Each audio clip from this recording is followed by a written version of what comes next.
Chapter 83. Master, concubine Qian has given birth to a young commandery princess.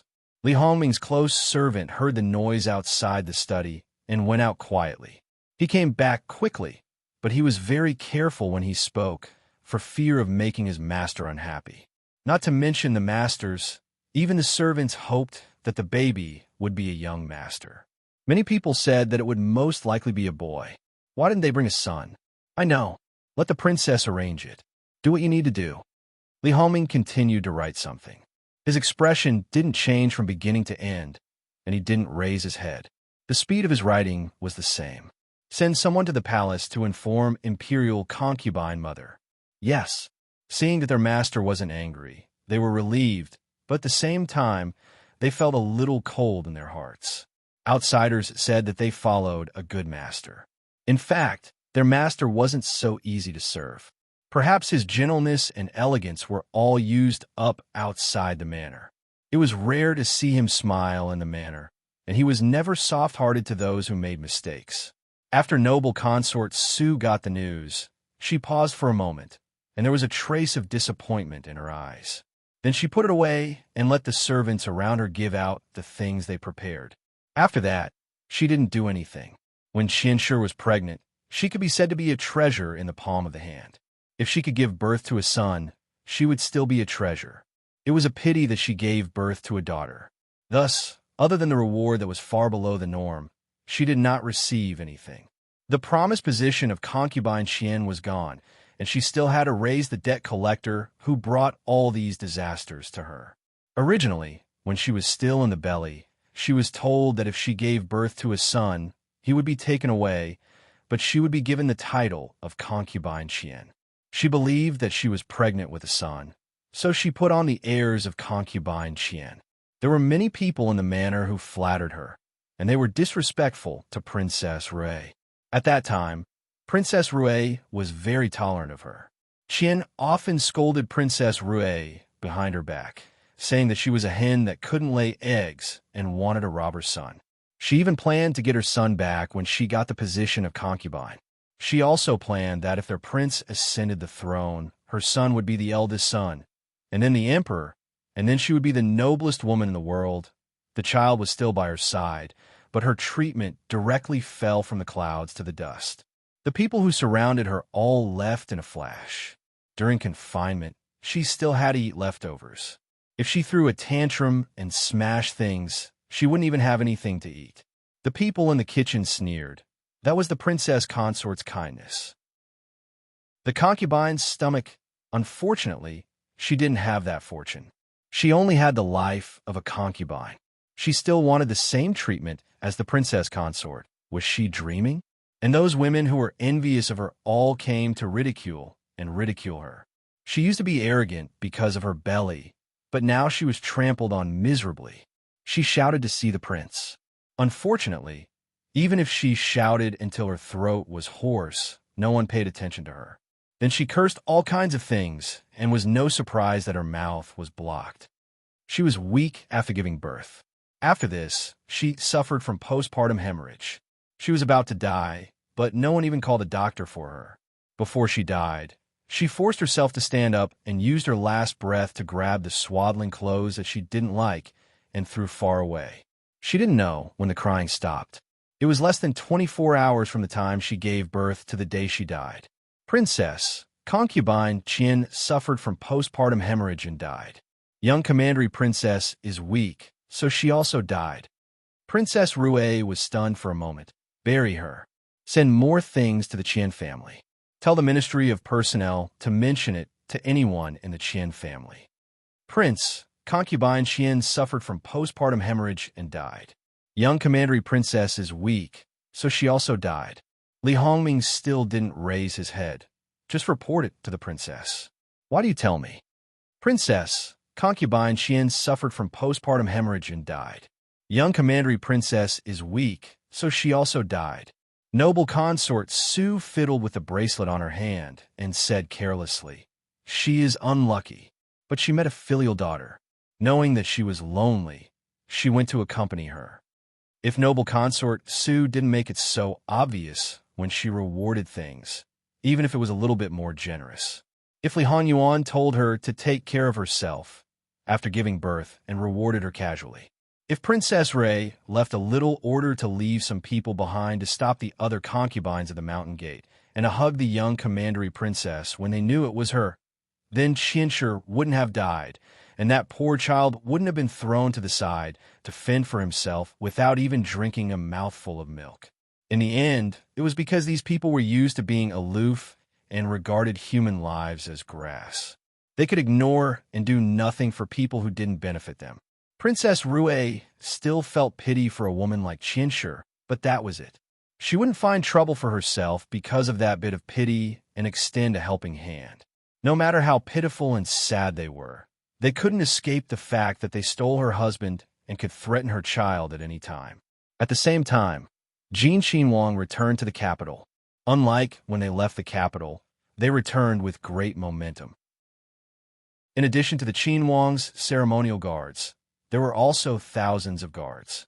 Along the way, the people who were watching the excitement were addicted to their eyes. Although they were isolated by the guards, their interest didn't diminish at all. They didn't know who was in the carriage. Even at the foot of the Son of Heaven, there was still an insurmountable chasm between these ordinary people and those in power. Even those who knew the symbols of the families of the various officials and nobles in the capital, even those who understood Jin Xinhuang's character, only dared to secretly spit and didn't dare to brazenly show it. Jingwan's carriage followed behind and was also within the protection of the guards. It looked like Jin Xinhuang's family. When they left White Dragon Temple, they found out that Jin Xinhuang, who was assassinated, was also returning to the capital. Among the four of them, before this, only Jingwan knew that he was assassinated, including Sun Yijia. Duchess Ding never mentioned it to her.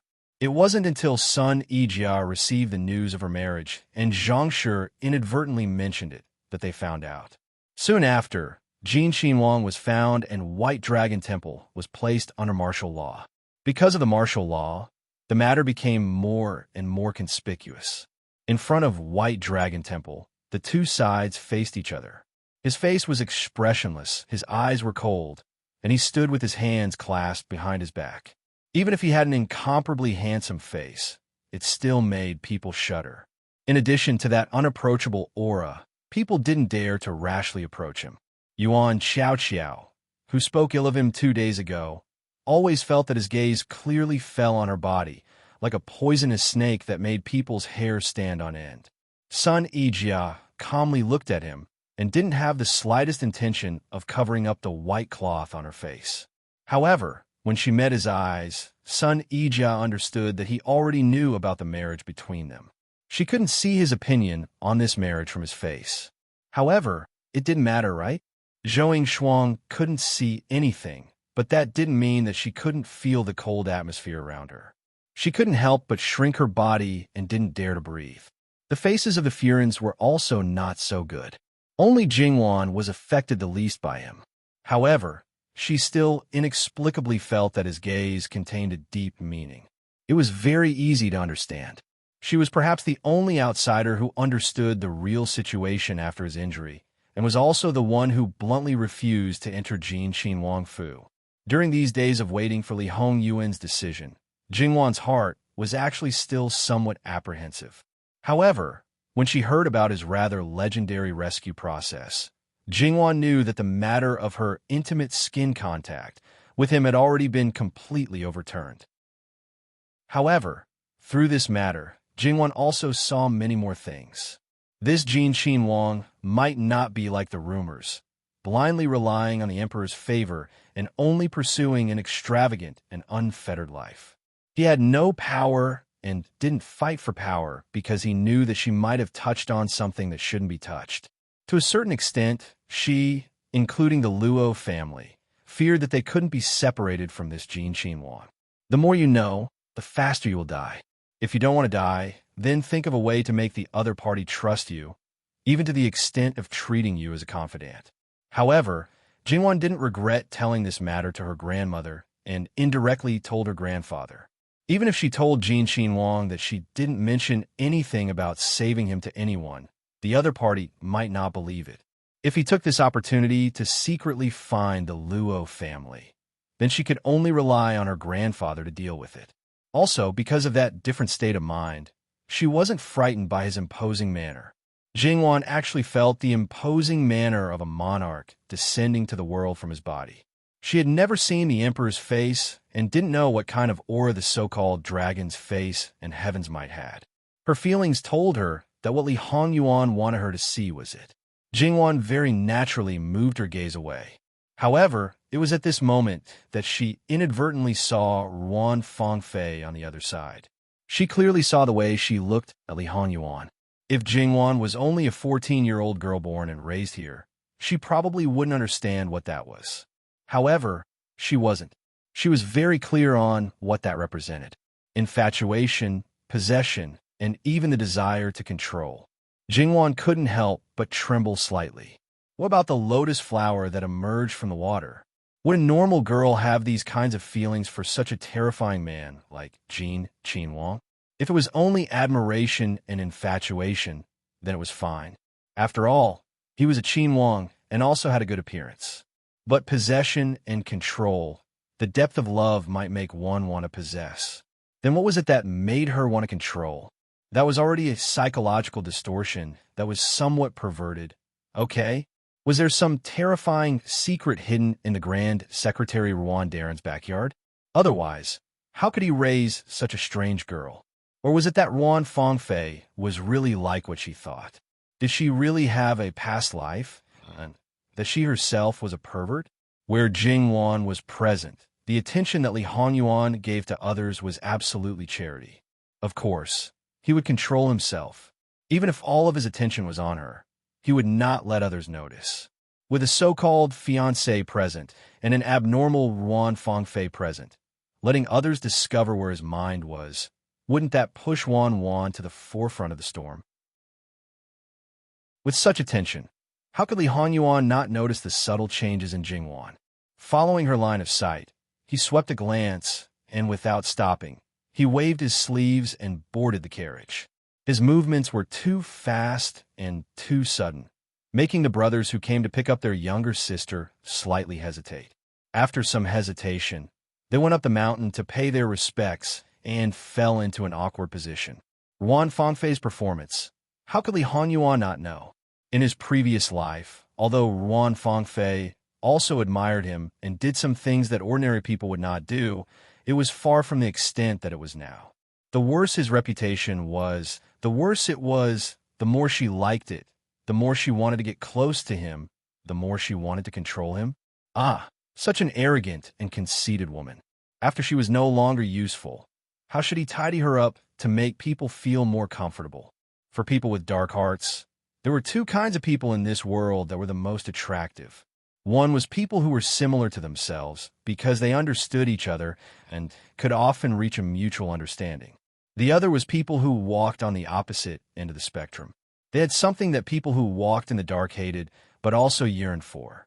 Although Li Hongyuan was not completely a person who walked in the dark, he was not lonely, he was not depraved, and he had not been swallowed up and lost himself. He was very clear about what he was doing and was even more clear about what he needed.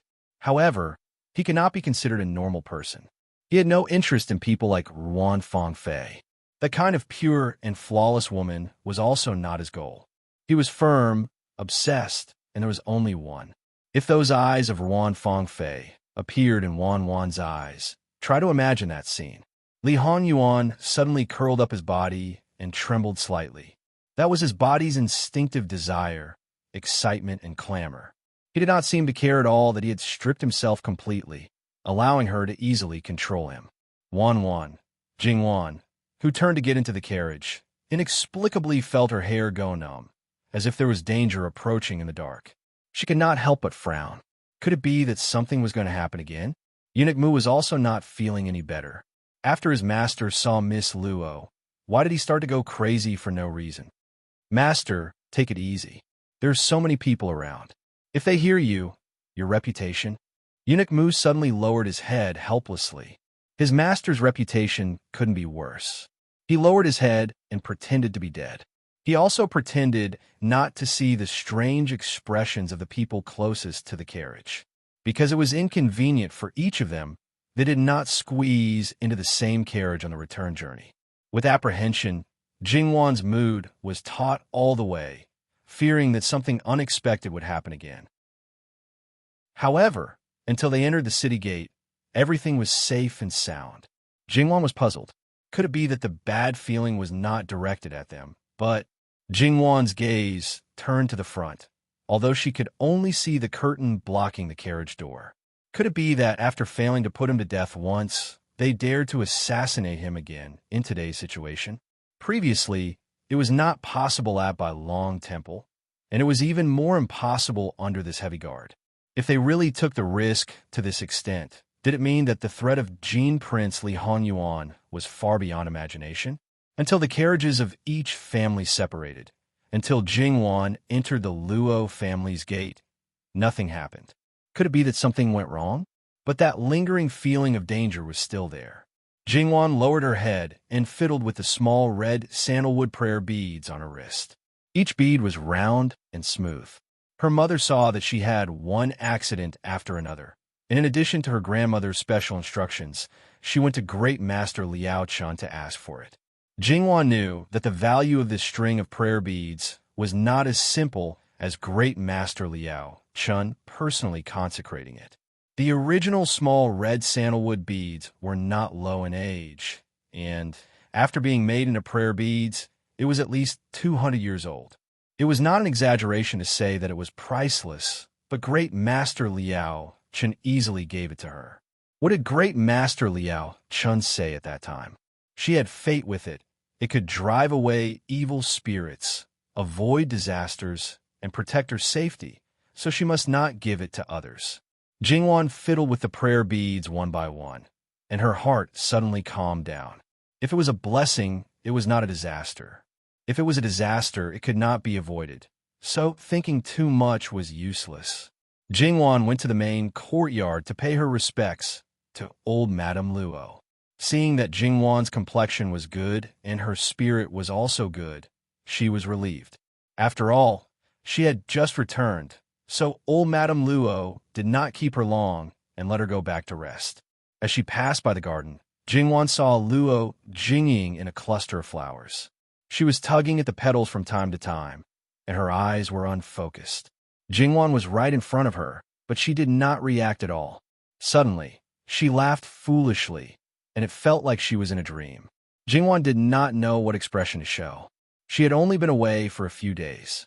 Why was her sworn enemy already in love the moment she returned?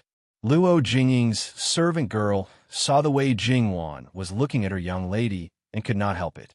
Risking being punished, she gently tugged at Luo Jingying's clothes. "Young lady, what are you doing?" Luo Jingying glared at the servant girl angrily. Before Luo Jingying could act up, the servant girl pointed in the direction of Jingwan. Luo Jingying looked over and was stunned. Then she remembered that her appearance just now seemed to have been seen by Jingwan. She was annoyed and angry, but she did not flare up. Instead, she smiled softly. It turns out that third older sister is back. "Hello, third older sister." She greeted politely without being perfunctory or neglectful. Jingwan returned the greeting unhurriedly. "Third older sister just came back. You must be tired. I won't disturb you." Jingwan looked at Luo Jingying's back as she left. She did not find fault with her, and even her words were not strange. If it was too normal, it would be too abnormal. "Granny, what do you think she's up to this time?" Jingwan asked. "I think it's because fourth young lady has some thoughts.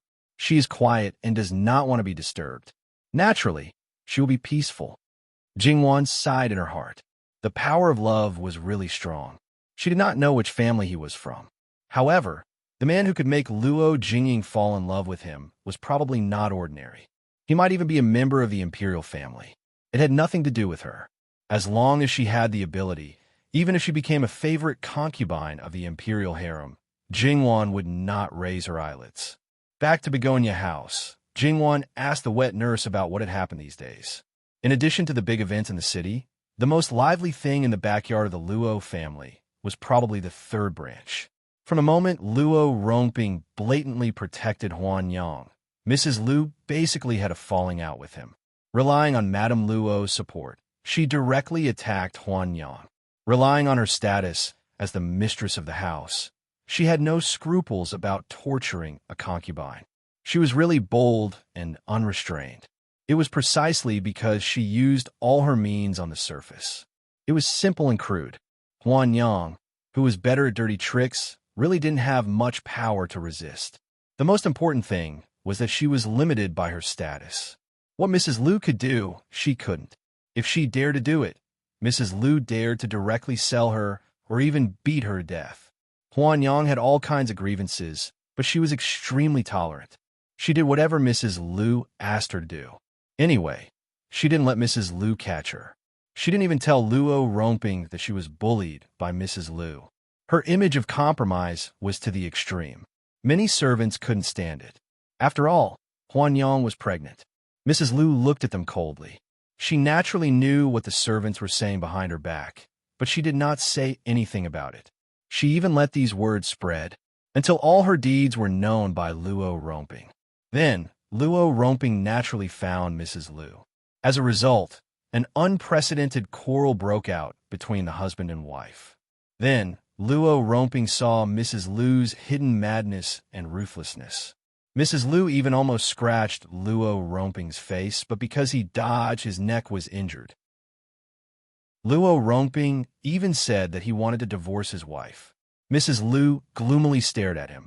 Luo Rongping, do you dare to divorce your wife? I'll divorce you right now, you jealous woman. Luo Rongping, if you dare to write a letter of divorce, as soon as you leave the Luo family's house, I will beat the drum. You. Luo Rongping was shocked. He did not expect that Mrs. Lu would dare to do such a thing. How dare you? Why don't I dare? If you dare to bring back a slut to climb on top of my head, I dare to drag the whole Luo family to death. You are crazy. Luo Rongping flicked his sleeves and left. Mrs. Lu coldly stared at the direction Luo Rongping left. I am crazy. I am driven crazy by you. The drum was not rung unless the country was destroyed. It was not rung unless the army was victorious. It was not rung unless the country was destroyed. It was not rung unless the country was destroyed. It was not rung unless the army was victorious. It was not rung unless the world's injustice was done. There were no guards guarding the drum, so anyone could rung it. However, if it was rung casually, the whole family would be demoted to a criminal slave and sent to the border.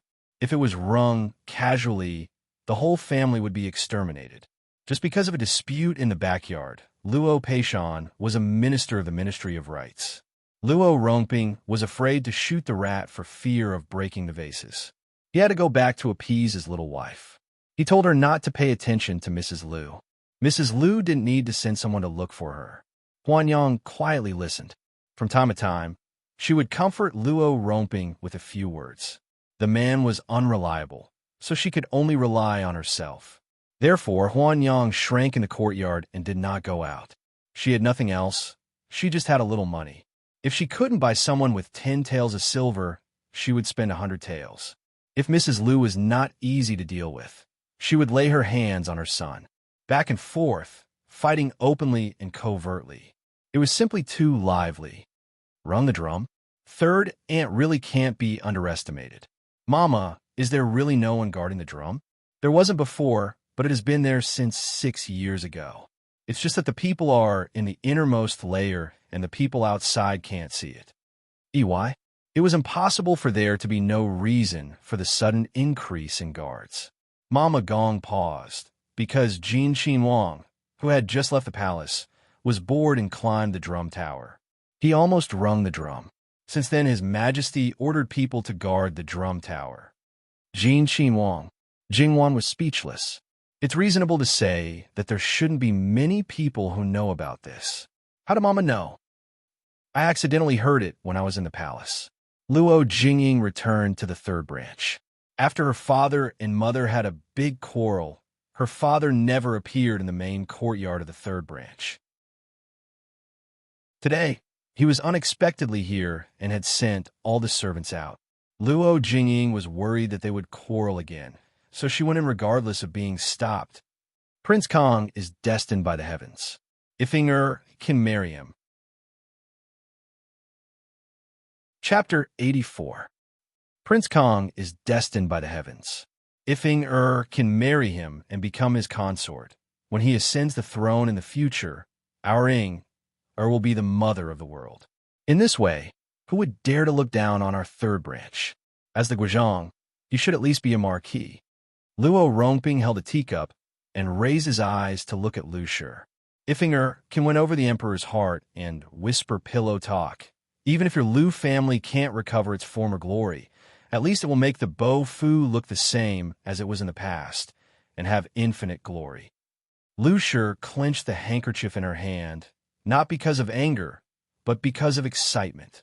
Luo Rongping looked at her with slanted eyes and sneered in his heart. If there was a real knot in Lu Shi's heart, it wasn't in the Luo family, nor was it in her children. It was her own birth. She was born in a poor family, but she wanted to become a proud daughter of heaven. If she could make the Lu family rise again and fundamentally raise her status, perhaps she would do her best and be more unscrupulous than planning for her children's future. Think about it carefully. If this matter succeeds, our son's future won't have to worry at all. With an older sister who is the empress, even if they are dandy for the rest of their lives, no one will dare to provoke them. They will have wind and rain. Them? We don't even know what's in that slut's belly, but you're sure it's a son? Now you're thinking about sharing my daughter's glory? Immerse only has one younger brother. I'm telling you, Luo Rongping, no one else can get close to her. Oh, is that so? Then you go and do this matter yourself. I want to see how capable Luo Lu Shi, who is awe-inspiring in the inner courtyard of the Luo family, is to help her daughter to the position of Prince Kang's consort. Although Luo Rongping's expression was indifferent, he had a high and mighty attitude. Even if Mrs. Lu could threaten him, so what? Outside, it was a man's world. You can't do anything just because you're mad. Mrs. Lu gritted her teeth in hatred, but this matter was different. Mrs. Lu couldn't ignore it. Even if she didn't compromise, Luo Rongping wouldn't ignore it. After all, after this matter was settled, it would be very beneficial to him. He could become the most powerful person among his brothers, and his father-in-law would treat him differently. Luo Rongping knew the knot in her heart. How could she not know that in addition to his ambition for power, he had buried his deepest thoughts in his heart? However, this man's heart was now on that bitch. Who knew if he would do something unreasonable? What do you want? You don't have to care about Huan Yang. It's best if she goes her own way and you go your own way. Mrs. Lu showed an expression as if she had expected it. Luo Rongping now cared about that woman. If they really went their own way, not to mention that she would lose face, the entire third branch's life would not be as good as that bitch's. Life was already tight. In this way, they wouldn't get anything except for the things in the family. How would they have the face to go out? No, at most, I won't make things difficult for her. Don't even think about it. And since you're thinking about Immerse, you naturally can't lack clothes and jewelry. I don't have money in my hands. What should I do? Yi, you could decide. Mrs. Lu gathered her hair. He knew that Mrs. Lu's purpose was not as simple as buying clothes and jewelry for his daughter. The most important thing was to ask him for money. However, her excuse was understandable. I'll have someone send the money later, but you'd better remember what you said. If anything happens to Huan Yang and the child in her belly, you'll be the only one responsible. Luo Jingying didn't expect that she would hear such a thing when she directly broke in. It would be a lie to say that she wasn't excited. Being the mother of the country was something that many women dreamed of. Her mother always said that she was unspeakably noble. If she really reached that step, she would really be unspeakably noble. However, Luo Jingying thought of the gentle, handsome, and elegant third prince, Prince Rue. He was obviously better than Prince Kong in all aspects. He was obviously more like an emperor. Even if he suffered a little loss in identity in the real battle for the throne, how many people could become the final winner based on birth? No, she had to make her father change his mind. Luo Jingying clenched her fists, took a deep breath, and walked into the door in a dignified manner. Father, mother, why are you here? Not to mention Luo romping. Even Mrs. Lu's face was not very good. Father, mother, daughter heard what you said just now. Mrs. Lu, is this the good daughter you taught? Eavesdropping on her parents' conversation? Luo romping stared at Mrs. Lu with a gloomy face. There was still no sign of this matter. If this evil daughter was shouted out, not only would it not succeed, but it would also make him lose face and become a laughingstock. Father, don't be angry and don't blame mother. I didn't mean to eavesdrop. I was just worried about you, so I broke in. Can you listen to what I have to say? Luo Jingying crossed her hands in front of her body and stood upright. She spoke calmly, not in a hurry. This kind of girl, not to mention Luo romping. Even Mrs. Lu was a little surprised. She was not impatient. She was not rash. She was not reckless. She was not reckless. This was her ideal daughter. Could it be that this was the result of correcting her in the past few days? If she knew this would happen, she would have been ruthless earlier. Master, after all, this matter concerns my daughter's life. Since she heard it, why don't you listen to what she has to say? If there is something good about her, she may be of some use. If not, you can teach her well. Luo romping was silent for a moment. If he really helped his daughter to the position of Princess Kong, it would definitely not do if she did not know anything. Even if she was to be an understanding flower, she had to at least understand what her man was saying. If she was just a vase, no matter how beautiful she was, there would be a day when she would grow old. Moreover, for the group of men in the imperial family, they had seen countless women, and there were not many who were not beautiful women. In this way, the time she would be favored would be shorter, and she might not even be favored from the beginning. A legal wife who was completely ignored by her husband was not even as good as a favored concubine. He went out for a while, ordered someone to guard the door, and then came back. What do you want to say? Father, instead of choosing Prince Kong, why not choose Prince Evil daughter? Do you know what you were saying? Luo romping wanted to go forward and slap her. Choosing a side was not a trifling matter. Those in power hated fence-sitters the most. Even if he had not really gotten close to Prince Kong yet, it would be soon. It was a critical time. Perhaps in a few days, he would be able to meet the prince directly. If he chose another master at this time, not only would all his previous efforts be in vain, but he might also be retaliated by Prince Kang's faction. Father, I know what I am saying. Listen to me first. It won't be too late for you to get angry. Well, I'd like to hear it. What else can you say? Father, let's not talk about other things. Between Prince Kong and Prince Rue, who is more capable, who is more appreciated by His Majesty, and who is more favored by His Majesty, even us indoors women know clearly. Although the position of Crown Prince is not decided by His Majesty's personal preference, Prince Rue's advantages are obvious to all. The fight for the throne has always been about the results, not the process. The most obvious advantage that Prince Rue has over Prince Kong is that he has the right commander-in-chief in charge of military power.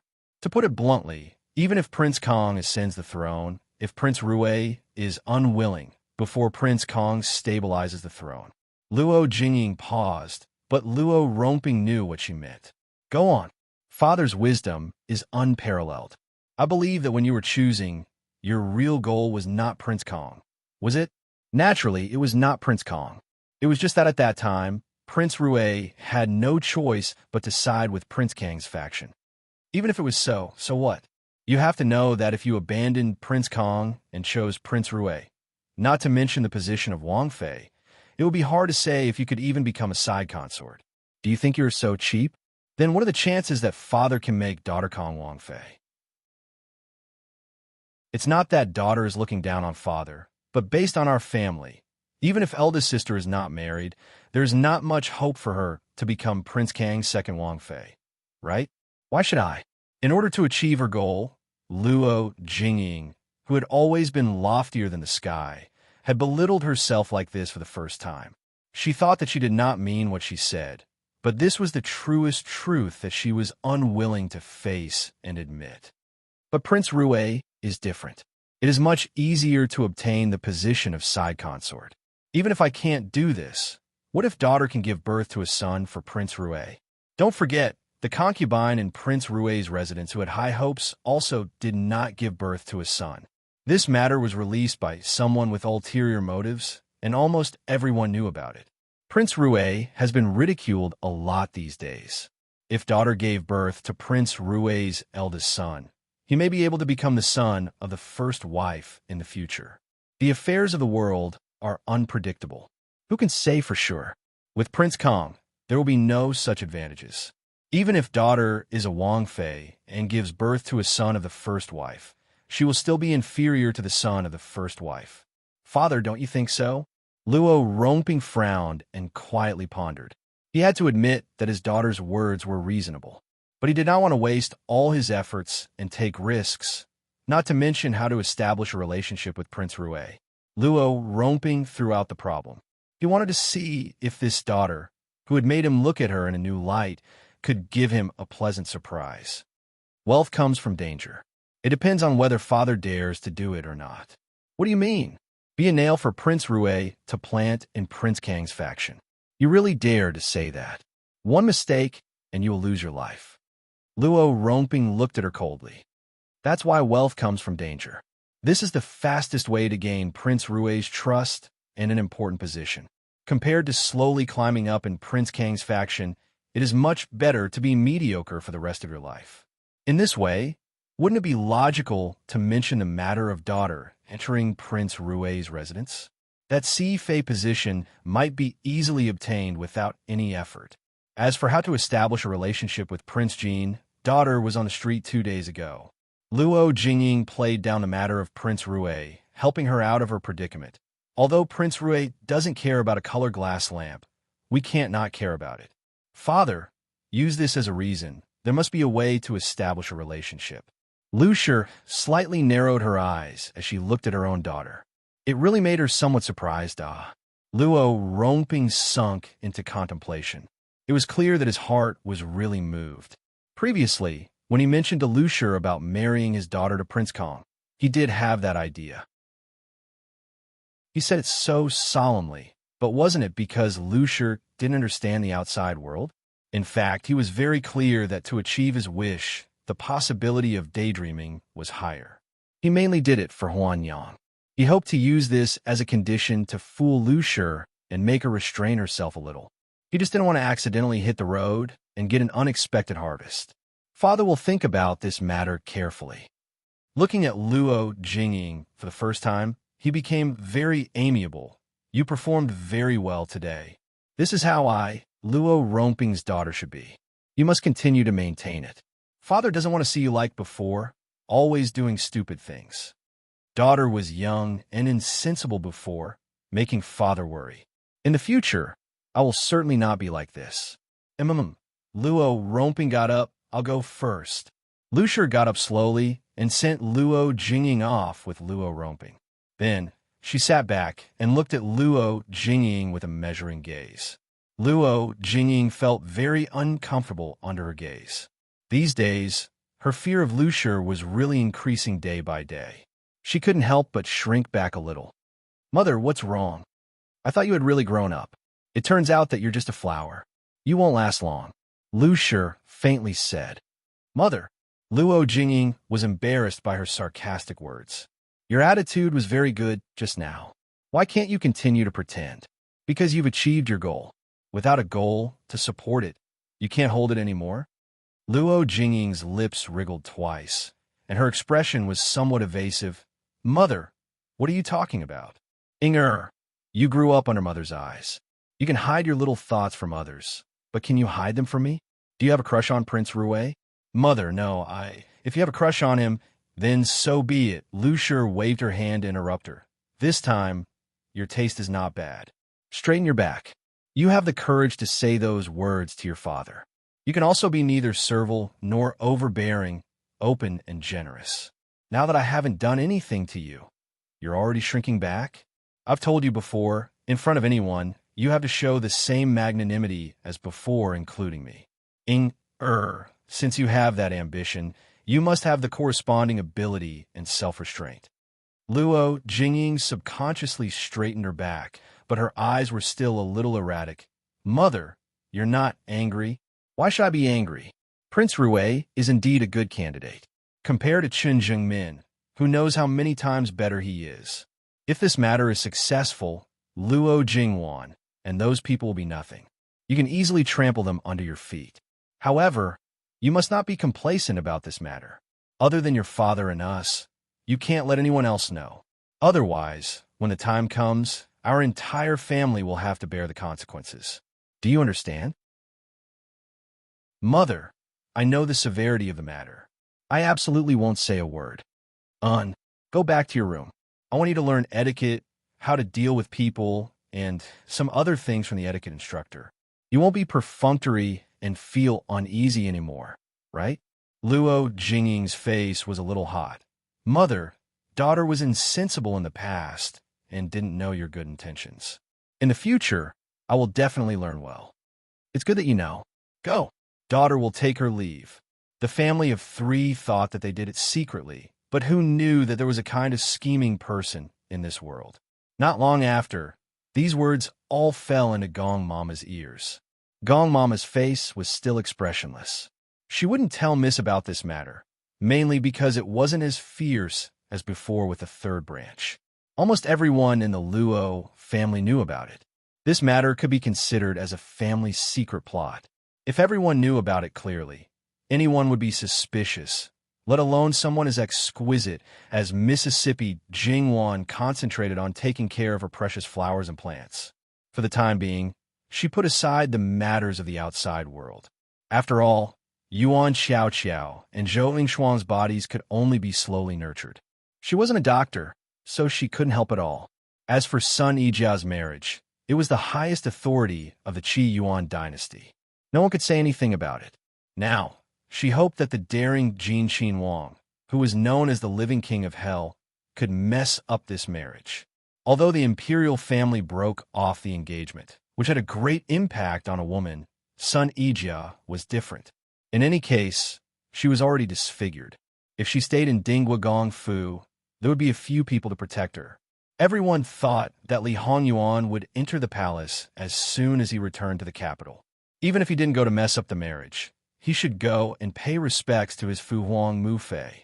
But unexpectedly, he directly returned to Jin Xinhuang Fu and closed the door. Not to mention the brothers who sent people to check on his situation. Even the people around Lu Qingdi who came to the door were met with a nose full of dust.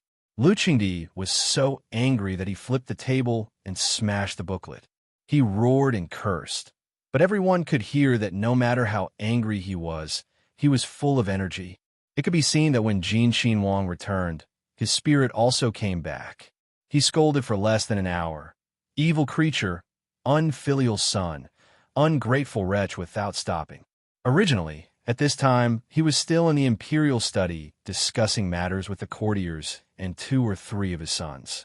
In the end, he encountered this matter. A group of people could only hang their heads and wait for him to scold them.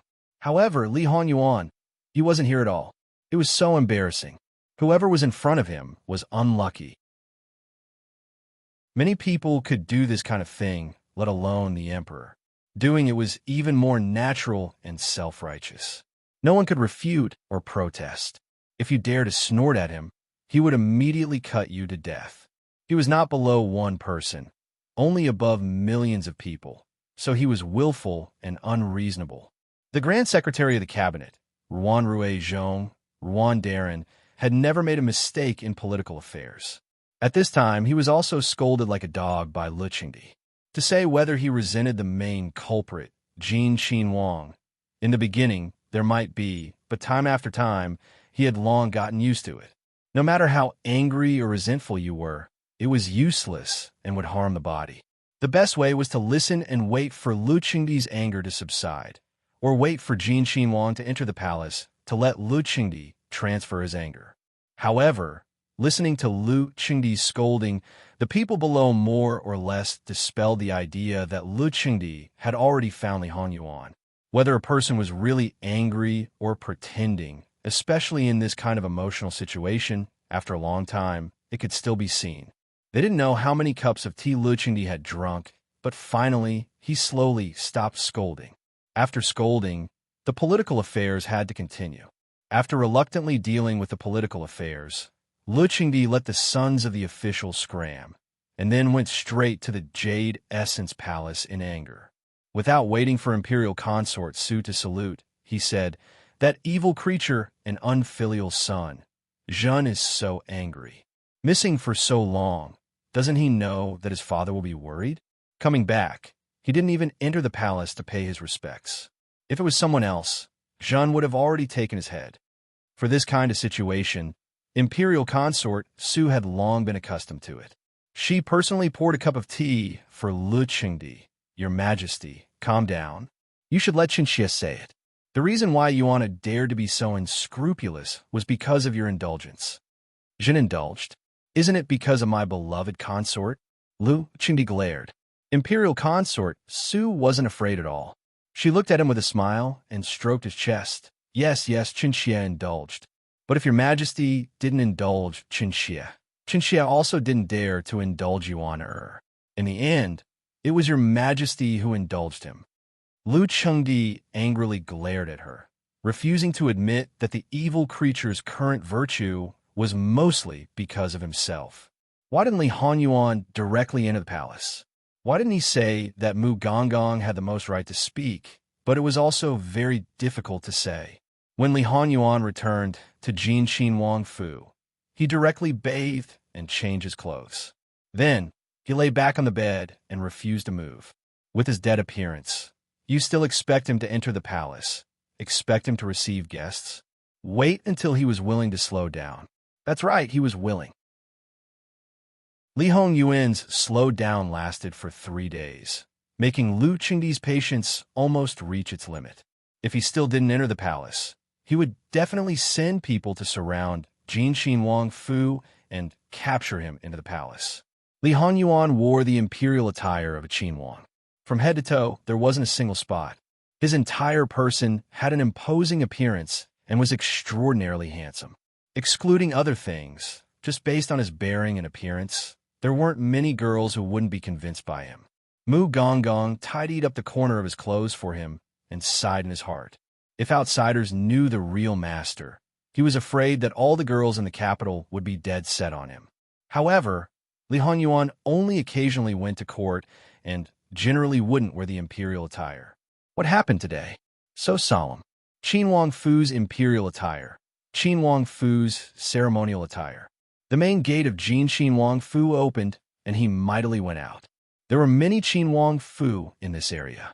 One by one, they quickly knew that this person finally went out after returning to the capital and was preparing to enter the palace with such momentum. They were all Xinhuang, so their imperial attire and ceremonial attire were the same. They wore the imperial attire and used the ceremonial attire frequently. However, they only used it occasionally. Sometimes, they wouldn't see Li Hanyuan use it once in a year or two. But once he used it, it gave people a different feeling. However, if you wanted to say what was different, it wasn't clear. When Lu Qingdi learned that Li Hanyuan finally entered the palace, he was overjoyed and couldn't help but stand up. But he immediately thought of something and angrily sat back down. That evil creature still knows to enter the palace. When he comes, let him kneel outside for 2 shurchen. Then, not long after, the people below told him, Emperor Jin Xinhuang went to Yu Chui Palace. Lu Qingdi almost smashed the imperial desk again. Chapter 85. Li Hanyuan unhurriedly walked through the gate of the Jade Essence Palace. Along the way, he had attracted the attention of many people and made many little palace maids blush and their hearts beat faster. For this living king of hell, as long as they didn't get close to him and just watched him from a distance, it was really pleasing to the eye. This son pays his respects to Imperial Mother. Noble consort Su couldn't help but be dazzled by her son's unbelievably handsome looks. Unfortunately, it was probably because he was too good-looking that his other aspects were too horrible to look at.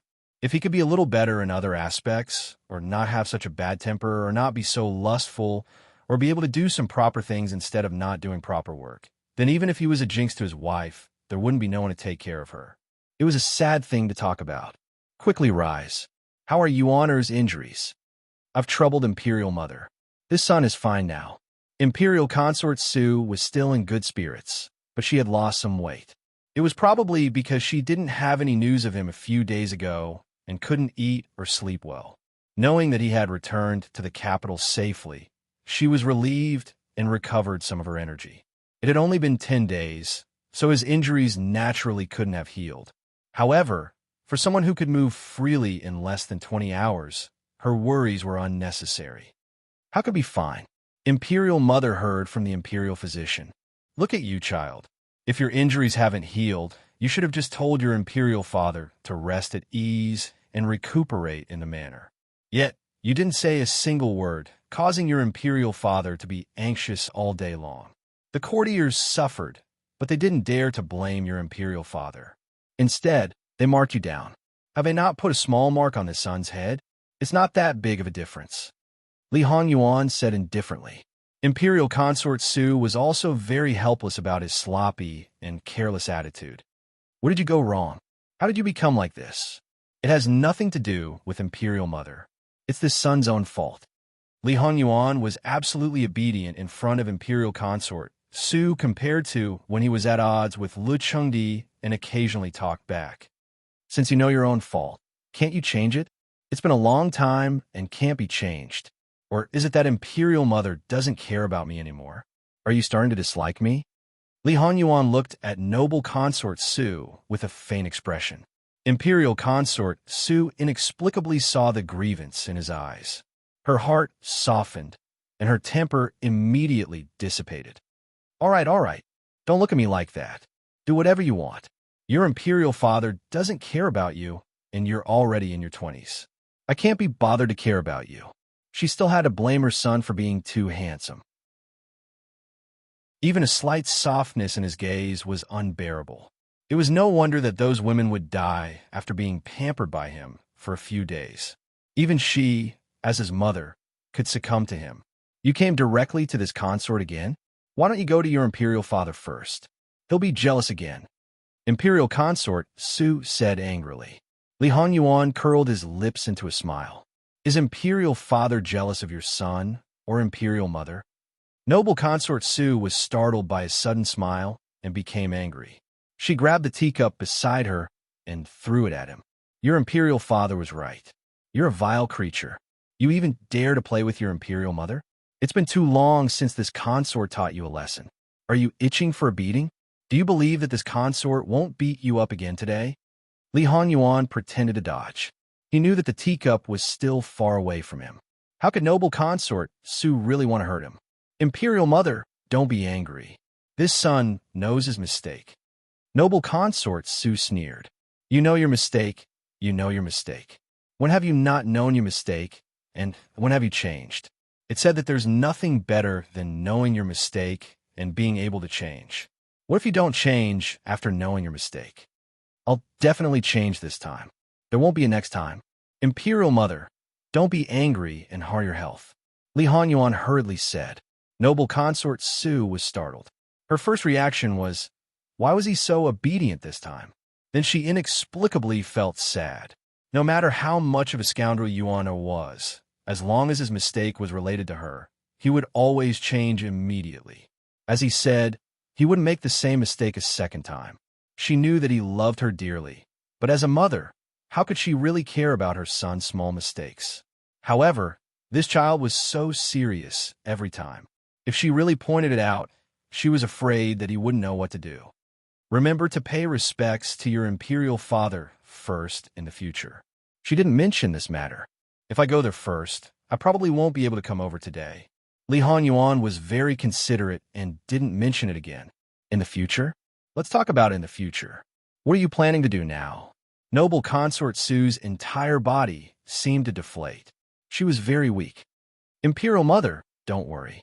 This son doesn't plan to do anything. Noble Consort Su's expression said, I'd be a fool if I believed you. This time, Imperial Father didn't inform this son and made the decision to bestow a marriage first. If it was a beauty, it would be fine, but it just had to be an old woman with a disfigured face. Wouldn't this son be dissatisfied? It was clear that he was dissatisfied with the marriage and wanted to argue with Emperor Lucheng. However, when his mouth was poisonous, it made people want to seal his mouth. What nonsense are you saying? Miss Sun is just 16 years old. How can she be an old woman in your mouth? Li Han Yuan sneered, 16 years old. It's fine that she didn't get married before the marriage, but she didn't even have an engagement. If she isn't an old woman who can't get married, then what is she? She got married before the marriage and had an engagement. How can she be bestow a marriage to you? If she settled the marriage as soon as possible, Imperial Father wouldn't have to use this son as a scapegoat. Li Han Yuan didn't give in on this issue at all. This is getting more and more ridiculous. What do you mean by using you as a scapegoat? How can you talk about your Imperial Father like this? Isn't it? This son hasn't been in the capital during this time, so I don't know anything. Duke Dinghua has never been afraid of making a big deal out of it. He can't wait to make the whole Qi Yuan dynasty know about his daughter's disfigurement. Imperial Father found him annoying, so he used this son to shut his mouth. What did this son say?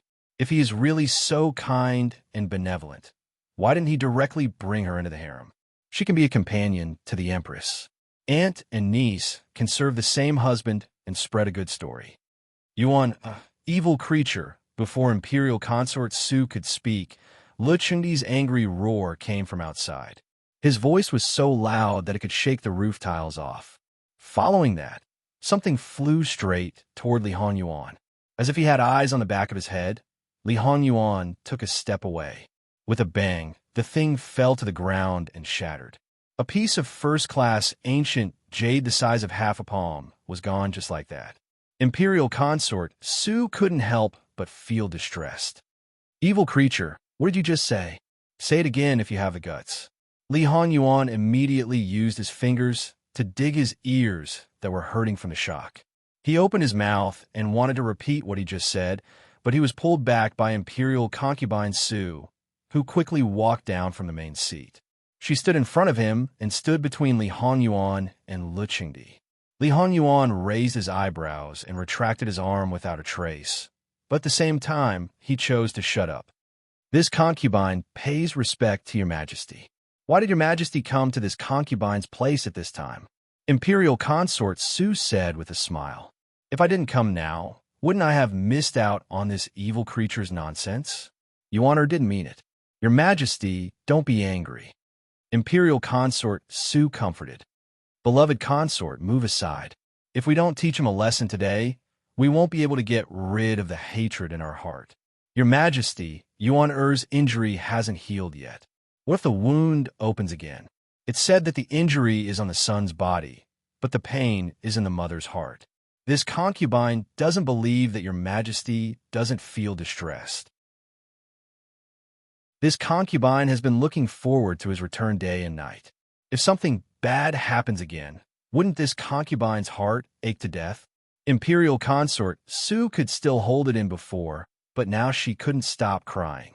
Yuan narrowly escaped death this time, but he was unknowingly bestowed a consort that he didn't like. He was angry in his heart, so he spoke without thinking. Your Majesty, please don't be angry with Yuan, okay?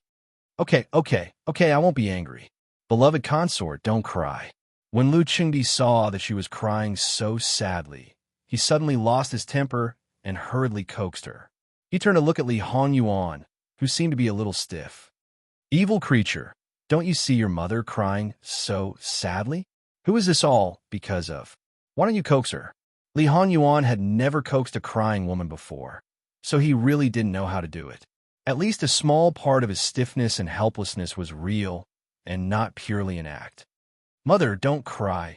That was all he could say. Fortunately, Lu Chengdi didn't count on him. He was very good at coaxing women, and Su made Imperial Consort Su stop crying. Your Majesty, this concubine was disrespectful. This concubine didn't want to cry, but when I thought of Yuan-Er's near-death situation, I couldn't help it. All right. Isn't he standing here perfectly fine? Then Your Majesty, don't punish Yuan. Okay. I'll do as beloved consort says. I'll let him go this time. Imperial Consort Su smiled through her tears, but when she thought that her son was still here, she couldn't help but blush. It was really embarrassing. Li Han Yuan didn't feel anything. He was very serious about learning how his father coaxed people. Maybe it would come in handy in the future. In his previous life, he didn't see Wan cry, but who knew when she would cry in the future? If he didn't know how to coax people at all, Wan would be angry. He seemed to have heard that when a woman was sad and crying, she hoped that her man would coax her to show that he really loved her and cared about her. Then, one day in the future, Jingwan tasted the feeling of being coaxed by her husband. It really made people speechless to the extreme. It turned out that this overbearing, unreasonable, and possessive psychopath actually had an extremely low EQ. 8 out of 10 times, it was Jingwan who had to coax him. There were also 2 times when he sulked by himself, and Jingwan didn't understand. What was going on? Could it be that he had a relapse again? Imperial consort Su stopped crying. It was time to deal with Li Hongyuan. Lu Qingdi tried hard to suppress his anger. What do you want, you evil creature? Annul the engagement. Annul the engagement? You sure have a glib tongue. It's easy for you to say, but don't you know that a monarch's words are not joking? We personally issued the decree, but you take it back in the blink of an eye. Do you want us to have any face left? Lu Qingdi gritted his teeth in anger. It's not the first time you've lost face in front of your son. What's the harm in doing it again? Li Hongyuan had an expression that said he should have been used to it. You. Lu Qingdi raised his hand, wanted to slap him.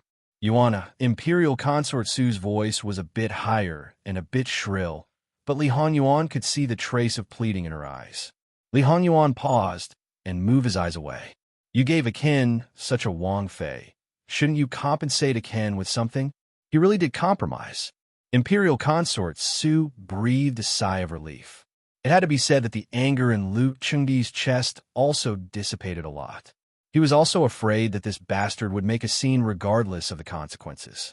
Then what should he do in the end? Should he really punish him ruthlessly, or should he compromise and take back the decree again? This evil creature was right about one thing. Because of him, as his father, he had lost face in front of the ministers more than once. Fortunately, this evil creature would occasionally listen to his mother. But thinking of this, Lu Qingdi's heart was unbalanced again. He was the one who controlled the world, the one who held the power of life and death. He was also his father. Did this evil creature not have any fear? Did he not have any respect for his father? Lu Qingdi's suppressed anger began to rise again. What? Imperial father doesn't want to give your son any benefits. Li Hongyuan's face turned cold. If Lu Qingdi dared to nod, then this matter would be over. He could forget about obediently marrying an ugly and old woman. Your Majesty, Yuan, is like this because he is your son. Look, who else does he care about? Imperial concubine soon knew very well why Lu Qingdi was so angry at this moment. She was probably anxious to persuade him, but why did her words seem to be adding fuel to the fire and setting him on fire?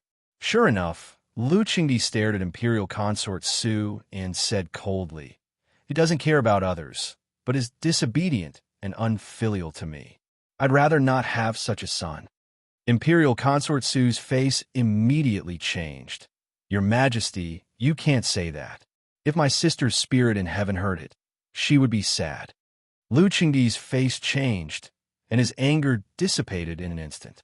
Imperial Consort Su helped him calm down and said gently with a smile, "If Yuana really doesn't care about you, I'm afraid you'll be even angrier." Who was the one who was angry when Yuan didn't enter the palace? Of course it's you, my beloved consort. Who else could it be? Lu Qingdi glared at Li Hongyuan again and snorted. It's my bad luck to have raised such a vile creature who purposely angers me. Who told me to owe such a debt? Li Hongyuan remained silent and pretended not to hear or understand. Imperial Consort Su smiled good-naturedly and changed the topic. Since you want compensation, then what do you want? As long as it's not excessive, your imperial father will agree to it. Isn't that right, Your Majesty? Lu Qingdi continued to snort. Imperial Consort Su was helpless against this pair of father and son who were like natural enemies. However, she was indeed used to it. If one day they got along peacefully and the father was kind and the son was filial, she was afraid that something big would happen. Since it's Imperial Father who wants to compensate this son, it's naturally up to Imperial Father to decide. Anyway, this son has a princess consort now, so I don't lack anything. Can't you talk nicely to me? Do you have to be so sarcastic? What did this son say something wrong? Yes, there was nothing wrong. This vile creature had taken so many good things from him. If he, the Emperor, was a little extravagant, the Imperial censor would immediately send a memorial to reprimand him.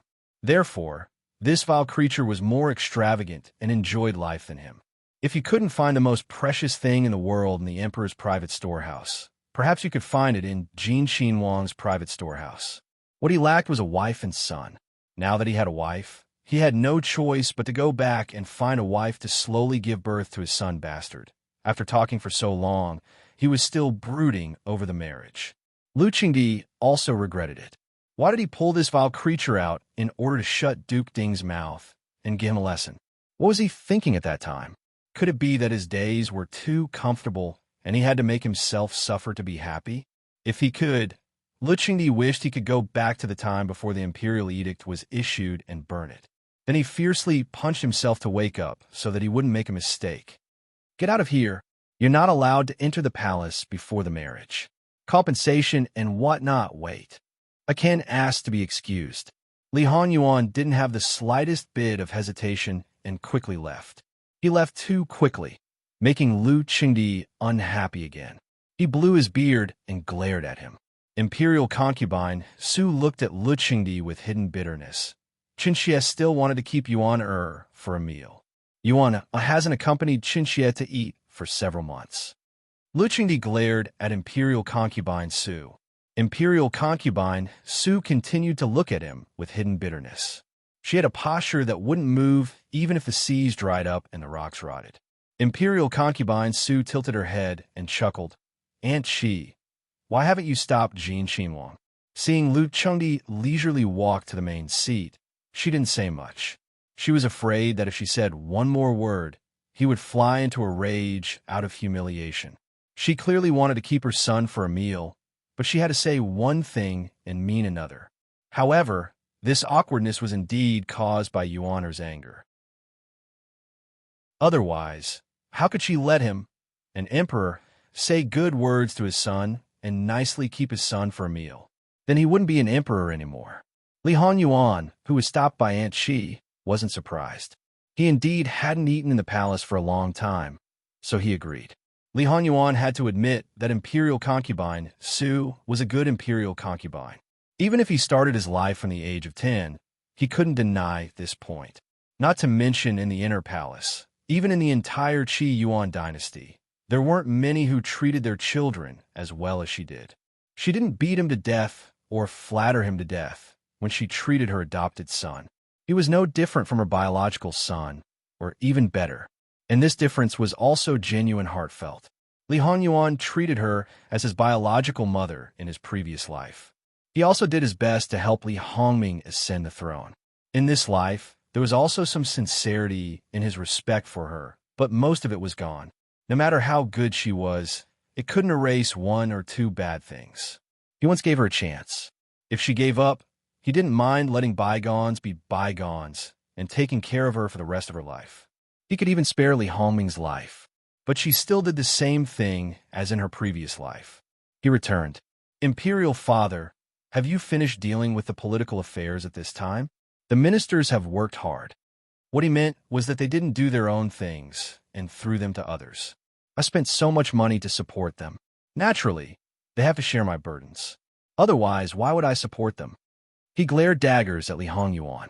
In the entire Qi Yuan, this evil creature was the biggest parasite who only took benefits but didn't do anything. Li Honyuan naturally understood Lu Qingdi's meaning, but he had no intention of sharing his father's burdens. Lu Qingdi also didn't count on him. Come here and play 2 games with me. Imperial consort Su hurriedly asked someone to fetch the chess pieces and prepare tea and snacks. Li Honyuan sat opposite Lu Qingdi and habitually took the black piece. Then, he habitually gave 2 pieces to Lu Qingdi. Still so arrogant and conceited, Lu Qingdi snorted, but didn't insist on not letting Li Honyuan take the black piece. Li Hongyuan's slender fingers twirled the chess pieces between his fingers. The great color contrast made his hand look even more beautiful. There was nothing to nitpick about his skin. Lu Chengdi put down his chess pieces very seriously. The further back he was, the longer he took to think. In comparison, Li Hongyuan was much more undisciplined. Basically, after Lu Chengdi put down his chess piece, he put it down as if he didn't even think. Imperial consort Su watched quietly from the side. She also knew how to play chess, but she only knew how to play it. Prince Rui, Li Hongming, and his sister, Princess Min Xiang, came hand in hand. They knew that Li Hongyuan was in the Jade Essence Palace. They also knew that Lu Chengdi was also in the Jade Essence Palace. However, when they came in, they didn't expect to see the two of them playing chess instead of looking at each other coldly. The brother and sister looked at each other and prepared to go forward and greet each other. However, Imperial Consort Su turned around and motioned for them to be quiet. Princess Min Xiang ran happily to Imperial Consort Su. She was already a 15-year-old girl, but she still hugged Imperial Consort Su like a child. Li Hongming followed, and his gaze naturally fell on the chessboard. When he saw the situation on the board, his pupils couldn't help but shrink. His gaze then fell on Li Hongyuan and became more and more complicated. He had never played chess with Li Hongyuan and had never even seen him play chess. Now, he vaguely remembered that when Li Hongyuan was a few years old, people seemed to have praised his chess skills for being extraordinary. However, he was only a few years old. Even if he was praised to the heavens, people wouldn't really pay attention to him. Later, there were gradually no related rumors, and people just thought that he had faded into the crowd. But it turned out that he wasn't. When it came to chess, Lu Chengdi wasn't a top master, but he was above average. When Li Hongming played chess with him, he would lose 7 out of 10 times. Of course, because the other party was his father and emperor, Li Hongming didn't dare to go too far. According to his estimation, if he didn't deliberately let Lu Chengdi win, he should have a 50% chance of winning against him. But now, it seemed that Li Hongyuan had clearly won against his father by a large margin. Lu Chengdi placed another chess piece, and Li Hongyuan followed suit. Wait a minute. Lu Chengdi picked up the chess piece and did something like retracting his move. Li Hongyuan looked up at him and didn't say anything. He just took his hand back. The spectators were a little confused. They kept glancing at Lu Chengdi. Was he really the emperor of Qi Yuan dynasty? Lu Chengdi didn't pay any attention to them. He was focused on the chessboard. After thinking and hesitating, he finally placed his chess piece. You don't want to change it? Li Hongyuan asked. Seeing how filial he was, he didn't mind giving his father another chance. Lu Chengdi hesitated again. I don't want to change it, he said uncertainly. Li Hongyuan snorted softly and placed his chess piece. A piece of Lu Chengdi's chess piece was eaten. It's not as good as just now. He saw Lu Chengdi looking up and glaring at him. What? You still want to regret? Lu Chengdi gave up. Despite Lu Chengdi's desperate struggle, he was still defeated by Li Hongyuan in the end. Lu Chengdi's eyes almost turned red. You bastard. Don't you know how to let me win? Let you win? I'm not lying to you. I have always respected my father. Of course, I have to be realistic. Why don't I see you respecting me usually? Let's play again. Chapter 86. Li Hongyuan threw the chess piece back in a box. Imperial father, you should find someone similar to you to play. In Urchin's opinion, third Imperial brother is a good choice. Li Hongming's smiling face was slightly distorted. What was the meaning of this? Someone who was about the same level as Imperial father was said to have been defeated by him. Li Hongyuan? Even though this was the truth, it was still infuriating. Under noble consort Su's gaze, before Lu Chengdi looked up and saw his face, Li Hongming forced himself to return to normal. It is Urchin's honor to play chess with Imperial father. But Akin doesn't know if Imperial father has the mood now. After all, Urchin's chess skills are much worse than 6th Imperial brothers. It is precisely because they are evenly matched that it is fun. Li Hongyuan stood. Clearly, no matter what Lu Chengdi chose, he didn't plan on accompanying him. Min Xiang, let's go. Accompany Imperial brother to walk in the Imperial garden. Princess Minxiang, who was suddenly called, was at a loss. She unconsciously grabbed noble consort Su's clothes, her resistance obvious. Noble consort Su looked at her daughter and frowned. "What is it? Minxiang, haven't you been complaining that you haven't spoken to your sixth imperial brother in a long time? Isn't this a good time?" But Princess Minxiang purposefully pouted. "But Aken wants to accompany Imperial Father now. Aken hasn't spoken to Imperial Father in a long time." Finishing, she saw that Lu Qingdi seemed to want to say something and immediately moved forward. "Imperial Father, Aken wants to stay by Imperial Father's side now. There will be plenty of time to speak with sixth Imperial Brother in the future." Also, Princess Minxiang purposefully slanted her eyes at Li Hongyuan and pretended to dislike him. "Sixth Imperial Brother isn't as important as Imperial Father." Lu Qingdi laughed. He seemed to be very happy that his daughter chose him, and not that bastard. As expected, he was more important. "All right, just stay here. Your sixth Imperial Brother knows the way. Let him go by himself." Li Hongyuan didn't even look at Princess Minxiang and walked out. "Minxiang, don't make Imperial Brother wait too long. Vile creature, did you not hear what you said? I want your sister to stay, but your sister doesn't want to go. Then Imperial Father should send someone to clean up those so-called concubines in the Imperial Garden as soon as possible. If there is another scandal of this son seducing a concubine, Imperial Father's dignity will really be swept to the ground." Lu Qingdi's face instantly darkened. It was definitely because he didn't do as he wished, so this evil creature deliberately brought up this troublesome matter to annoy him. But looking at his appearance, he must have been up to no good from the beginning. He deliberately came to the palace to stir up trouble. If the marriage didn't satisfy him, perhaps he would have made a scene. So he was not satisfied that he didn't make a scene just now.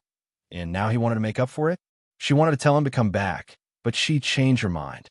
"Minxiang, go and follow him. Make sure he stays away from the others." Minxiang didn't expect this to be the result. She reluctantly agreed, then slowly moved out. "Minxiang, don't let Imperial Brother wait for too long. I don't want to say the same thing a third time." Princess Minxiang's body stiffened.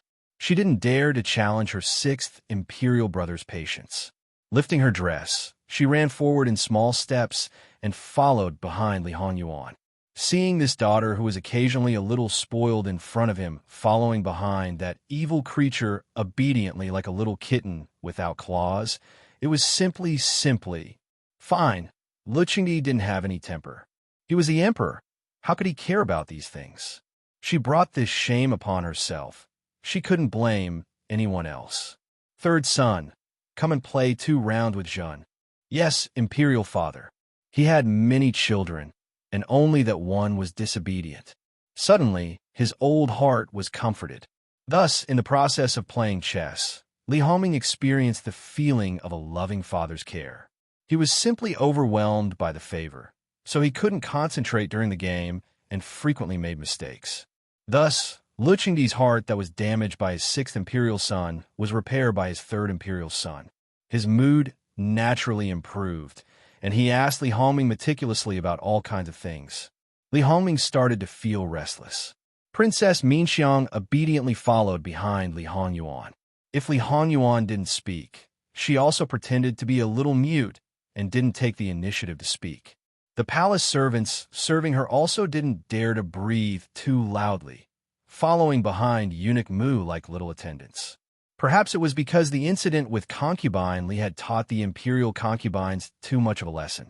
They had been trying to meet Lu Chengdi in the imperial garden, but when they saw this living king of hell, all of their expressions changed subconsciously. Then they walked far away. There was no need for Lu Chengdi to clear the area. Li Hongyuan's clearing effect was stronger than the plague. As Li Hongyuan walked, he ruthlessly crushed the flowers. No matter how expensive they were, he crushed them into a ball in his palm. The flower juice flowed through the gaps between his fingers, drop by drop. Especially the red flower juice. It made Princess Minxiang think of something. Her delicate little face became deathly pale, and beads of sweat even faintly appeared on her forehead. Li Hongyuan turned around. "Minxiang, are you afraid of Ben Wang?"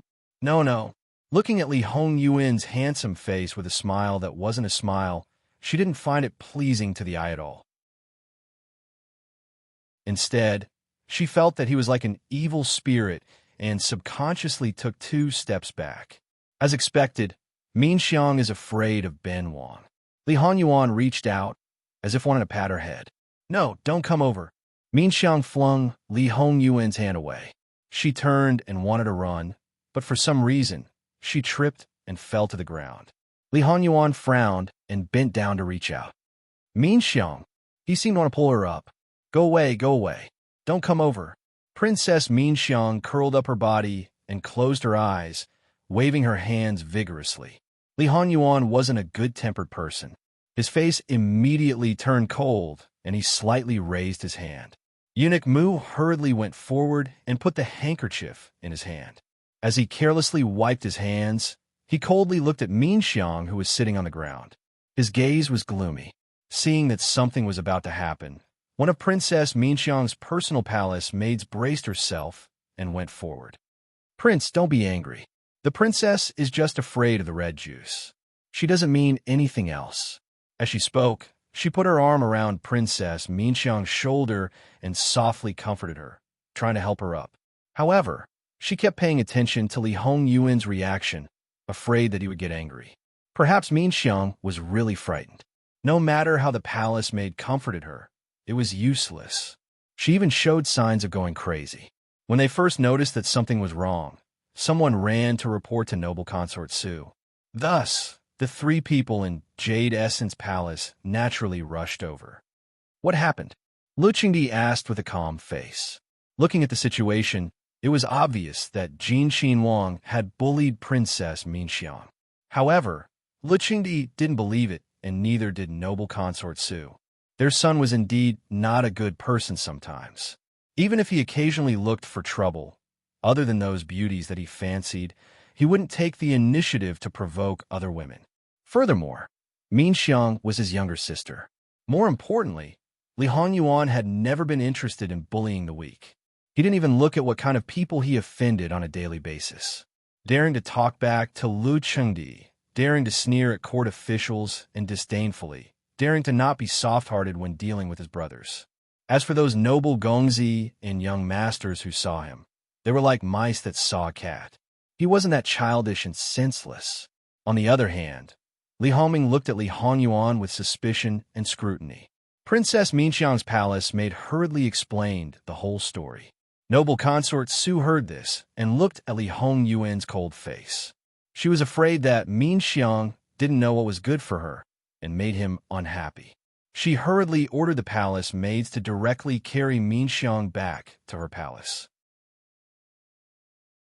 Then she explained to Li Hongyuan in detail, "Yuan should know that when Min Xiang was 7 years old, she fell seriously ill. After she recovered, she developed the problem of not being able to see red juice.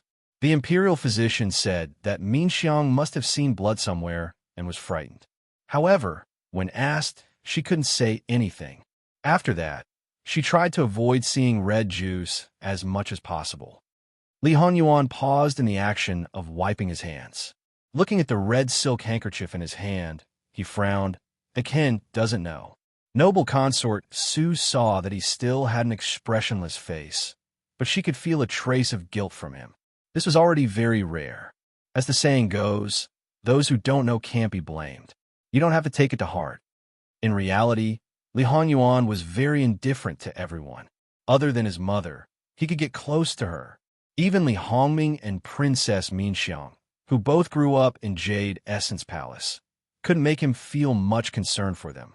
Thus, noble consort Su wasn't surprised that he didn't know about this matter. Sixth brother doesn't know about such an important matter. Min Xiang will probably be very sad if she finds out. After all, Min Xiang is always like sixth brother. Li Hongming said with a smile. This prince originally thought that sixth brother was deliberately making fun of Min Xiang because she didn't listen to you just now. Li Hongyuan looked at him indifferently. Oh, so in the eyes of outsiders, this prince is such a petty person. Then, if third imperial brother has something that you are afraid of, remember to keep it well.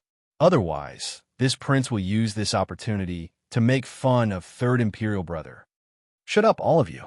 Lu Qingdi wasn't a hot-blooded emperor to begin with. In addition, he was old and hoped that his sons would be respectful to each other and have a happy family. Even though he knew that this was impossible, even though he knew that his sons were secretly fighting with each other because of the chair he was sitting on, he was still willing to deceive himself and others when it wasn't out in the open. Needles hidden in cotton floss would definitely make him angry. Noble consort Su also gave each of them a warning look, telling them to shut up. Mother, go and see Min Xiang. This son saw that she seemed to be quite frightened. It would be better if mother was here at this time. Noble consort Su also knew that this was true, but she was also very worried. Then Yuan wait for mother. Lunch. Mother, I can accompany you to eat at any time. As long as you don't find this son bothersome, I can come to the palace to eat with you every day. Let's forget about today for now. Min Xiang is more important. Noble consort Su was still a bit hesitant. Imperial father, mother, this son suddenly remembered that there's something I need to do. This son will take his leave first. Without waiting for their response, he turned and left after bowing, as arrogant as ever.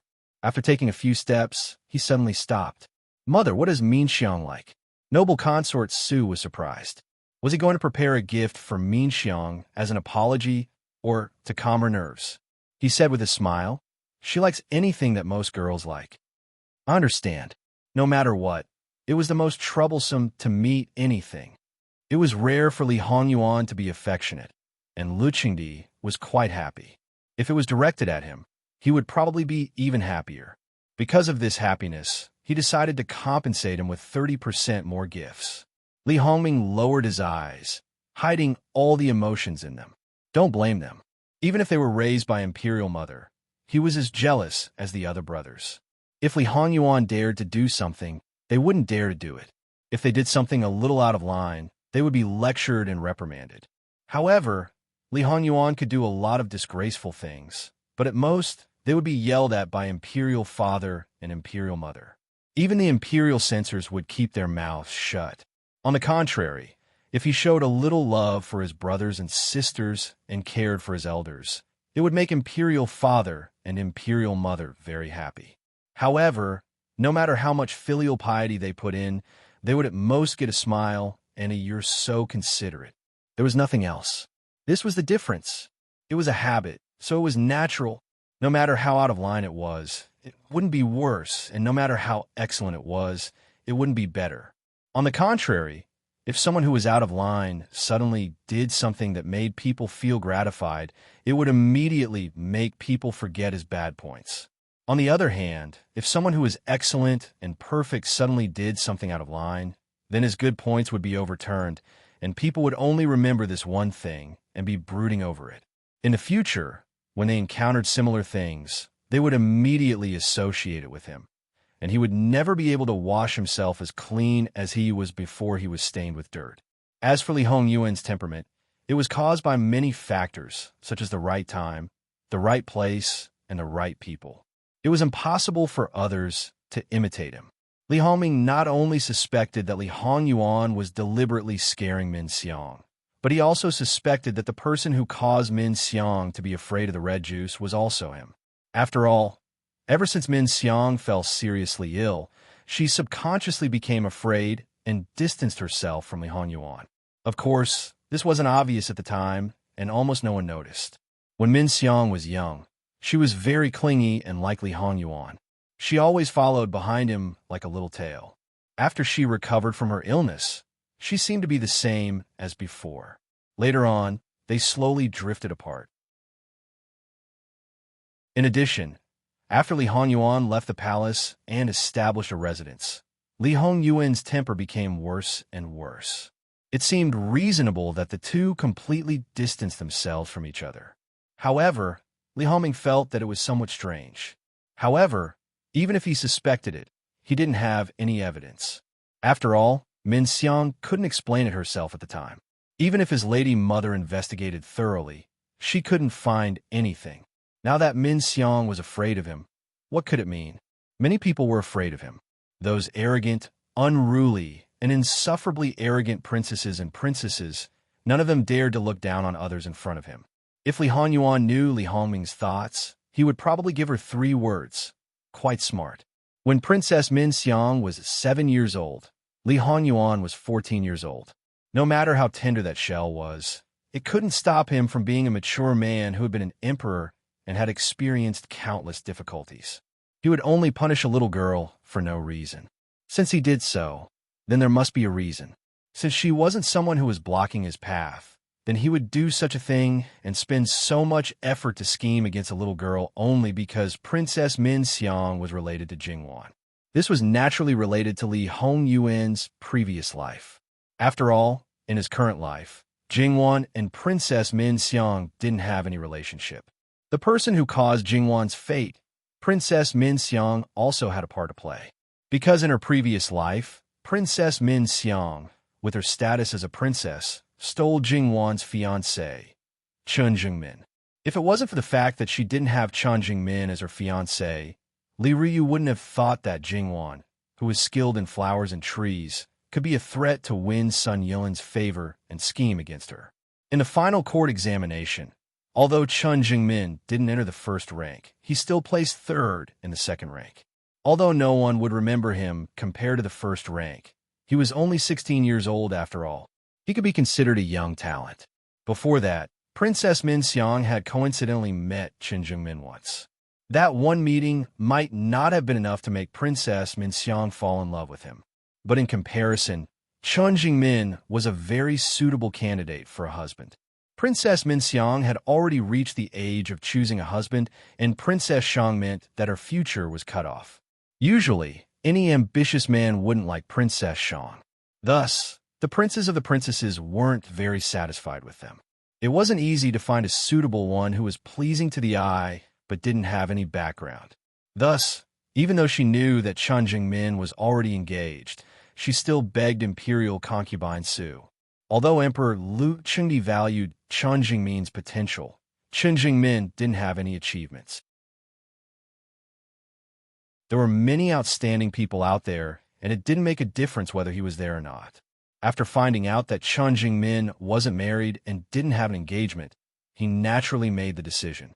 In reality, before Emperor Lu Chengdi knew about it, imperial concubine Su had secretly put pressure on the Chen family to break off the engagement with the Luo family.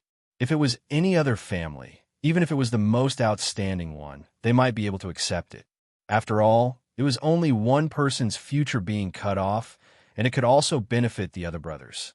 But Chen Jingmin's family was different. His father was his grandfather's only son, and he was the eldest grandson. Although he had 2 younger brothers, they were both born of concubines and were still young. No one knew what would happen in the future. For him to marry a princess was definitely a heavy blow to the family, especially his mother, who only had 1 son and had placed all her hopes on him. Now that all her hopes were gone, one could imagine how much hatred she felt. But her daughter-in-law was a princess. Not only could she not put on the airs of a mother-in-law, she also had to serve her like an ancestor. Her son also had to live in the princess's residence and might not see her for 10 days to half a month. Everyone thought that Chen Jingmin was a docile sheep, but in reality, there was a wolf living in his heart. After losing his favorite cousin and ruining his great future, his mother was depressed and cried all day. As the saying goes, if you don't explode in silence, you will die in silence. And Chen Jingmin happened to be the former.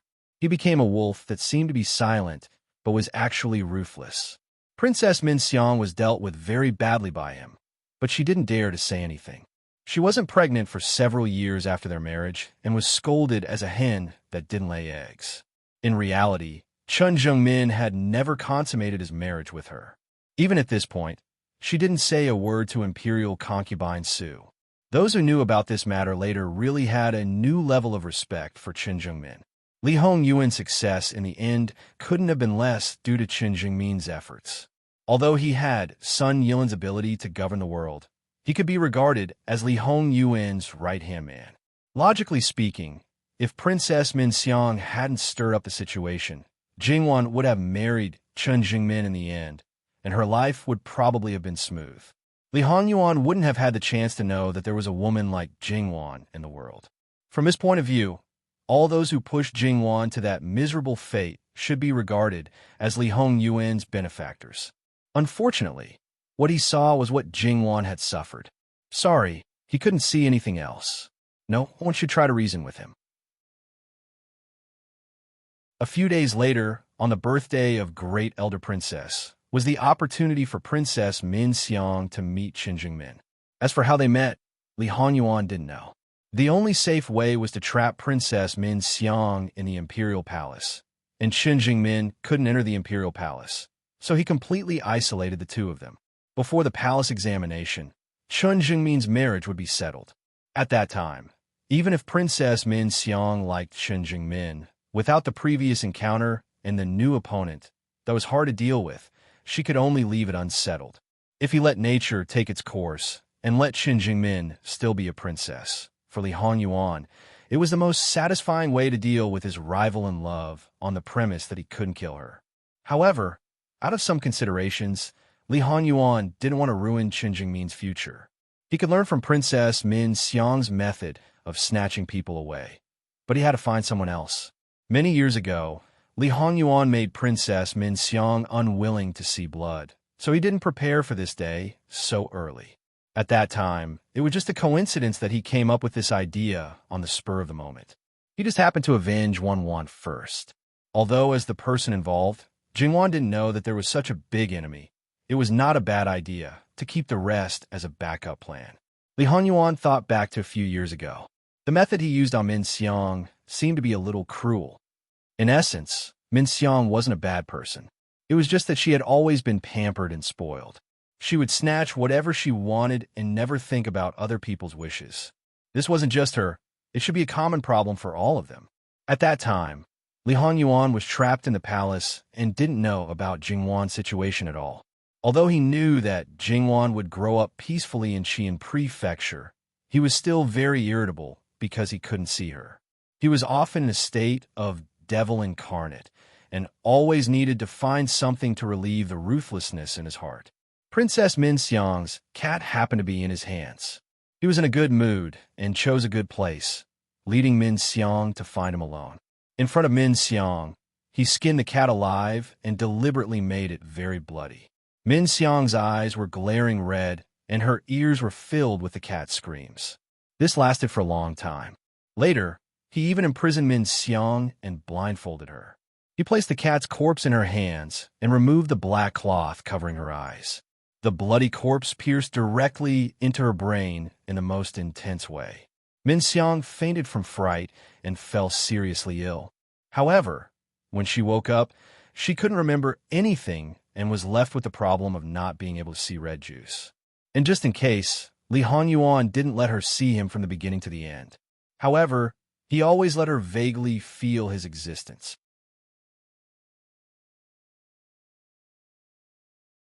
Chapter 87. Li Hongyuan left the Imperial Palace, but he didn't get on the carriage.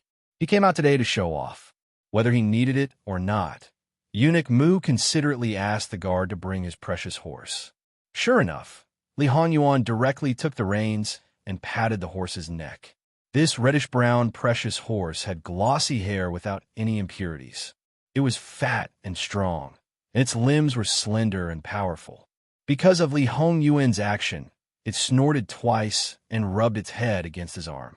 Facing this horse that he had raised for several years, Li Hongyuan showed a rare trace of tenderness. I haven't let you run for a long time. Today, I'll let you run to your heart's content.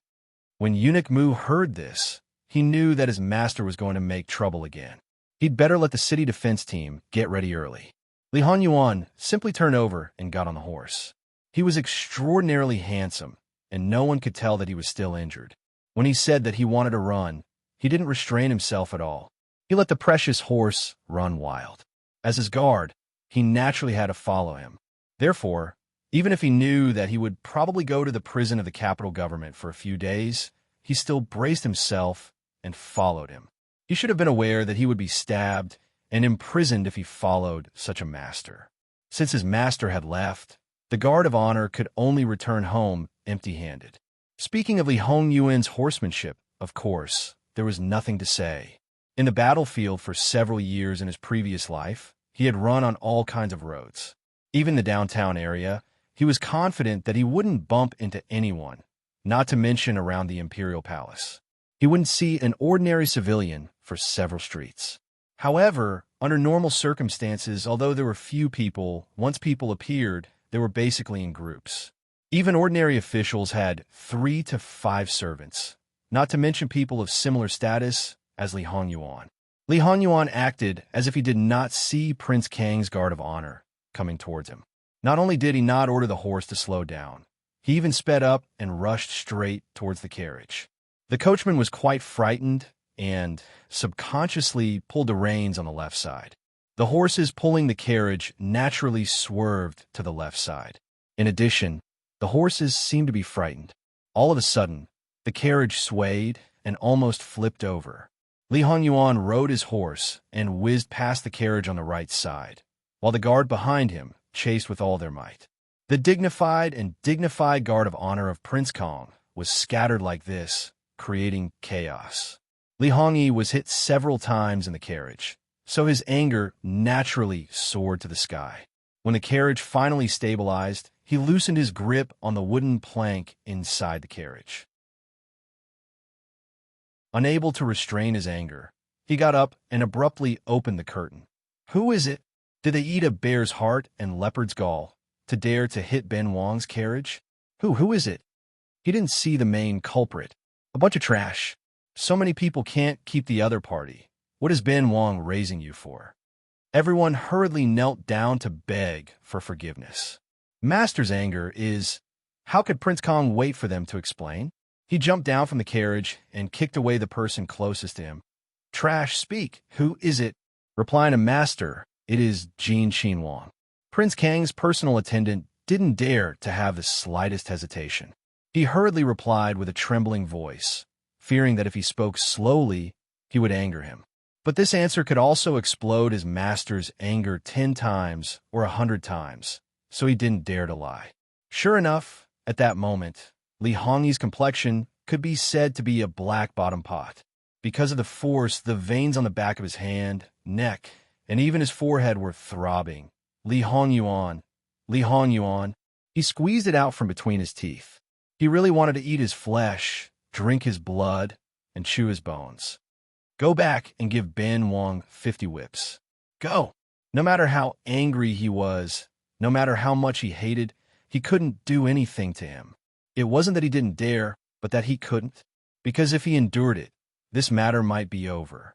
If he fought back, that bastard would be like a mad dog, biting him and not letting him go. The final result would only alarm Fu Huang, and the one who would suffer in the end would never be him, Li Hongyuan. This was what made him most aggrieved. When Prince Kang learned that Lu Chengdi was in the Jade Essence Palace, he went directly to the Empress's Kunyi Palace. The Empress, who was graceful and magnanimous, raised her eyebrows unhappily when she saw Li Hongyi. Her son was sometimes reckless and impulsive, but he wouldn't be so rude. His current appearance, to put it seriously, was disgraceful. What's wrong now? Prince Kang's anger naturally wouldn't subside so quickly. He angrily told the Empress what had just happened. The Empress was silent for a few breaths. Other than that, she didn't have any other reaction. It's not the first time. You've been like this every time.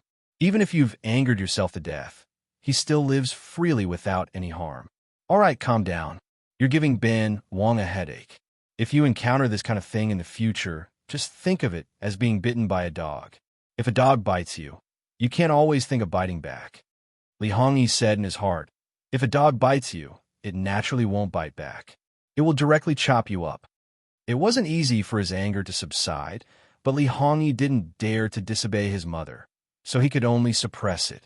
The Empress glanced at him indifferently. It's useless to be calculative now. As long as you can become the final winner, no matter how much humiliation you suffered, you can make up for it 10 times, 100 times over. Let it be proud now. What I want is the final result.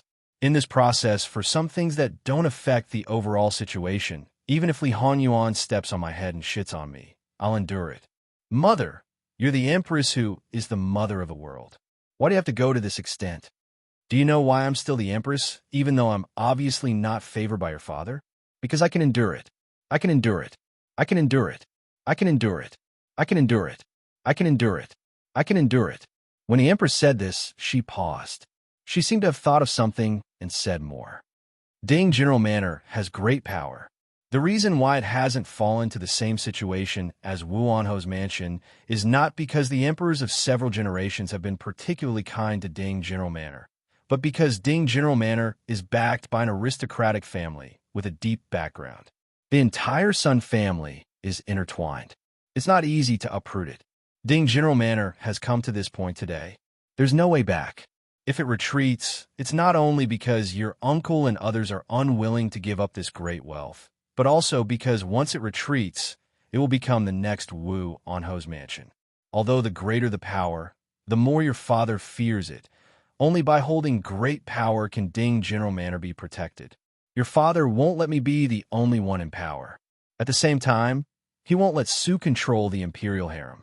In the imperial harem, he also needs balance. This is another reason why I'm sitting on the Empress's throne. The world thinks that I and Su are fighting to the death, like water and fire. It seems that we're evenly matched. It's either the West suppressing the East, or the East suppressing the West. We always lose one round and win the other. How can it be so coincidental and regular? There will be times when you're tired of fighting, but for more than 20 years, there's almost no time for rest. Why do you think? Because your father wants us to fight.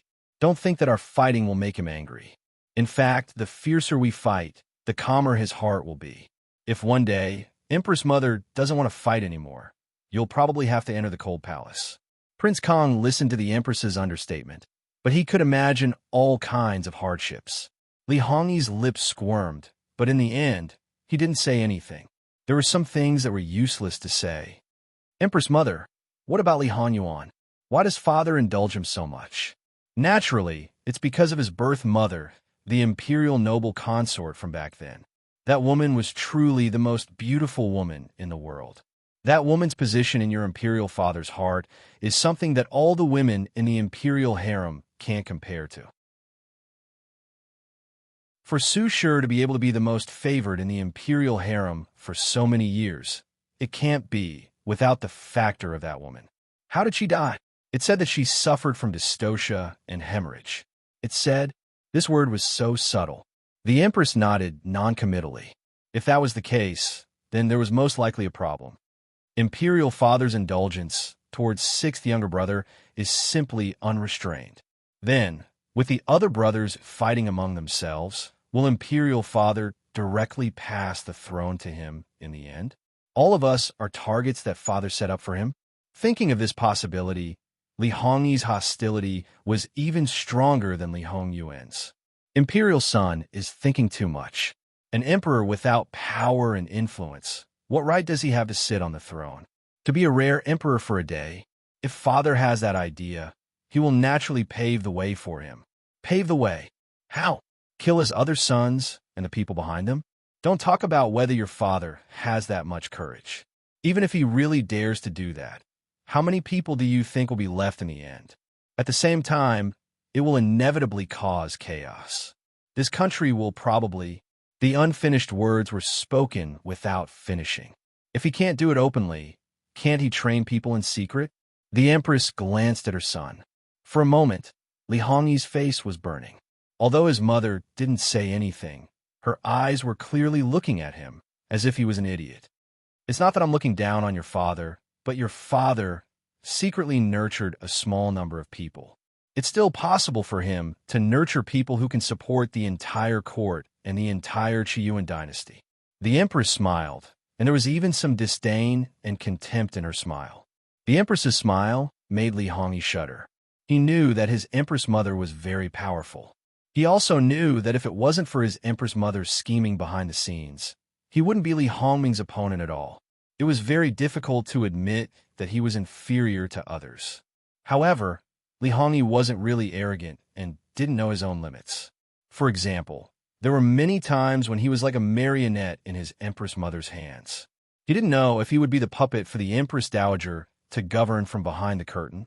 when he ascended the throne one day. The Empress acted as if she didn't see Li Hongyi's unpredictable expression. "Before you entered the palace, I received news that your sixth brother played a game of chess with your father in the Jade Palace. In the end, your father was defeated miserably when he gave 2 pieces to your father." Li Hongyi suddenly looked up at the Empress in disbelief. He had never won a game of chess with Lu Cheng Emperor. "Your sixth brother has never been an idiot. On the contrary, he has been very smart since he was young. He knows how to protect himself best. He knows very well that if he shows off his abilities, he may have died long ago. You should be glad that he seems to be on your third brother's side, but in fact he doesn't. If he really helped your third brother wholeheartedly, the power in your hands would shrink by at least 1/3. Therefore, my son, you should endure when you need to. Don't force him to side with his opponent. You will only suffer a great loss." "Mother, are you saying that Li's sixth brother is hiding his abilities? He also has ambitions for the throne?" "My son, do you really want me to say those 2 words? Idiot." Li Hongyi's face was pale from the Empress' attack. "Perhaps he has ambitions. As a prince, there are not many who would not covet that throne. But perhaps because of the time of birth, there are differences in ambition. Your sixth brother abandoned school when he was young. He didn't learn many things that he should have learned. This is not something that can be made up for with intelligence alone. After so many years, he has long been used to extravagance and debauchery. How likely do you think it is for him to work hard without the help of outsiders? At least until now, he has not become anyone's opponent. You don't need to ask about him for now. Naturally, I will send people to keep an eye on him. You just do what you should do. Son knows." Then, Li Hongyi hesitated as if he had something to say. A man should speak and act decisively. If you have something to say it. Don't hesitate. Back then, was the imperial Gui Fei not of good birth? After so many years, I haven't seen anyone from her maternal family. At least 9 out of 10 people in the world think so. However, it is not true. That woman actually came from the Pei family, the #1 aristocratic family in Jiangnan, and was the legitimate daughter. As everyone knows, the Pei family was loyal to the royal family of the previous dynasty. The Li family seized the country and changed the dynasty. The Pei family was unwilling to be loyal to the new ruler, so they all withdrew from the court and returned to Jiangnan. Because the influence of the Pei family was not small at that time, if the Pei family was destroyed, it was likely that many people who had submitted to the great ancestor would betray him and directly cut off the possibility of the great ancestor ascending the throne. Or perhaps the great ancestor wanted to show his benevolence, so he let the Pei family leave in one piece and issued an imperial edict. Unless the Pei family committed the crime of rebellion, the Li family's emperor could not make things difficult for the Pei family. Because of this, the Pei family naturally would not allow their people to have any relationship with the Li family. For nearly 100 years, there was no room for reconciliation. Furthermore, the Pei family had a family rule that legitimate daughters could not be concubines. The daughter of the Pei family fell in love with your father. At that time, your father was still a prince and just happened to go to Jiangnan on a mission. This matter was very fierce. Your father was almost demoted to a commoner by the previous emperor and had no fate with the throne. In the end, the daughter of the Pei family was eliminated from the Pei family. It was announced that the daughter of the Pei family had suddenly died. The daughter of the Pei family changed her name and followed your father to the capital alone. She hid for 3 years and changed her identity to enter the palace as a concubine. Your father stood his ground against the opinions of the masses and did not hesitate to violate the ancestral teachings to let her enter the palace without power, influence, or background, and be conferred the title of Imperial Gui Fei. Since father cared so much about the daughter of the Pei family, according to common sense, he should have passed the throne to sixth brother. He should have brought sixth brother by his side since childhood and taught him well, instead of giving him to Su Gui Fei to raise. If at that time he had paved the way for sixth brother to ascend the throne, with father's full support, I believe many people would be willing to support Li Hongyuan and not the current situation. This son thinks that there must be something else hidden. If the identity of the daughter of the Pei family is a secret of the imperial family, then what you said is a secret of secrets. Imperial Mother also doesn't know. Imperial Mother, should we investigate? It might be of great benefit to us. Imperial Son, if it was possible to investigate, after all these years, Imperial Mother would have already done it. Why would I wait until now? Back then, the imperial noble consort died from blood loss during childbirth. All the palace servants who served her were angered by your father emperor and were all beaten to death to accompany her. Many other people were also implicated and lost their lives. Right now, the only people who still know the truth, other than your father emperor, is probably only Su Shi. Since then, that woman has been a taboo existence to your father. If you don't want to die, don't touch her. What business do you have in the palace? After talking for a long time, the Empress finally asked him about proper business. It was clear that she did not want to continue talking about this matter. After knowing that sixth brother entered the palace, I thought that he most likely wanted to resolve his marriage with cousin. This son wanted to know what the result was. Van Gong didn't know that you were so idle, Imperial Son. Does Imperial Mother think that this matter is not important? Because of this matter, he was not at ease these few days. Did Imperial Mother not care at all? Then Ben Gong asks you, how is this important? Your cousin's disfigurement has become an established fact. Her original value is still there, but after she was bestowed to your sixth brother, she became a completely useless chess piece. It's the same no matter who she marries. Whether your sixth brother compromised or stirred things up to the end, what's the difference? Or is it that if he stirred things up, your cousin can still marry into a good family as your uncle wished and give you another helping hand? Li Hongyi opened his mouth and was speechless. Did sixth brother compromise? Or did Imperial Father compromise? This son can also prepare a congratulatory gift for sixth brother in advance. Can it? Su Shi has such a good Imperial Mother. She has long hoped that her son can have a proper person to take care of him. Although Yijia is disfigured, other than that, she is basically impeccable. Even if your sixth brother dislikes her, why can't he let her cover her face and order her around as a servant? She can also take care of Jin Xinwang, Fu, and handle the social interactions outside. Li Hongyi understood.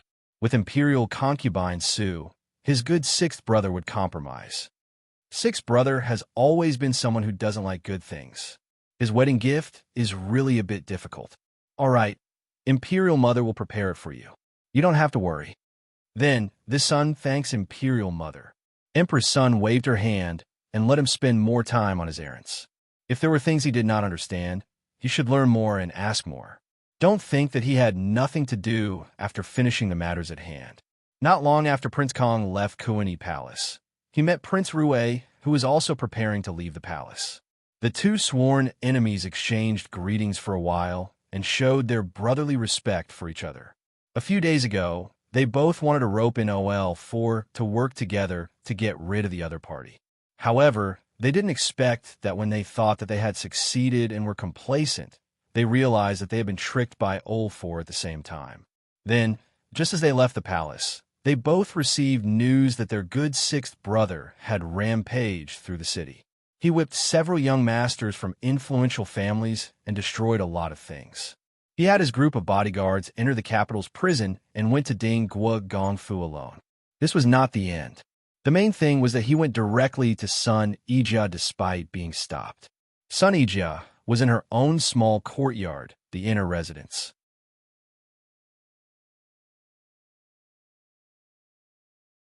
Chapter 88. Although everyone in Ding General Manor wanted to stay far away from Li Honyuan, the king of hell, they couldn't. In such a big house, if they didn't stop him or lead the way for him, they didn't know how many people he would offend. After all, there were still many unmarried girls in Ding General Manor. As for Sun Yijia, she had already been betrothed to this king of hell, and she was a disfigured and worthless person. It was human nature to offend her a few times. Therefore, although there was no one in front of Li Honyuan, a very strange encirclement was formed around him. There were more or less people in three directions looking at him, as if they were facing a great enemy. If he walked in the direction where there were no people, Their expressions were relatively relaxed. If he walked in the direction where there were people, there would immediately be a few more people in that direction, implicitly telling Li Honyuan that he couldn't go in this direction. Li Honyuan sneered and took 2 more steps forward. The faces of these servants became very ugly. Their legs were clearly trembling, but they still refused to move a single step. Their eyes were as wide as copper bells, and they unconsciously put up a defensive posture. It was as if they were looking at death calmly. If Li Honyuan took another step forward, they would really dare to make a move. What a group of loyal and good servants. Li Honyuan held the horsewhip in his right hand and gently stroked it in the palm of his left hand. His eyes were dark, and the gloomy atmosphere around him seemed to have turned into a substance, making people couldn't help but tremble with fear. Suddenly, the whip lashed out fiercely. Ah! With a scream, the whip fell precisely on the face of a servant in front of him. The servant covered his face and trembled. In the eyes of outsiders, Li Honyuan had always been this frightening, but in fact it wasn't. At least if the people around him were present, they would know that his anger was absolutely not low now. Why do you think? He couldn't go anywhere else, but he could go wherever his Wan was. Today it was him. If it were someone else, wouldn't it be the same? So, in his heart, there was only the person he cared about the most. If it weren't for Jing Wan's coincidental appearance, he would have completely forgotten where he was going. He didn't even think about it. If it were someone else, would they be as unruly as he was, barging into someone else's backyard? That was why he was so unreasonable and unreasonable. He treated others with 2 different sets of rules. When it came to Jing Wan, he had to use the best and most beneficial way for her. It was wrong to stop him now, and it was even more wrong to not stop him. Li Hongyuan's anger soared. His attacks were fast, accurate, and ruthless. The group of people screamed in pain from his slaps. Those who still had a bit of courage had all retreated to the back. After all, they couldn't really fight him. How many lives would you have if you dared to fight a prince? Such a thing naturally alarmed old Madame Sunday. She arrived almost at the same time as Duchess Ding. Seeing this chaotic scene and the wanton and insolent Jin Qin Wang, Duchess Ding was so angry that her whole body trembled. Her fingernails almost sank into her flesh. She really wanted to tear him apart. It must be said that old Madame Sun, who was used to the wind and waves and didn't get angry easily, was also angry. Originally, she had already handed over the power of the backyard, so she didn't need to come forward. However, she was worried that her daughter-in-law would do something irrational. After all, because of Sister Jia Er's matter, this daughter-in-law was almost crazy. Who dared to talk about Sister Jia? She even ignored her own identity and immediately turned into an old hen protecting her calf. Old Madame Sun didn't expect her to be like this. No matter if she was sincere or hypocritical, or if she had other intentions, the pitiful hearts of parents in the world were pitiful. Even though she knew that what she did was wrong, more than 1 or 2 people came to her to complain, and she turned a blind eye. But now, they all knew that they must restrain themselves and force themselves to suppress their anger. The servants were rude and offended Wang Ye, asking for Wang Ye's forgiveness. When old Madame Sun opened her mouth, Li Honyuan finally stopped and turned around. Ben Wang thought that the masters of this Ding Guofu were all dead. Listening to his words, he really pulled the hatred as soon as he opened his mouth. It wasn't enough to tear him apart alive. I didn't know that Wang Ye had graced us with your presence, asking for Wang Ye's forgiveness. This prince has always been a magnanimous person. As the saying goes, those who don't know can't be blamed. Next time, this prince will remember to inform your residents first. Next time? You still want there to be a next time? Is this your Jin Qin Wang Fu? You can come and go as you please? Old Madame Sun intentionally or unintentionally blocked her daughter-in-law. At that time, we will definitely welcome Wang Ye. Just don't know what Wang Ye has graced us with your presence today. Do you still need Ben Wang to say this question? Then, asking Wang Ye to move to the antechamber. Chen Fu will let my granddaughter dress up before going to see Wang Ye, so as not to be disrespectful in front of Wang Ye. You're going to marry Ben Wang. What kind of appearance can't you see? Now, it's just a meeting in advance. Besides, The servants of your Fu have unanimously pointed out the way for Ben Wang. Ben Wang personally thought that you didn't intend to stop Ben Wang. Anyone who had some respect for their future wife probably wouldn't say such rude words. Hearing this, how could she not know what he meant? Duchess Ding's eyes swept over the servants around as if they were poisoned. Very good. She, the mistress of the family, was still here. She had made it clear before, but these people still dared to humiliate her daughter. It seemed that she was too good-natured. Li Hongyuan used his actions to tell them that he really knew where Sun Yijia lived. Old Madam Sun personally stepped forward and blocked Li Hongyuan's path. Wang Ye, Sister Jia has a female guest, asking Wang Ye to move. Duchess Ding would anxiously open her mouth. A female guest. If it were someone else, Li Hongyuan's next sentence would probably be, what does it have to do with Ben Wang, whether there is a female guest or not? However, because he knew that it was Jing Wan, he naturally wouldn't say this. These people should also know that there is a female guest in your Fu. Letting a man break in. Dinggua's mansion really doesn't take other people's girls seriously. These words were hurtful. If it was spread out, which girl would dare to go to the gate of Dinggua's mansion? It was as if their Dinggua's mansion was like that. Wang Ye, be careful with your words. Old Madam Sun's attitude became a little cold. Li Hongyuan smiled indifferently, as if he was watching a joke. Grandmother, mother, there's so many of us here. Even if His Highness went to Little Sister's small courtyard to see Little Sister, it wouldn't be too out of line. His Highness is a descendant of the imperial family, so he definitely wouldn't do anything disrespectful. As for the female guest in my sister's courtyard, naturally, there's no reason for Wang Ye to move for an ordinary woman. I can only wrong that girl to move for Wang Ye. Sun Yilin, who was like the moonlight breeze, walked over unhurriedly. His eyes were clear and bright, as if he was untainted by the mud. Li Hongyuan looked at him coldly. He didn't know that Sun Yilin was at home today. Whether it was a coincidence or not, in his eyes, Sun Yilin had evil intentions. If it was because of his previous life, Sun Yilin was a capable minister in his eyes, and he looked up to him. Then, since Sun Yilin had feelings for Wan Wan, his impression of him immediately fell to the lowest point. Especially when he thought of the same interests and hobbies as Jing Wan. Li Hongyuan's expression became a little gloomier. In Li Hongyuan's eyes, there were many people who had the ability to govern the world, but there was only one Jing Wan. How could Sun Yilin not feel Li Hongyuan's coldness and hostility towards him? The former was easy to explain, but where did the latter come from? Sun Yilin didn't intend to pursue the matter.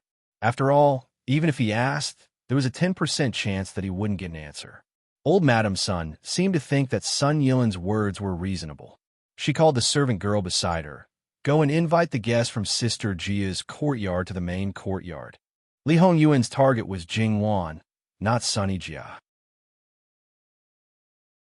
In his eyes, other than his Wan Wan, who else had the charm to take the initiative to come to his door? With Sun Yilin's interference, it seemed that he wouldn't be able to see anyone. If others made him unhappy, he would make them unhappy 10 times more. There's no need. I'm more interested in having a drink with Master Lin now. His wanton eyes were full of malice. Duchess Ding's face changed in an instant. Her attitude towards Sun Yijia had changed a lot. She was willing to protect her daughter strongly, but only if Sun Yilin was not involved. If she had to choose between Sun Yilin and Sun Yijia, she would definitely choose to sacrifice one to protect the other. Your Highness, we've already come to this step. I think Yijia is already dressed up. Why don't you see Yijia? Perhaps your Highness will find that even if Yijia's face is ruined, the flaw can't cover up the jade. Li Hongyuan smiled. It was still a very seductive smile. Do you know what you look like now, madam? A procuress in a brothel who recommends the girls in the brothel to her patron. Duchess Ding was so angry that her face turned blue and she almost fainted. Old Madam Sun's face was not much better. When she looked at Li Hongyuan again, there was a faint unkindness in her eyes. The servants were also extremely embarrassed. They looked at Li Hongyuan as if they were looking at a monster. They had never seen such an arrogant person. Your Highness, please watch your mouth, Sun Yilin said unhurriedly. No one could tell that he was in a bad mood at all. Li Honyuan felt that Sun Yilin seemed a little strange just now, but now he finally understood what was wrong. He narrowed his eyes slightly. Sun Yilin now had a trace of the cabinet chief who had experienced great changes in his family, the struggle for the throne, and the ups and downs of the officialdom in his previous life. He was calm, wise, elegant, and often smiled. You could never see anger on his face. Then, he was sold by Li Honyuan. Maybe he helped Li Honyuan count the money and was sent to prison. Maybe he was grateful to Li Honyuan for saving the lives of his family. How old was he at that time? It seemed that he was only in his 30s. At this age, he sat in the position of cabinet chief, but no one in the court said anything. In addition to being afraid of Li Hongyuan's abuse of power, it was also because Sun Yilin's ability and skills were convincing. Although Li Honyuan didn't remember what state Sun Yilin was in his previous life, he was definitely not so sophisticated. It seemed that some changes had made him change a lot. Not only did he enter the officialdom in advance, but his mentality also matured in advance. Li Honyuan didn't know whether this was good or bad, but he didn't care. He never expected to be the final winner again with the memory of his previous life. Once things changed, it was bound to cause a series of changes. He had long realized this. He, Li Honyuan, was indeed arrogant, but he was not arrogant. What? Did I say something wrong? Duchess Ding's attitude explained everything. I just wanted to invite you for a drink, but she hurriedly pushed her sister out. Li Honyuan sneered softly and coldly. Sun Yilin, no matter how much you care about your sister, what can you do? She's just a chess piece manipulated by others. Even if she wants to marry me, the most unbearable person in your eyes, you can only watch. You can't do anything, not even say a word. Sun Yilin's expression didn't change, but his hands and his sleeves clenched into fists. Then he said with a faint smile, Your Highness is very self-aware. This bit of sarcasm didn't hurt Li Honyuan at all, and he was indeed very self-aware. He knew what kind of person he was, and he was very clear. In comparison, he preferred to tell the truth. It was really fun to make everyone feel uncomfortable and have nothing to say. He nodded carelessly. I have always been very tolerant. How about this? I will give you a chance to choose. Do you want to drink with me? Or do you want me to go and find your sister to pour out my heart? Sun Yilin cupped his hands. This official just happens to have a jar of good aged wine. Your Highness, please do me the honor of drinking with me. Not all people in Duke Ding's mansion are blinded by interests, but Li Honyuan looked at Sun Yilin and touched his chin with interest. I am looking forward to this marriage. Thinking of all the things about Li Honyuan, almost everyone's thoughts went astray. The servants couldn't help but feel pity for their young master. At the same time, they felt indignant in their hearts. He wanted to marry their young lady, but he wanted to touch their young master. Such an excellent and perfect young master was going to be defiled by this living king of hell. How could their young master face others in the future? However, if these people noticed the look in Li Hongyuan's eyes, they probably wouldn't think so much. The depths of those deep eyes were cold, without any warmth. Duchess Ding wanted to stop him, but Sun Yilin raised his head as if he had sensed something. He gave her a slightly profound look. Duchess Ding froze, her lips squirmed, but she couldn't say a word. Please, Your Highness. Sun Yilin indifferently reached out his hand and made an inviting gesture. When the two people were far away, Duchess Ding looked at old Madame Sun helplessly. Nyang, are we just going to watch and do nothing? Then what do you want to do? Let people throw Jin Xinwang out? I thought you could really protect Sister Jiar at all costs. Now that I see it, it's nothing more than this. Since you don't have the courage to resist Jin Xinwang, then you can only choose to accept it. Lin Gu chose to sacrifice himself for his younger sister. Regardless of whether others think it's not worth it, and regardless of whether others say he's stupid, as long as he thinks it's worth it, it's enough. After all, he's a man. It's only his reputation that will be damaged, and it won't ruin his future. On the contrary, the emperor may see that he was bullied by Jin Xinwang and feel guilty, and think more highly of him. Old Madame Sun said coldly. Nyang, how can you say that? At this time, mother-in-law still spoke sarcastically. Wasn't that her most beloved grandson? Duchess Ding was anxious and angry, her eyes red. With a reputation of being a pet molester, how can Yilin marry and have children? Even if his future is not damaged, others will say that he's relying on sex, to get to the top. There are many people who want to cling to Duke Ding's foo. Why can't he marry and have children?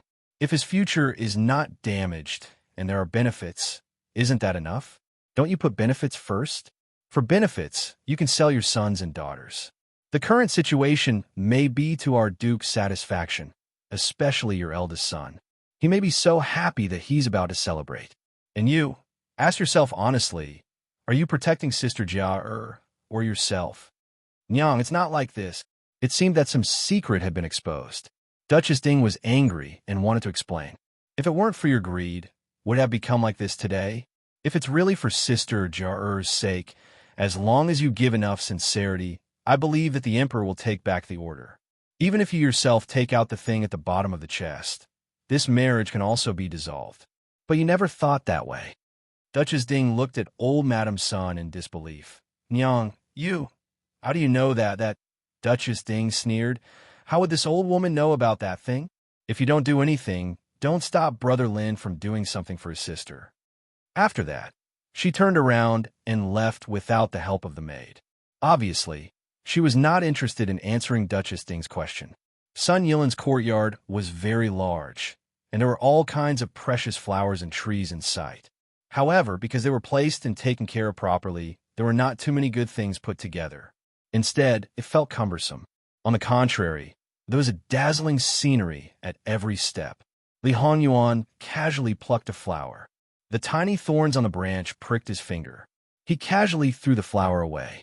Raising his hand, a dark red bead of blood appeared on his fingertip.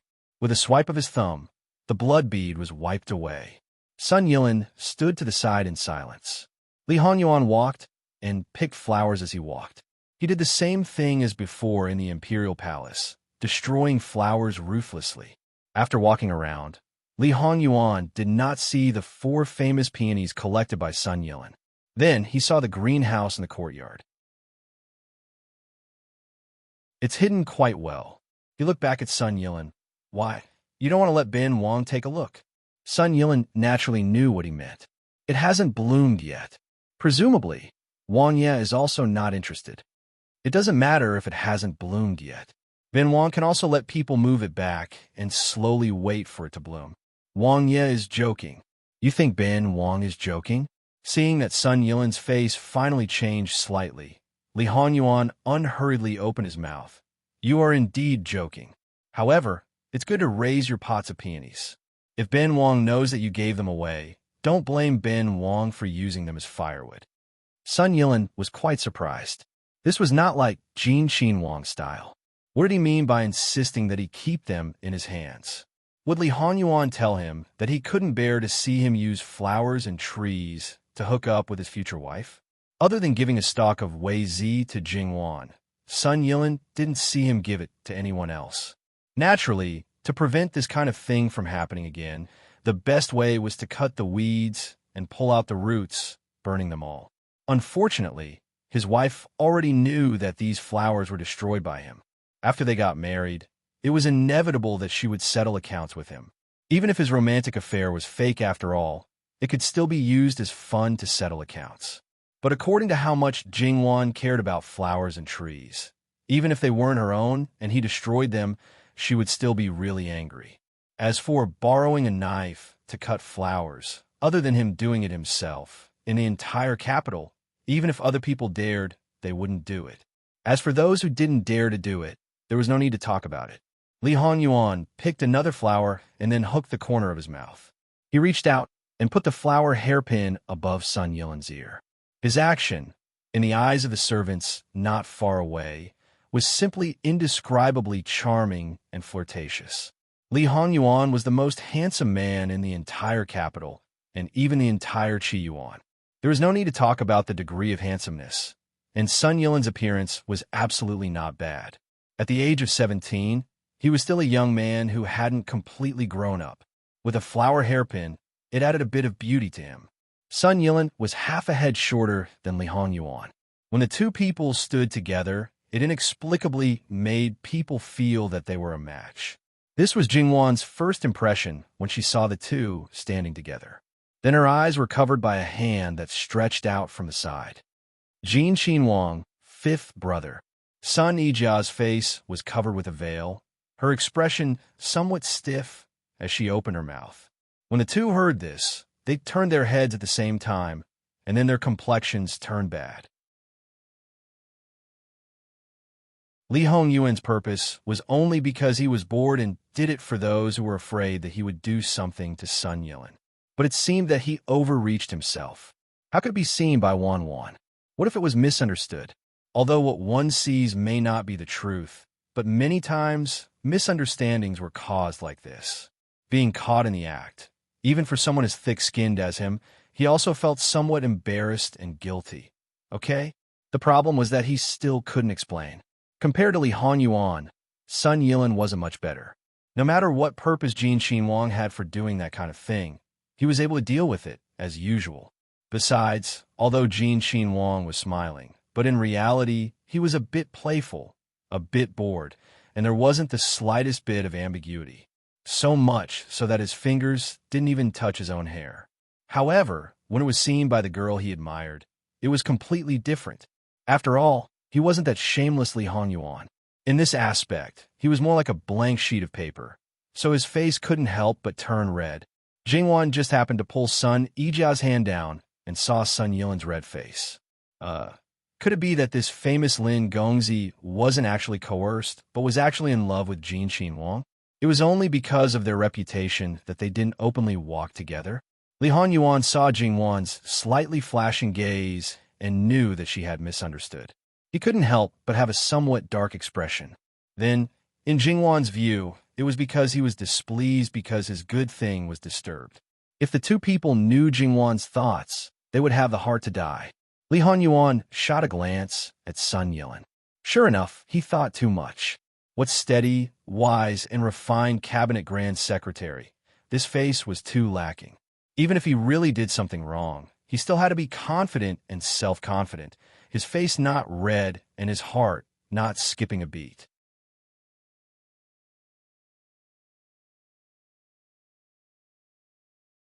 Chapter 89. Sister Jia, why don't we leave first? Jingwan felt that if she continued to watch, she would feel awkward. Sun Yijia was also very tangled. Although she had not experienced the baptism of adult education, she did not think as much as Jingwan and did not misunderstand the relationship between the two. However, the two of them did not seem to get along as badly as she imagined. Her worries seemed to be superfluous, but for her to turn around and leave like this, she was also not at ease.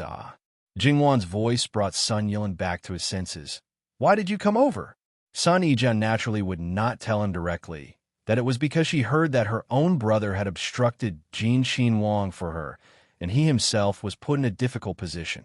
For a moment, he accidentally smashed something. His heart was perturbed, and he could not sit still.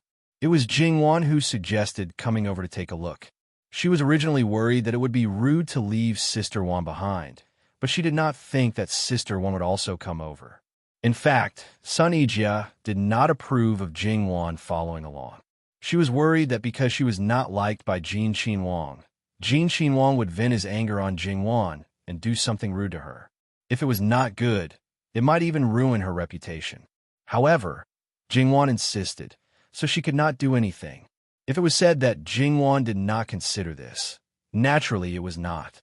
When facing people who were not stingy, one naturally had to be on guard. After all, in this world, if a woman was too harsh, the consequences of ruining her reputation would be too serious, especially when it was related to innocence. Jingwan dared to come over. Naturally, she had something to rely on. After all, she was Jin Qinhuang's savior. She would not force him to repay the favor. For Jin Qinhuang to let her off was already a great kindness. However, the real reason was that she felt that Jin Qinhuang was not as unbearable as the rumors said. In addition to what she saw and understood about Jin Qinhuang, there was also a feeling. That feeling was inexplicably strong, so strong that it made her desperate to take risks. Because when I was at my Long Temple, I made a flower arrangement. Sister Jia said that the flowers in young Master Sun's courtyard were the best and wanted to cut a few to make vases. Jingwan lied without changing her expression. Because it was not completely false, she was not guilty at all. It was just that she was originally going to pick flowers in the garden. So it was like that. What do you need? I can cut it for you. If you just let them go like this, perhaps this misunderstanding would become real. It would be best to clarify it now. As for Jin Qinhuang, what the hell was that? Even if the emperor came up, he would have to stand aside. As for whether or not Jingwan would be fancied by a certain person, with his protection, he could not let her suffer losses. Jingwan smiled faintly and nodded. The strange atmosphere had already disappeared. If she asked to leave for no reason, it would be too deliberate. But now that she thought about it carefully, she seemed to have thought too much just now. Although this man gave another man a hairpin, if it was not a special situation, who would do that? However, there was still a kind of person in the world who was extremely poor and extremely vile. It seemed that Jin Qinhuang was such a person, at least on the surface. If this matter was done by Sun Yilin, then Jingwan would not think about anything and would directly nail him on the road of being a homosexual. Therefore, it was not that this person with a terrible reputation did not have any advantages, but there were more disadvantages. For example, in the future, if he affectionately expressed his deep love to his true love, not only would the other person not be moved, but would instead give you a suspicious face. That would make you want to vomit blood and bang your head against the wall. This was the true portrayal of the incomparably honorable Jin Qinhuang. Then, he would find that capturing his wife's heart was even more difficult than chasing after his wife. He could devise strategies and control the world, but it was difficult to win the heart of his little wife. His heart was tired. Li Hongyuan's purpose was originally Jingwan. Being able to see her was naturally an unexpected surprise. Only a fool would open his mouth to let them leave. He actually wanted to let the two people who were really eyesores leave, but unfortunately, he could not. However, in the future, when doing bad things, he still had to bring someone to keep watch. The servant girl quickly brought the scissors. Sun Yilin was about to take it when a hand came and snatched the scissors away. "What do you want? Ben Wang will do it." Sun Yilin immediately restrained his smile. Even if the other party was a Wang Yi, he still wanted to violently beat him up. When he was courting the woman he admired, and someone was making trouble, it was really not the ordinary kind of infuriating. Regarding Sun Yilin's thoughts, Li Hongyuan was very clear. It would be strange if he did not do something. Li Hongyuan carelessly tossed the scissors in his hand, as if he was not waiting for their reaction for a long time. He slightly tilted his head and lightly raised his eyebrows. His face was practically saying, "What do you want?" still not saying it. Jingwan did not know why, but she kept feeling that his line of sight fell on her body. Jin Wang Ye's long face was really not an ordinary one. From the side, there were no blind spots. Those long eyelashes were absolutely natural. Occasionally, when he blinked, it was like a small brush gently brushing against the heart. In addition, there was always some kind of flirtatious feeling that appeared on a big man's body. Jingwan had never felt that she would be bewitched by beauty, but at this time, there was also a tendency for her face to turn red and her heart to beat faster.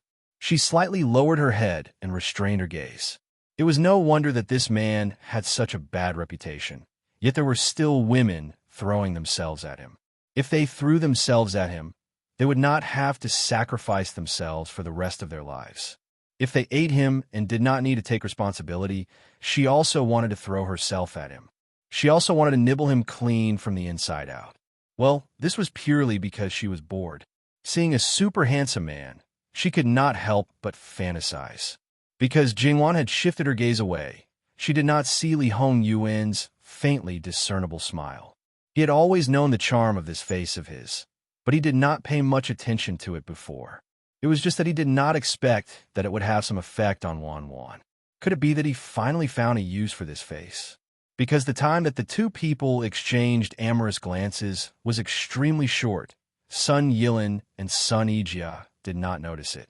They did not know if it was an illusion or not, But Jin Wang Ye's mood seemed to be very good.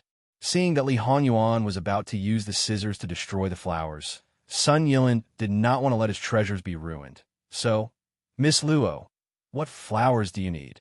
Then he turned his head to look at Li Honyuan. That bit of gentleness was completely restrained. For Wang Ye to condescend, it is also the fortune of these flowers. However, Sun Yilin did not count on him. In his view, in the end, he would still have to do it himself. He only hoped that his flowers would not be ruined by him. In fact, there is no need to deliberately cut a particular kind of flower. A single kind of flower has a single kind of insertion method, and many kinds of flowers have many kinds of insertion methods. There is no unified conclusion. Li Honyuan nodded slightly. His eyes swept over the flowers, and then he started. In his previous life, he only knew that Wan raised flowers, loved and cherished flowers.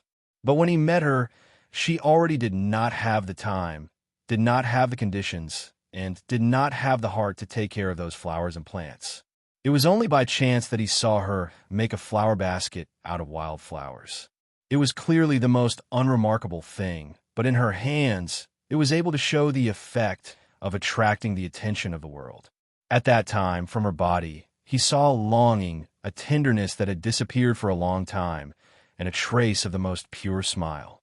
Originally, he thought that Li Honyuan was an expert in ruining flowers, but after he cut a few times, not only Sun Yilin, even Jingwan revealed a surprised expression. This Wang Ye's understanding of all kinds of flowers and plants seemed to be beyond their expectations. Whether it was the flower branches that he chose or the method of cutting, it could basically be used to make a flower arrangement. It only needed to be trimmed the leaves and the like. Compared to the usual Li Honyuan, in the midst of hundreds of flowers, he was calm and tranquil. That scene was really pleasing to the eye, and it did not contain any other emotions. If one did not pay attention to his face, even if it was the people who knew him best, they would not be able to recognize him at first glance. It was as if he was a completely different person. Sun Yilin half narrowed his eyes. There was no longer the previous gentleness, and it was dyed with sharpness. Raising flowers and plants could cultivate the mind and nurture one's nature. In the end, the current Jin Wangya was also privately raising flowers and plants, and being in the middle of a sea of flowers, he naturally calmed down. Or was the Jin Wangya that they knew was not the same person as him? Gong Mama, who was standing with the servants of Duke Ding Fu not far away, had a completely different feeling from everyone else. The current Jin Wangya made her see the feeling when her own miss was tending to the flowers and plants.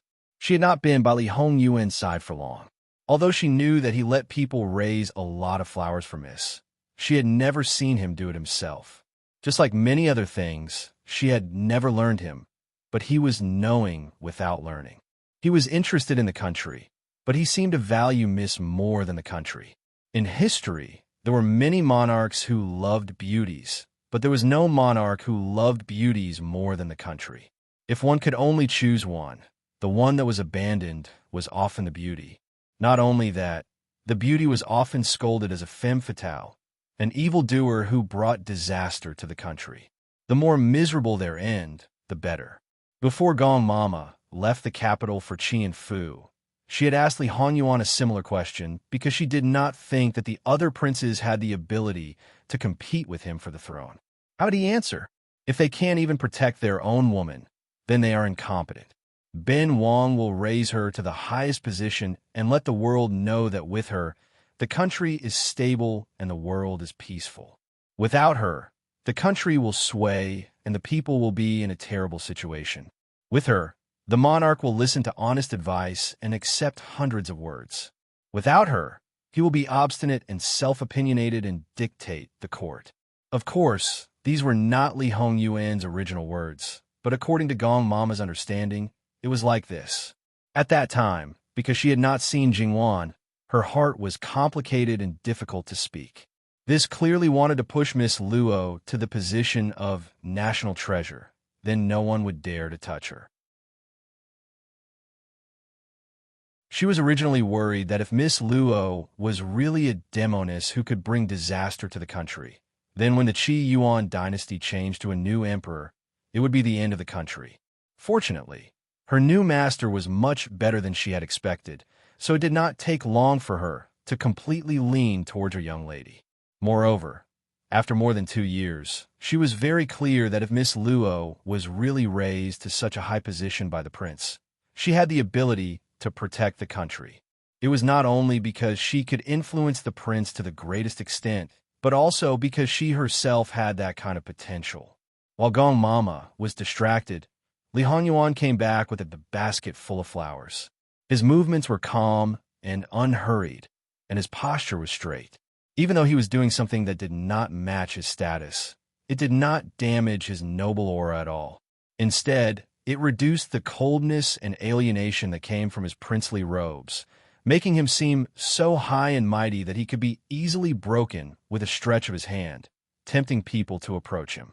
Wherever this man went, the heavens and the earth would dim in comparison. Jingwan almost subconsciously stroked the prayer beads on her wrist. The feeling of a monarch overlooking the world appeared again. Every step he took, it was as if he deliberately stepped on her heart. And this time, not only Jingwan, Sun Yilin, who was close by, also felt it. Because he often saw Lu Qingdi, he was very clear about what it meant to be unpredictable. If it was a guess before, then now, Sun Yilin was 100% sure that all of them had been deceived by Jin Xinhuang. He hit it so deeply, if he said that he did not have any ulterior motives, even ghosts would not believe it. However, he had clearly been hiding it well, so why did he suddenly find out? Perhaps he agreed to this marriage because he wanted to win over Duke Dingwu, or was it because he wanted to be used by Li Hongyuan? He originally did not approve of this marriage, and after Li Hongyuan was exposed, he disapproved even more. Not to mention whether his terrible reputation before was true or false. Even if it was false, this man's mind was too deep, too terrifying. It was not something that could be influenced by anyone. And in Sun Yilin's view, those were most likely true because it had no effect on him at all. So, why should he wrong himself? Moreover, only by making the play real could he deceive everyone. Therefore, no matter what, if his younger sister married him, she would definitely not have a good life. Seeing Sun Yilin's fluctuating expression, he could roughly guess what he was thinking. Li Hongyuan coldly snorted in his heart. He did not need Duke Dingwu at all.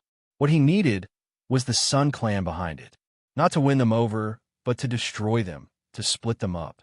Moreover, it was really embarrassing, but he had already started. Even if the masters of Duke Dingwu found out now, it could not be salvaged.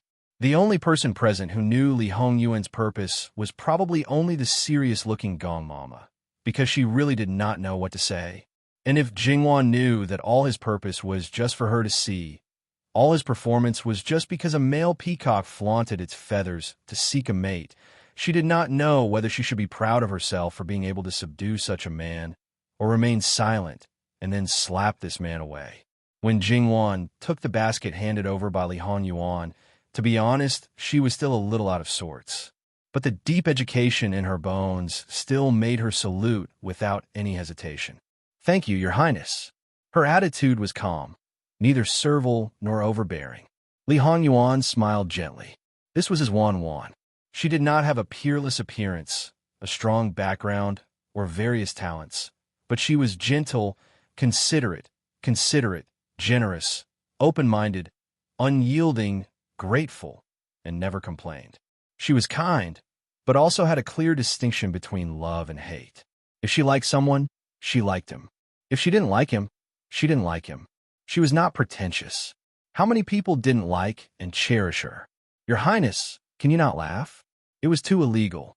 She had to admit that Jingwan felt that she seemed to have been inadvertently flirted with by this man again. But it really was inadvertent. "Jingwan, you're too naive." Seeing the harmonious atmosphere between the two, Sun Yilin suddenly felt a strong sense of danger. For a while, he did not think of Li Hongyuan's true goal. He was worried that Li Hongyuan had become interested in Jingwan. In the eyes of some people, Jingwan did not meet the standard of beauty in Li Hongyuan's eyes, but Sun Yilin did not think so. The face was not the only standard to judge a person's beauty. If one had a good appearance, but did not have the bearing to support that appearance, it was all in vain. Sun Yilin subconsciously wanted to separate the two of them, but Li Hongyuan seemed to have eyes on the back of his head. He took a step to the side and turned to walk away. The charming atmosphere instantly disappeared, and everything seemed like an illusion. Sun Yilin, didn't you want to treat this king to wine? Where's the wine? Take advantage of this king's good mood. So everything you did just now was because you were in a good mood? Sun Yilin hoped that it was only like this. Sun Yilin wanted nothing more than to quickly separate them as far as possible. Your Highness, please. Li Hongyuan looked at Sun Yilin with a smile that was not a smile. There seemed to be a deeper meaning in his eyes. Jingwan did not see this expression of his, but it fell into Sun Yilin's eyes. His heart skipped a beat. Anything could happen when one was drunk. The servant girls took the wine and prepared the dishes. Without needing Sun Yilin's orders, they all moved to a small pavilion in the courtyard. Older sister Jia, let's go. It seemed that there was nothing wrong and the excuse had been achieved. There was no need to continue staying here. Younger sister Wan, there's no rush. Didn't I say before that I wanted to learn how to cultivate flowers from fifth brother? He's not a qualified teacher. How about you tell me again now? You don't have to tell me too much. Just tell me about the habits of the flowers in fifth brother's courtyard. Sun Yijia held Jingwan's hand. Jingwan saw that her line of sight always seemed to glance at Li Hongyuan and Sun Yilin. How could she not understand her intentions? Jingwan readily agreed. From the moment they entered, Jingwan discovered that there were many varieties of flowers and trees in Sun Yilin's courtyard. Moreover, it could be seen that they were all carefully cultivated and taken care of very carefully. Even if Sun Yijia's purpose was not here, Jingwan was not perfunctory. No matter what kind of flowers or trees she introduced, she was very careful and attentive. She used words that Sun Yijia could understand as much as possible. It was concise and comprehensive. Even if Sun Yijia was distracted at the beginning, she was gradually attracted over. From time to time, she would ask one or two questions. Jingwan told her everything that she knew. Moreover, these questions were not difficult for her at all. In the pavilion over there, the moment Sun Yilin saw the truth, he knew that his skills were not enough in Jinqin Wang's eyes. What is Wang Ye's intention? Li Hongyuan held the cup and took a small sip. He carefully tasted the taste. It's not bad. He raised his head and drained it in one gulp. Wang Ye is quite assured of this official. Are you not worried that this official will tamper with the wine? Li Hongyuan faintly glanced at him. Are you that stupid? In the past, I naturally would not. But now it's different. Wang Ye's threat is too big. Paying a little price to get rid of future troubles. Why not? Pay a little price? Sun Yilin, in your opinion, how big is this price? Then Ben Wang will tell you, Ding Gua Gong Fu, Sun Clan, the Empress Li Hongyi, and all the officials who support him, 9 generations will be exterminated. Li Hongyuan smiled and downplayed the bloody matter. Sun Yilin's face was cold as he stared fixedly at Li Hongyuan. https://11/11/1807/6652972.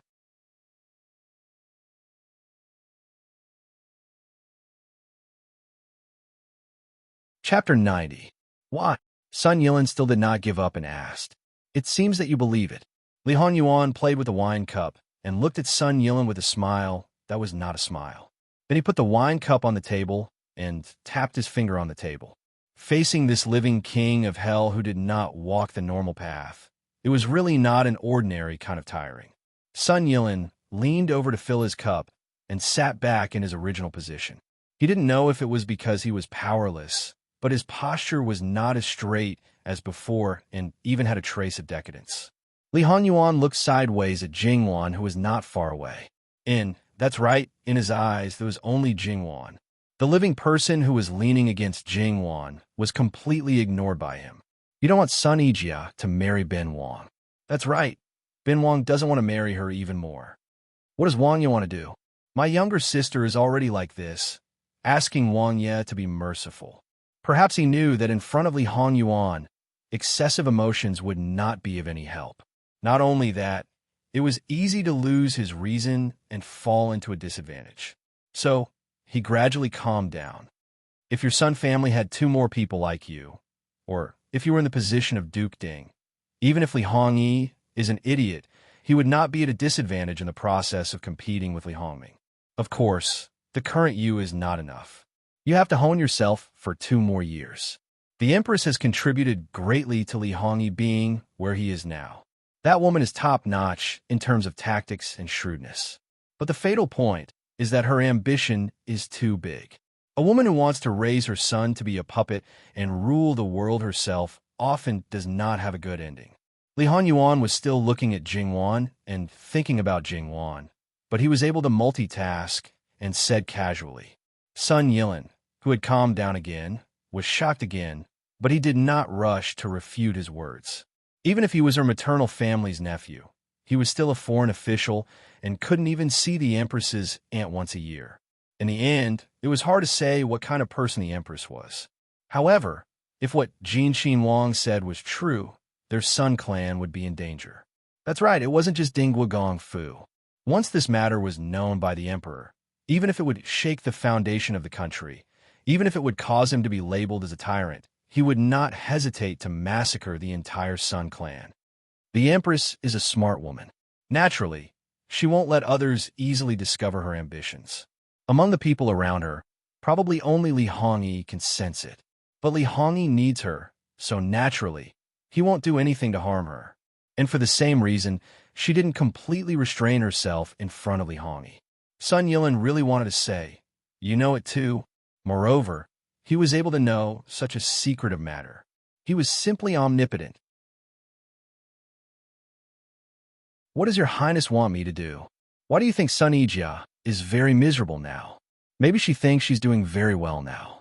Sun Yilin no longer expected Li Hongyuan to be able to speak properly. Li Hongyuan was always not on point. However, his words still caused Sun Yilin to ponder deeply. Ever since his younger sister's face was disfigured, her temperament had changed a little. But thinking carefully, she didn't become gloomy and gloomy. Instead, she seemed to be more energetic. Sometimes, she could even be said to be in high spirits. Something that even he, as her elder brother, didn't notice an outsider noticed. Your Highness really knows my younger sister. Those who don't know would think that your Highness has liked my younger sister for a long time. Then, after her face was disfigured, you didn't like her anymore. Sun Yijia is indeed only barely acceptable with that face of hers. Sun Yilin's heart choked. He simply couldn't spit out a mouthful of old blood. He shouldn't be called the living king of hell. He should be called the living king of poison. His mouth was poisonous, his heart was poisonous, and his methods were poisonous. It was really a waste of that face. Perhaps it was because Li Hongyuan had been giving him one shock after another. It wasn't until now that Sun Yilin discovered that Li Hongyuan seemed to have been looking at his younger sister and Miss Luo. He definitely wasn't looking at his younger sister, so he couldn't help but be alarmed. What is your Highness looking at? You seem to be in high spirits? Naturally, it's the most beautiful scenery in the world. This time, he got the answer after asking, but Sun Yilin wasn't the least bit happy. He didn't think that his courtyard could be called the most beautiful in the world by Jin Xinwang. As for the two girls, needless to say, his younger sister didn't need to be mentioned. As for Jingwan, because he didn't know Li Hongyuan's thoughts towards Jingwan, even if he saw her at the last moment, it was impossible for her to be the most beautiful. Naturally, he excluded her. Then, perhaps he was just casually looking at a certain place, but was actually thinking about his own matters. Sun Yilin didn't think that he was lying. There was no need, and he disdained to do so. Although Li Hongyuan couldn't directly take Jingwan into his arms, just looking at her like this was also not bad. It was enough for him to calm down. What is your Highness's intention? Please tell me, your Highness, so that this official can make preparations. Li Hongyuan was repeatedly disturbed from looking at the beautiful scenery, so his heart was naturally unhappy. Finally, he gave Sun Yilin a look. You're really persistent. His line of sight swept over Sun Yilin's neck. You should be glad that your Highness's mood is good right now. Otherwise, if you're so noisy, your highness might have already wrung your neck. This wasn't a threat, but simply a fact. Sun Yilin couldn't help but stiffen. As if he had whetted Sun Yilin's appetite enough, Li Honyuan finally showed great mercy and opened his mouth. "Bin Wang doesn't need you to do anything. You can do whatever you think you should do. As for the reason why I let you know these things, it's better that you don't know. If you know, in case you do something irrational, your highness might be unhappy and end your life. No matter what, you're still considered a talent. If you die before you can benefit the common people, it's more or less a pity." A male peacock letting another male peacock teach him how to be strong and beautiful. If it wasn't courtship, then wasn't it obvious what it was for? A maidservant came and respectfully saluted. "Your Highness, Gongzi, Prince Kong has arrived." Li Honyuan picked up the wine on the table and drained it in one gulp, then casually threw the cup back on the table. "Li Hongyi is worried that your Highness will eat you up. He came quite quickly. It seems that he really values you.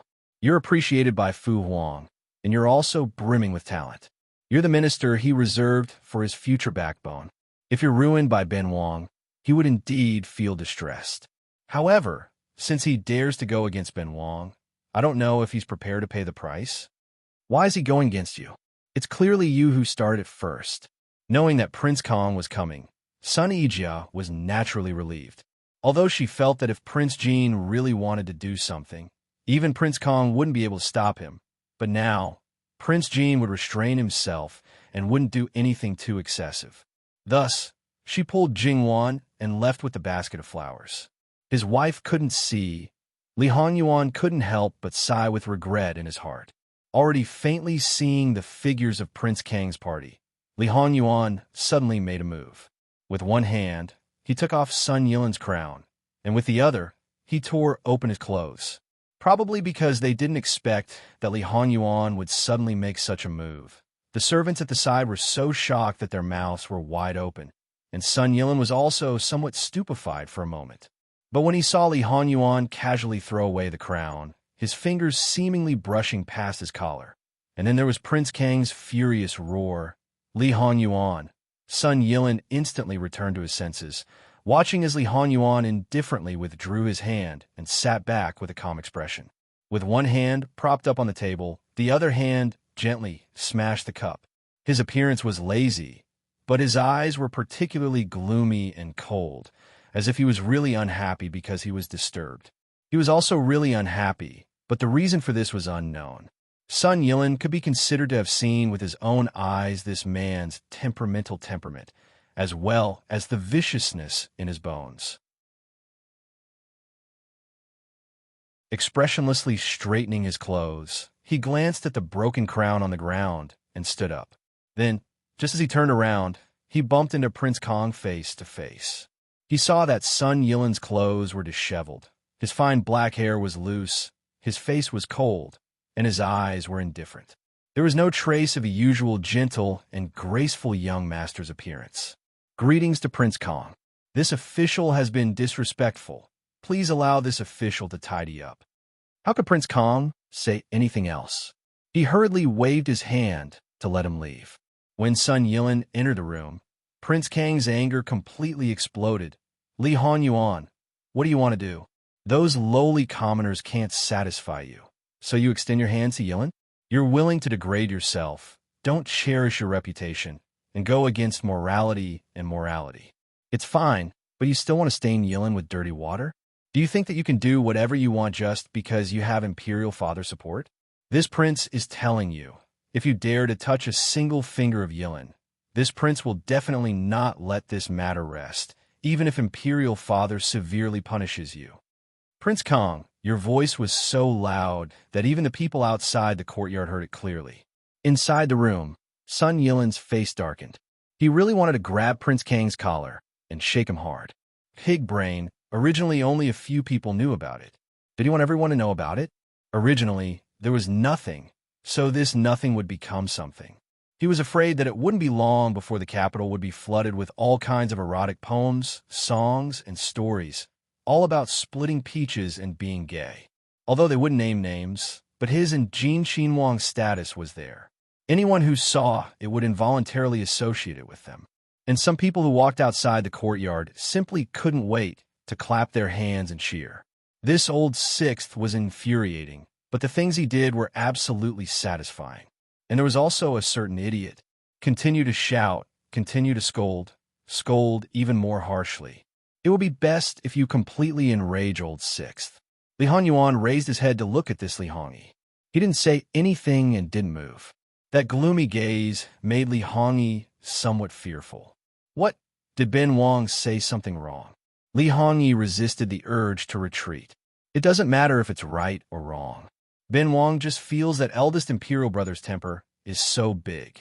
It doesn't seem like you're protecting your own younger cousin, but more like Ben Wang is stealing your person. Li Honyuan, don't talk nonsense. Prince Kong clenched his fists, his face flushed red with anger. Even if Ben Wang poked at your thoughts, there's no need to get angry out of humiliation. Why didn't you say so earlier? If Ben Wang knew earlier, Ben Wang definitely wouldn't have made a move against Sun Yilin. For this kind of matter, even if you don't trust others, you should trust Ben Wang. Ben Wang is leading by example, not like those pedantic old fogies.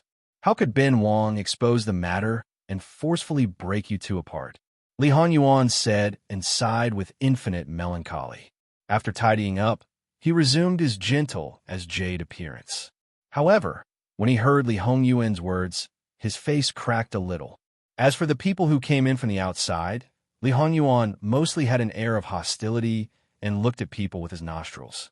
If there was no need, he would never open his mouth.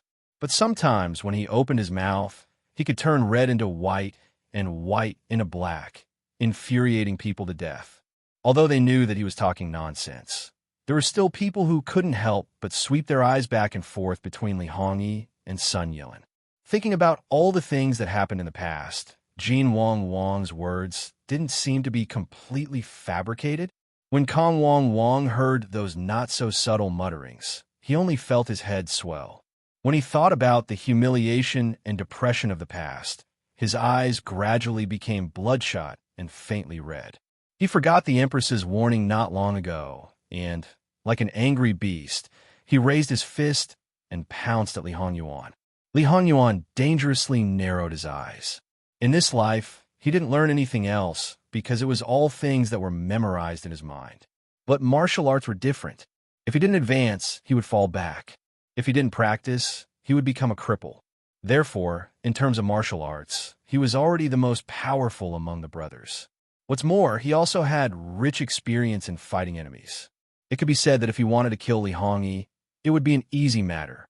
With a sidestep, he avoided Li Hongyi's attack, but Li Hongyi directly fell down because he missed. Li Honyuan took advantage of the situation to get up and unceremoniously stepped on Li Hongyi's back. With a ruthless expression, he crushed it. Not surprisingly, he heard Li Hongyi's painful groan. Everything happened too quickly. By the time Li Hongyi's guards recovered and rushed into the pavilion, Li Honyuan had already retracted his foot and stood with his hands clasped behind his back. Looking at the guards who were about to pull out their swords, he sneered, "If you have the courage to pull out your swords, why are your hands shaking? Today, Ben Wang will teach you well." With lightning speed, he pulled out his swords, moved back, and stabbed forward. That guard who had his sword stolen was pierced by his own sword. Blood flowed out, his eyes widened, and his pupils contracted. Li Honyuan let go, and he fell to the ground. Coincidentally, a part of his body pressed on Li Hongyi's body, causing him to be covered in blood. In addition, the guards hurriedly retreated. Even if they were terrified, they forced themselves to suppress the urge to pull out their swords to defend themselves. If they dared to do so, not to mention whether they could beat Jin Wang or not, even if they didn't die on the spot, they would undoubtedly die afterwards. Not only that, they would also implicate their families. Not to mention that Li Hongyi was frightened. Even the people who were watching the excitement were shocked by Li Hongyuan's ruthlessness. Without any warning, he took a life. Who among them hadn't had their hands stained with blood and human lives? But basically, it was through other people's hands. Basically, no one would personally do it. Eldest imperial brother, Look at this group of waste that you raised. Ben Wang helped you take care of one. Remember to send a thank you gift to Jin Qin Wang Fu. After all, not everyone has the honor of making Ben Wang personally take care of them. Not to mention that killing people takes a lot of effort. It also dirties Ben Wang's hands. Li Honyuan looked at the bloodstains on his hands with a face full of disgust. The words that came out his mouth were really not the usual shameless. And Mu Gonggong, who originally no one noticed, came out in time to make his presence known. He trotted into the pavilion and put a snow-white silk handkerchief in Li Hongyuan's hand. Then he stood to the side with lowered eyebrows. Originally, he returned to Jin Qin Wang Fu with the Qin Wang honor. After learning that Li Honyuan came to Dingwa Fu, he rushed over with a carriage. When he heard that his master had Sun Yilin accompany him to drink, he could only secretly sigh. Sure enough, if he didn't cause some trouble, he wouldn't be their family's wise and powerful Jin Qin Wang. Then he saw Kong Qin Wang, who hurriedly entered Dingwa Fu, and then Rue Qin Wang, Gong Qin Wang, and the others who came to watch the excitement. So he followed in. Li Honyuan wiped very carefully, but after all, it was just wiping, so naturally it wasn't too clean. Then, Sun Yilin also entered the pavilion with a maidservant carrying water. Seeing the maidservant's shivering appearance, the water in the basin rippled. Sun Yilin personally took it. Wangya, please wash your hands. Li Honyuan saw that his face was a little green, but he still held the basin steadily. The current Sun Yilin hadn't seen this kind of scene. Li Honyuan looked at him with a smile that wasn't a smile, slowly soaking his hands in the water to wash. Compared to eldest imperial brother, Yilin really admires Ben Wang more, right? Wangya is joking. He put down the basin and picked up the handkerchief. Do you need this official to help Wangya wipe his hands? TSK. He counterattacked so quickly. Did he find out that he resisted physical contact with him? So he deliberately wanted to disgust him? He didn't respond to his words, nor did he take the handkerchief. Instead, he reached out to the side and put a silk handkerchief in his hand. Ben Wang isn't used to using other people's things. Sun Yilin indifferently put the handkerchief down and looked at Li Hongyi's guards. Why haven't you helped your master into the room? Previously, he had already ordered people to invite the Fu's doctor and sent someone to invite the imperial physician. A Qin Wang was injured. No matter whether it was light or heavy, they couldn't be the slightest bit careless. Sun Yilin wanted to turn a big problem into a small one. Li Honyuan threw the silk handkerchief to Eunuch Mu. Without saying a word, he flicked his wide sleeves and walked out of the pavilion. The crowd of onlookers subconsciously made way for him, not only because of the blood on his body, but also because of the strong, evil aura. The two brothers fought. Although Qin Wang Kong was the one who attacked first, he was also the one who was injured. Therefore, this matter wouldn't end so easily. In the end, they still needed to see how the Qin Wang Kang's injury was. Moreover, when Li Honyuan had a good relationship with Nanfeng, it would be officially put on the table of Emperor Liqingdi. Li Honyuan didn't care about the consequences. He directly returned to the prince's mansion, took a bath, and changed his clothes. Then he asked, did Wanwan go back to the Luo family? After what happened in Ding General Manor, even if it was hidden, Sun Yijiao wouldn't be able to hide it from her brother's attention.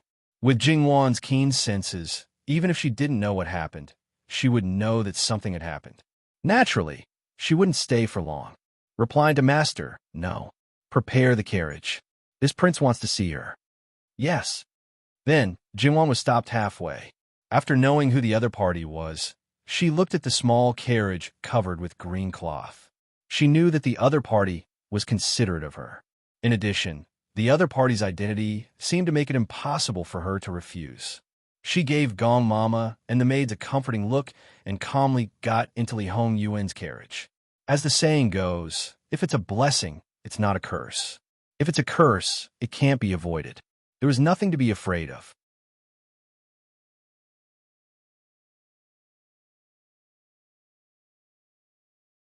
Chapter 91.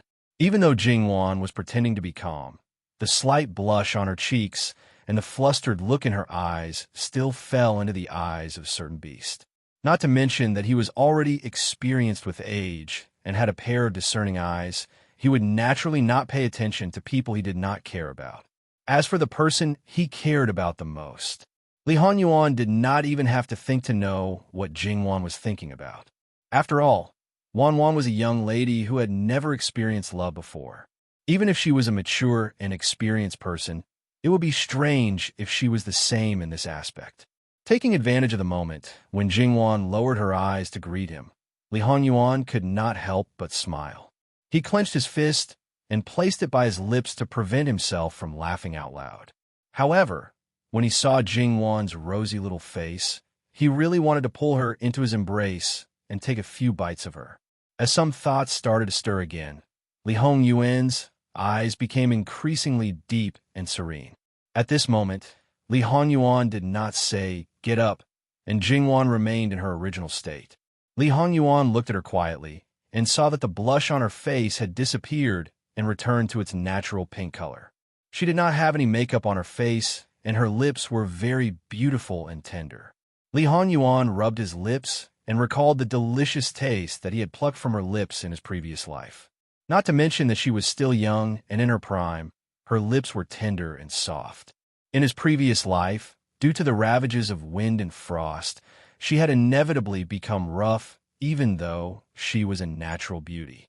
Even though her lips were a little chapped, the taste still made his heart palpitate. In his previous life, there were many beautiful women of all shapes and sizes, but at most, he would stop after tasting them. This was probably because Shangxin had triggered the deepest feelings in him. Perhaps at that time, he had already completely fallen into her hands. He might have resisted at the beginning, but when he allowed himself to sink into her, she was gone. When they met again, Jingwan heard what sounded like a painful groan from Li Honyuan and instinctively lifted her eyes to look at him. She saw that he was frowning and clutching his chest. His breathing was a little heavy, but his eyes were fixed on her like a wild beast that was ready to pounce. Jingwan could not help but take a step back. She did not know if this action had angered him, but Li Honyuan suddenly stood up, grabbed her wrist, and pulled her into his embrace before returning to his original seat. "Your Highness," Jingwan exclaimed. Perhaps she was subconsciously apprehensive about the current situation, but she subconsciously lowered her voice and pressed her hands against Li Honyuan's chest. Feeling Jingwan's resistance and struggle, Li Honyuan's arms tightened. "Wan, you still want to leave me? You still want to leave me? I'm telling you, I won't allow it. I definitely won't allow it." There was a strong possessiveness and an unspeakable fear in his voice. Jingwan thought of the night he was injured. He was also like this in a daze. She knew that it was not wise to go against him at this time, so she obediently waited for a while. After hesitating for a while, she reached out to pat his back. "Your Highness, calm down. This subject's daughter is not. Don't talk. Let me hold you for a while." Every time Li Honyuan thought of his past life, Jingwan's tragic death, he would go crazy. Now that Jingwan was here, he quickly regained his senses. It was not like before when the people by his side always had to suffer. However, she was already in his arms. Even if a certain person came back to his senses, he would not let go so easily.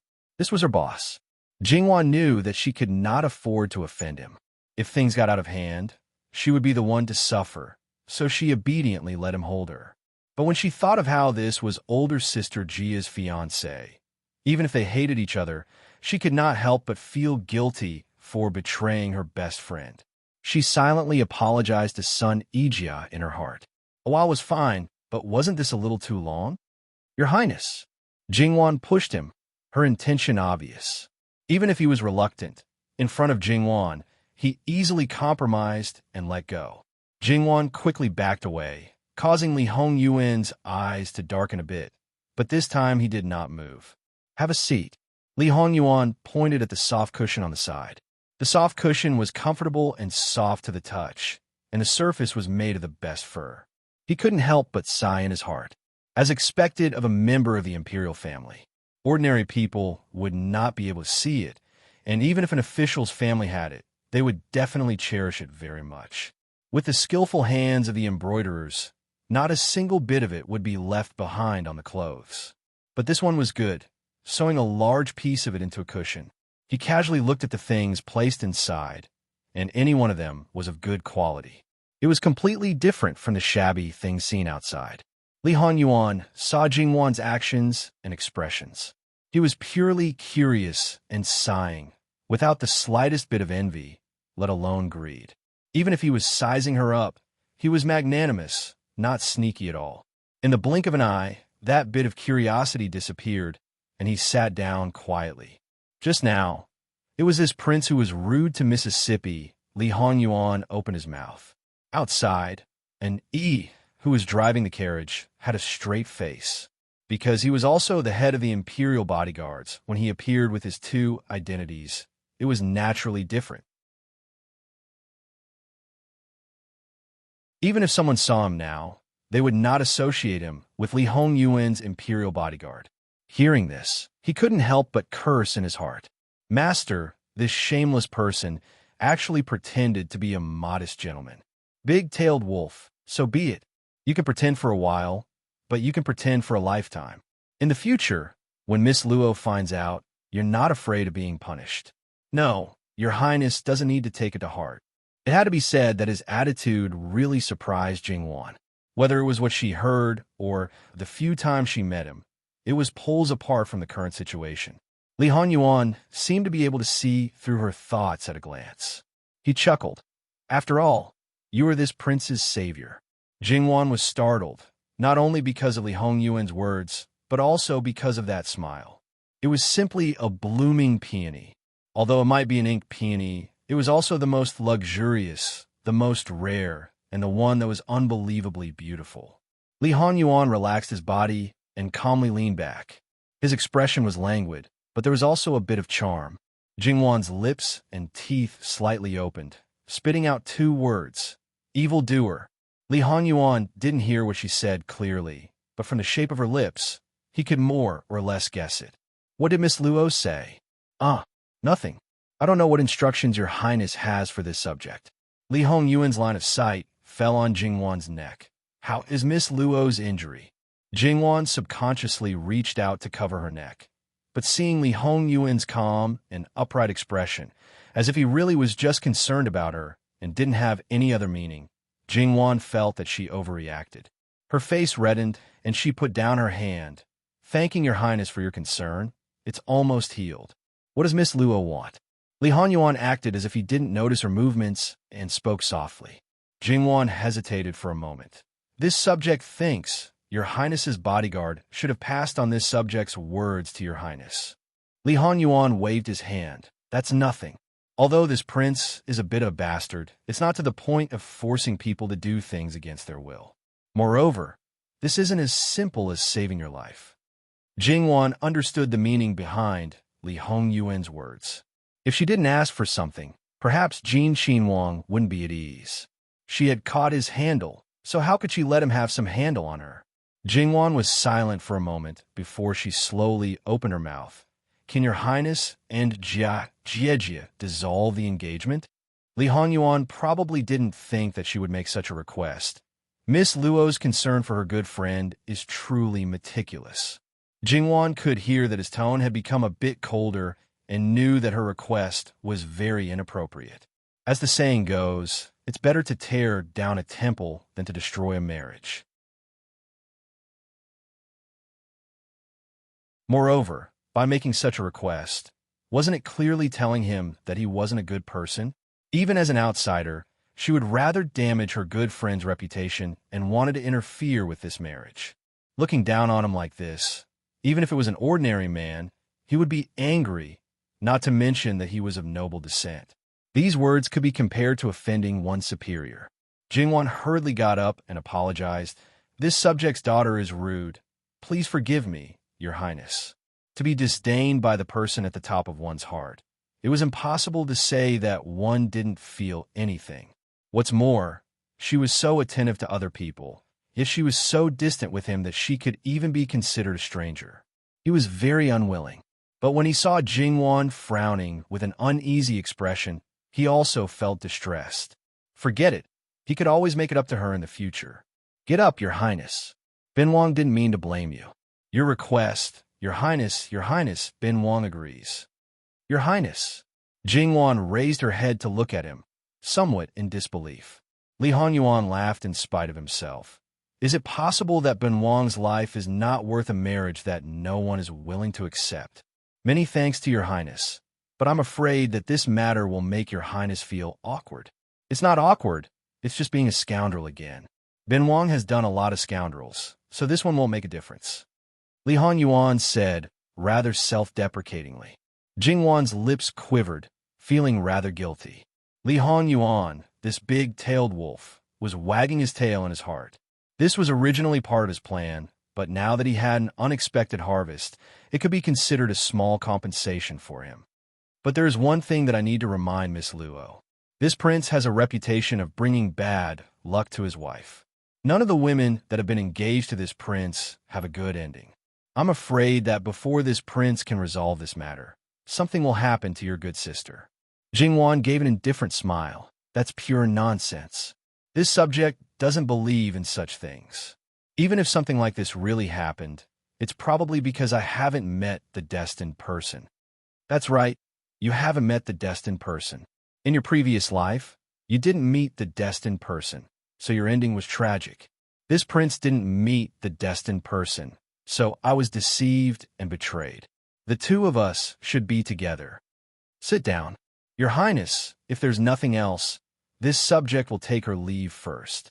After all, Miss Luo, are you planning to throw me away after using me? You're not even willing to sit with this prince for a while longer? Jing Yuan was speechless. What did he mean by throwing me away after using me? His words made her speechless, as if she had nothing to say. But since he had said so, Jing Yuan could only sit back down.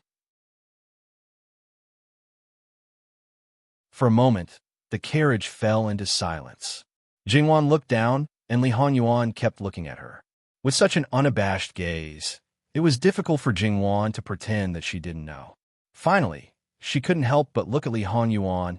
Is this subject and that girl that similar? And Li Honyuan was somewhat baffled by her question, and for a moment, he didn't respond. Jing Yuan's imagined result was that this Jean prince originally had a true love, but she didn't know why she left him. Perhaps because of this, he became greedy for flowers and beauties. She originally thought that he was muddle-headed from his fever that night, so he held on to the person in front of him. But looking at him just now, he was clearly sober and did the same thing. Then it could only mean that there were similarities between her and that girl, and she was afraid that it was quite a lot. Although saying it might expose his scars and even anger him, it was very uncomfortable to be stared at from back. Therefore, Jing Yuan was bold for once. Seeing that he didn't understand, she deliberated for a moment. It's that Wanwan girl that you spoke of. How could Li Honyuan not understand? She thought that he treated her as someone else. His face immediately darkened. He did so much, and this was the result. He really wanted to directly pull her over, strip her clothes, and then tell her who the person he called was. Jing Yuan felt that she might have lit a barrel of explosives. Jean Prince seemed to want to strangle her. Jing Yuan was vexed. How could she be muddle-headed and dare to stroke the tiger's whiskers? Was it because the man in front of her was too peaceful? Or was she relying on her resemblance to his sweetheart, relying on the fact that she was his savior? In fact, Jing Yuan herself didn't realize that she had always been a cautious person, but on Li Honyuan's matters, she was bold more than once. Wang Ye, calm your anger. Who told you that? Li Honyuan said through gritted teeth. Is it not? Jing Yuan weakly asked. Li Honyuan was choked by her. It had always been him choking others. Was Jing Yuan here specifically to subdue him? In fact, Jing Yuan couldn't be blamed for thinking this way. There was no way to explain this matter. Shut up for Ben Wang. Jing Yuan obediently did as she was told.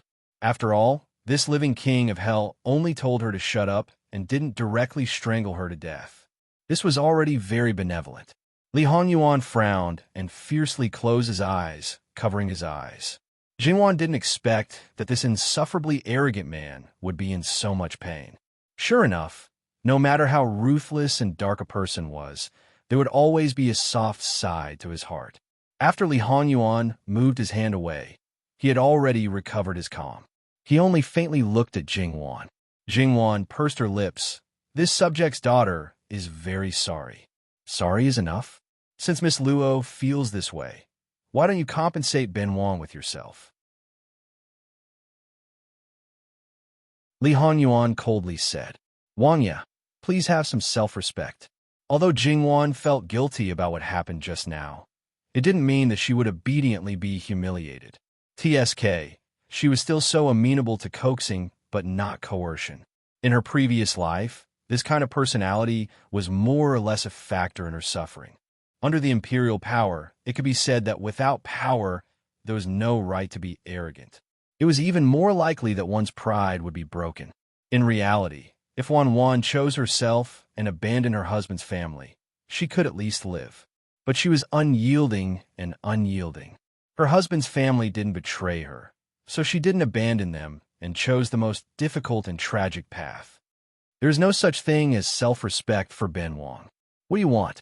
Jingwan frowned and coldly looked at him. Wang Ye's position is high and powerful. In your eyes, this subject's daughter is naturally nothing. The Luo family. The two words Li Honyuan made Jingwan shut her mouth. In fact, her weakness was very obvious and easy to catch. People like them would definitely be able to catch her easily. Wang Ye doesn't need to use the Luo family to threaten this subject's daughter. This subject's daughter should bear the consequences of her own actions. Rather die as a piece of jade than as an intact tile. Banishing yourself from the Luo family? Surprise flashed through Jingwan's eyes. This man is really terrifying, seeing through everything. Sure enough, when faced with a threat to the Luo family, she would still make the same choice. Li Honyuan laughed. Ben Wang is not someone who will not be implicated just because he has distanced himself from the relationship. Enough, Ben Wang is not such a petty person. I won't go as far as to exterminate an entire family over such a small matter. Seeing that Jingwan was still frowning, he was slightly displeased. Girls should dress up beautifully and live their own days without worries. Don't think about this and that all day long. If you worry too much, be careful that you will age quickly. Your future husband will be distressed. Jingwan raised her eyebrows again. Was this really what Jinqin Wang said? And the speed at which he changed his face? Just treat it as if Ben Wang treats you as her. However, you can rest assured that Ben Wang will not do anything to you. This was not an excuse to be good to her. As for this misunderstanding, since it had already been created, he would slowly think of a way to eliminate it after marriage. In any case, at that time, the person would already be in his mouth. There would be time to grind with her, time to let her see the truth clearly. You can go back early. Jingwan only felt that Jinqin Wang's attitude was a bit strange. It was really like what he said, treating her as her. But she felt that it was not the case. However, being alone with a man for so long was indeed very inappropriate. Since she was allowed to leave, Jingwan also did not stay for long. Chenu will retire. And Yi very perceptively lifted the curtain from the outside and put a stool next to the carriage. He respectfully asked Jingwan to get off the carriage. After getting off the carriage, Jingwan looked back at Li Honyuan. Li Honyuan sat upright and nodded at her with a faint smile. His eyes were faintly gentle, but did not seem like he was looking at others through her. Seeing that their family's young lady had finally come down, Gong Mama and the servant girls hurriedly went up to greet her. The servant girls' faces were full of anxiety. Seeing that Jingwan's complexion was not very good, they thought that something had happened. Gong Mama slightly frowned. Because the two carriages were far apart, she could only faintly hear some things and could not connect all the things together. Young lady, it's nothing, go back. Jingwan waved her hand. Seeing that she did not want to say more, Gong Mama also did not ask anything. She just looked at Li Honyuan in the carriage from a distance. A long time after Luo family's carriage left, Li Honyuan was still sitting there, not saying a word. He did not speak, so he could not do anything, just like a shadow. In fact, when an Yi heard Jingwan's words, he slightly sympathized with his master. An Yi, are you thinking that this is the retribution for Ben Wang's usual evil deeds? And he was shocked into a cold sweat. This feeling of being seen through in an instant was really terrifying. This subordinate does not dare. Return to the Fu. Yes. Returning to Jin Xin Wang Fu, Mu Gonggong told him two things. First, Chen family's third branch had arrived in the capital. Second, Kong Xin Wang had entered the palace. Wan, you gonna get engaged? Although this was a planned matter, his heart was still very unhappy.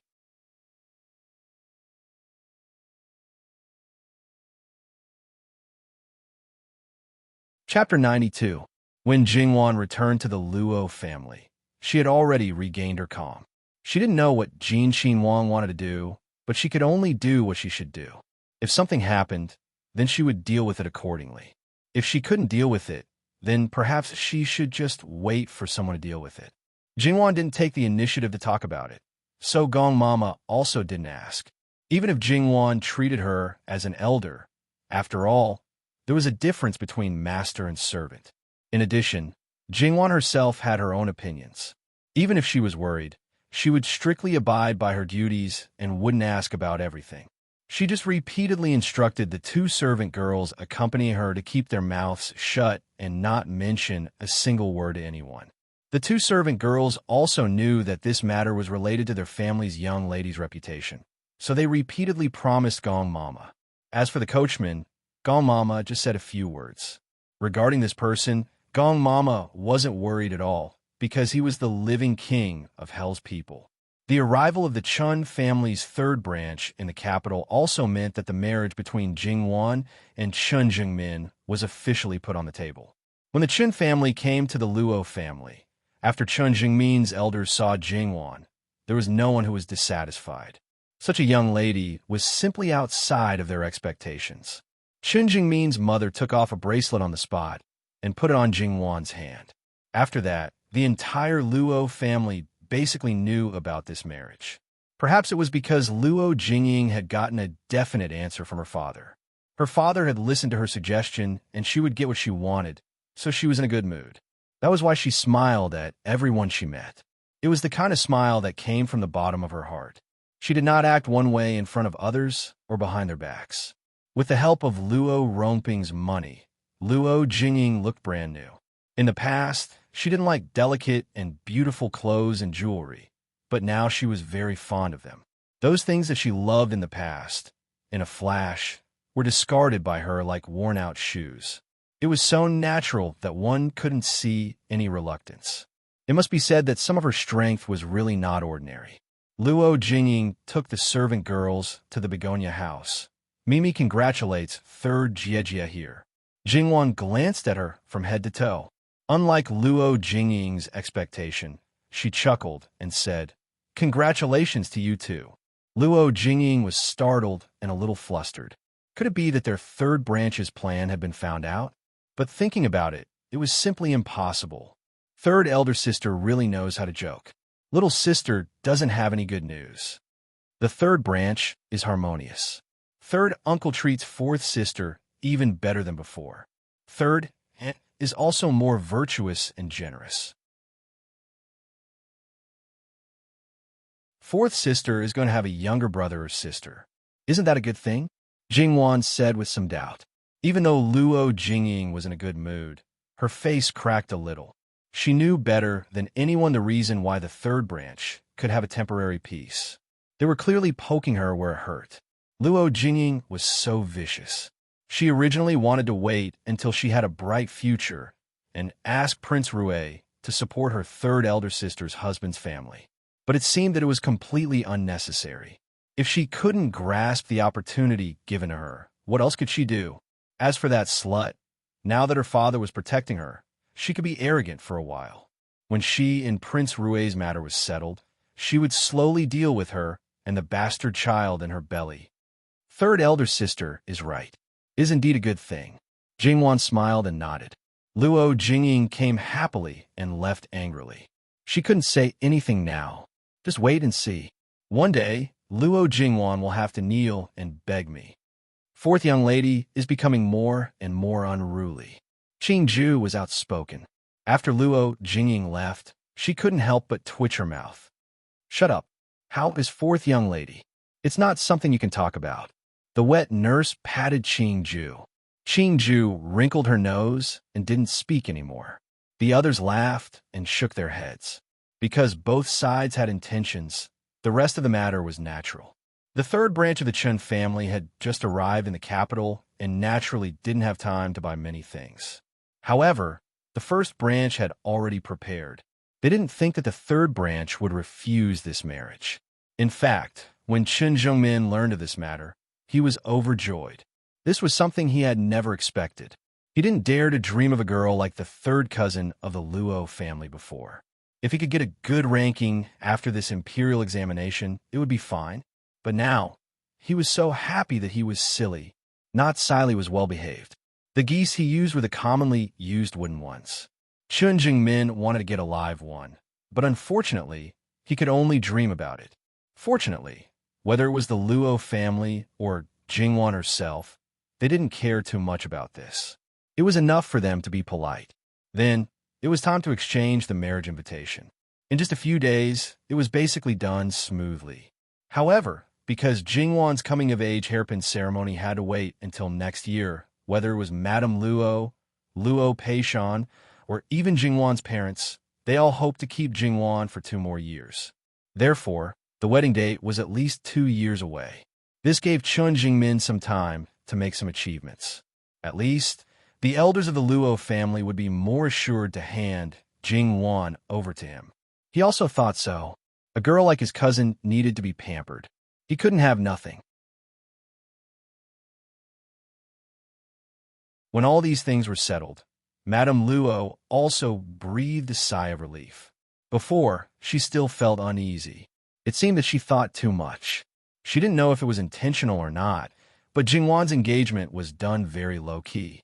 Of the 3 best sisters she met after entering the capital, only Yuan, Xiao, knew some news from her mother. After all, this kind of happy event, it was normal for relatives to know. The other 2 were completely unaware, especially Sun Yijia. Perhaps she faintly felt that Sun Yijiao really wanted her to be her sister-in-law. These days, Jingwan even unilaterally cut off all contact with Sun Yijia. Fortunately, because of the trouble caused by Kong Qinwang, Jin Qinwang, and Sun Yilin, Dinggua Gongfu was once again in the midst of the wind and waves. Sun Yijiao was getting married next month and had a lot of things to do. Jingwan hid it from her, so she couldn't go to the Luo family. The wedding date was still early. Embroidering the dowry and so on could be done slowly. Therefore, Jingwan went out. It was time to go see Yuan, Xiao, and Zhou Shuang. As for Dinggua Gongfu, it was not convenient to go for the time being. The love triangle between the 3 men and how the court and the harem had become, Jingwan knew clearly from her grandfather, Luo Peishan. After Jingwan heard about it, there was only one word that could describe her feelings: embarrassed. In her opinion, this matter was most likely caused by Jin Qinwang. If he really didn't care about men and women, he most likely wouldn't reach out his hand to Sun Yilin. What could be done? What could be done that would be disadvantageous to him? There was no reason for that kind of person to not be clear. Playing around was one thing, but if it was for real, then it was completely different. However, Jingwan always felt that it might not be just because his bad temper flared up. Doing something for entertainment when he had nothing to do was probably just to cover up his true purpose. But she also didn't hear her grandfather mention anything else in the court that was worth paying attention to. If Jingwan knew that Li Hongyuan's purpose was just to tie down the feet of one love rival and let the other love rival smoothly get engaged with the girl at the bottom of his heart, what kind of expression would she have? Making such a big fuss, was it just to help the love rival? It should be said that Jin Qinwang really wasn't an ordinary person. His mind was treacherous, and he didn't act according to common sense. Even when she went to see the people who were recuperating, she didn't bring any medicinal herbs or the like. Those things the Luo family had already sent a lot of them over. Jingwan only brought a few pots of flowers and plants, as well as the rouge and face powder that she had made these days. There were also some skincare products, all of which were made with pure natural ingredients, so there was no need to worry about being poisoned. Jingwan first went to the Yuan family. Yuan Xiao's father was the director of the Ministry of Appointments, a 4th-rank official in a local area, maybe a leader, but in a place like the capital, it really didn't count for much. However, the Ministry of Appointments was in charge of the appointment, dismissal, examination, promotion, transfer, and so on. Therefore, even if it was the lowest rank official in the Ministry of Appointments, there would still be a lot of people fighting over it. Didn't you see how, when Jingwan and the others entered the capital, when eldest Aunt came to visit, Lucier anxiously rushed forward to curry favor? Yuan Xiaoqiao's situation wasn't bad. Luo Peishan personally invited the imperial physicians from the imperial hospital, and with the medicine prescribed by great master Liaochen, her situation was much better than expected. Compared to before, her body might be a bit weaker, but it wasn't to the extent that she would become a pot of medicine that couldn't be exposed to the wind.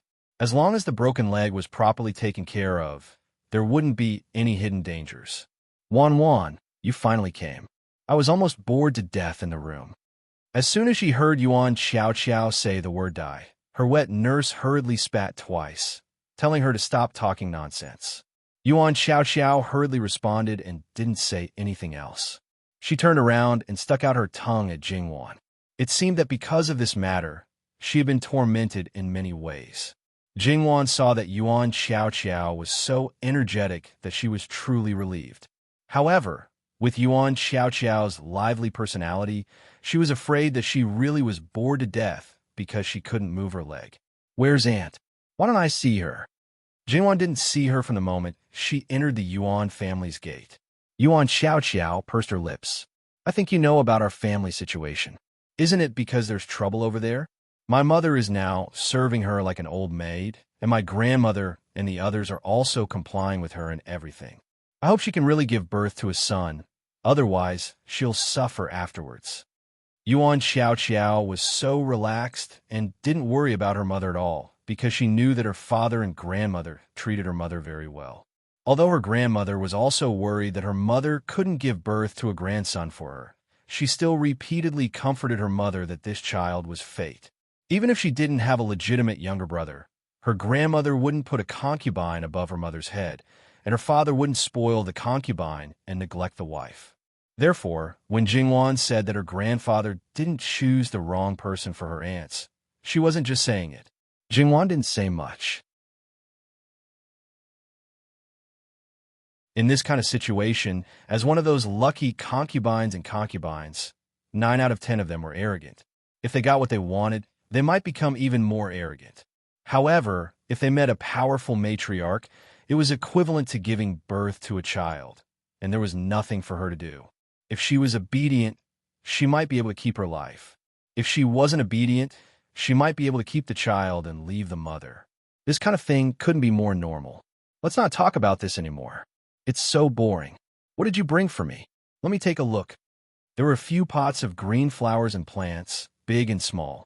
They looked very spirited and made people feel comfortable just by looking at them. They're raised very well. Is there anything I need to pay attention to? What if I don't pay attention to them and they go bad? I know that cousin is a careless person, so these are very easy to raise. Jingwan looked at her with a smile. You've got guts. You dare to laugh at cousin? Yuan Xiaoqiao wanted to tickle her. Jingwan dodged it easily. Cousin, you should wait until your leg is better before we talk about it. Yuan Xiaoqiao was so angry that she pounded the bed and said ruthlessly that when she recovered, she would definitely teach her a lesson. Jingwan saw that she was full of energy and stopped teasing her. Instead, she began to coax her and asked the servant to take out other things. Most girls would like these things. Sure enough, Yuan Xiaoqiao was very happy when she saw them. One had to know that when they were at White Dragon Temple, the simple makeup made by Jingwan gave them a big surprise. Although Jingwan didn't make a lot these days, she prepared most of it to give to her 3 good sisters. Therefore, after distributing it, it wasn't a small amount. It was enough for them to use for a while. Of course, if they were to give it away, it would be a different story. Try on the back of your hand for 2 days. If there's no problem, use it on other places. Why? I'm worried that there will be problems like redness or rashes. How is that possible? Wan, would you harm me? Yuan Xiaoqiao waved her hand dismissively. It's not like that. Everyone's skin is different. Some things can be used, while others can't. It's like how some people will feel uncomfortable when they touch certain flowers. It's the same principle. I'm worried that you will suffer. There's such a thing. Yuan Xiao was surprised. Then, she seemed to have thought of something and her expression changed. Wan, I suddenly remembered something, so I won't keep you. You can go back first. I'll apologize to you next time. She lowered her voice. Also, about your engagement, you're really fast. I'll have to ask you properly next time. Jingwan thought that what she said probably made Yuan Xiao think of something else. She didn't want to stay any longer and got up to leave. After the wet nurse sent Jingwan and the others out and came back, Yuan Xiao hurriedly said, Wet nurse, do you think that Aunt's problem is related to what Wan said? It's possible. Miss, you mean? Aunt came to see me yesterday. I don't know how many times she cried when I saw her eyes. My heart ached when I saw her. We all know what kind of person Aunt is. She would never do such a vicious thing. Uncle's family actually made a fuss about divorcing her. If it's really like what Wan said, then everything will be solved. Then I'll go find old Madam now and tell them about this matter. Okay, you can go, wet nurse. Jingwan left the Yuan residence and went directly to the Zhou residence. Because she had sent the invitation yesterday, although it was a little early, it wasn't considered rude. After learning that Zhou Yingshuang's eyes could actually see, there was nothing more joyous than this. Zhou Yingshuang's injuries weren't serious. At this moment, she wasn't lying on the bed like Yuan Xiao. Instead, she was sitting by the window with a smile on her face. It seemed that she was in a very good mood. Did something good happen? Jingwan walked up to her and teased. Jingwan, you're here. Come and sit down. Jingwan sat down and waved her hand in front of Zhou Yingshuang's eyes. Zhou Yingshuang grabbed her hand and said, I can really see. Zhou Yingshuang smiled sweetly. She didn't look like she was just happy because her eyes had a chance to fully recover. Can you tell me what good news it is? Zhou Yingshuang's face blushed. Well, there was no need to say anything. Jingwan had already guessed it. After a moment of hesitation, she wanted to share the good news with her friend. She leaned close to Jingwan and whispered, He came to see me. He just left not long ago. Although he only said a few words outside, I'm so happy. Our family was originally discussing the marriage between me and the Lord Chancellor's son. Actually, things were almost done. Originally, I thought that because of my eyes, the marriage would probably be canceled. I didn't expect that the second day after we came back, the Lord Chancellor's wife personally came and asked me to take care of my eyes. Today, he came in person. He still doesn't know that my eyes are getting better. I originally thought that he was just like that, but now. Very good. This was a typical example of someone who didn't care at first, but was played the Tinder card when they were weak. After a few words of concern and a promise of never leaving, that little heart of hers began to beat rapidly. In an instant, she fell into the trap of love and couldn't climb back up. These little girls were actually quite easy to fall in love and were also very gullible. It was just that she didn't know whether the Lord Chancellor's son was sincere or because of the family's coercion, or because of the good reputation of being affectionate and righteous. Jingwan hoped that she could be the first. Otherwise, after the marriage, if the other party wasn't as good as she expected, she would definitely be more disappointed or even painful. A little hurt from the other party would be 10 times or 100 times more painful.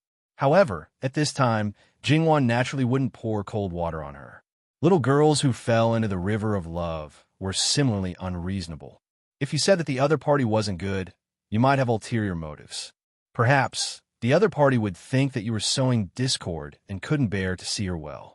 Good sisters, good girlfriends who turned against each other because of a man, weren't there many? Perhaps she should take some time to talk to her wet nurse and let them remind her at an appropriate time. However, these words really weren't suitable for an unmarried little girl like her to say. Jingwan suddenly patted her own head. Which woman in the inner courtyard wasn't sophisticated? Even if they hadn't seen the twists and turns of the inner courtyard, they had heard a lot of it. What else could they not think of? After reaching the same point, she no longer hesitated and took out the gift for Zhou Yingshuang. In Gong Mama's opinion, her miss was good in every way, but sometimes she just loved to worry. And the things that she worried about basically wouldn't happen. With how much the prince cared about her, If she was unhappy, he would naturally help her get rid of the source of her unhappiness. Gong Mama had never worried that her Mrs. Close friends would have a bad life in the future, even if it was Sun Ijia who was in the worst situation right now.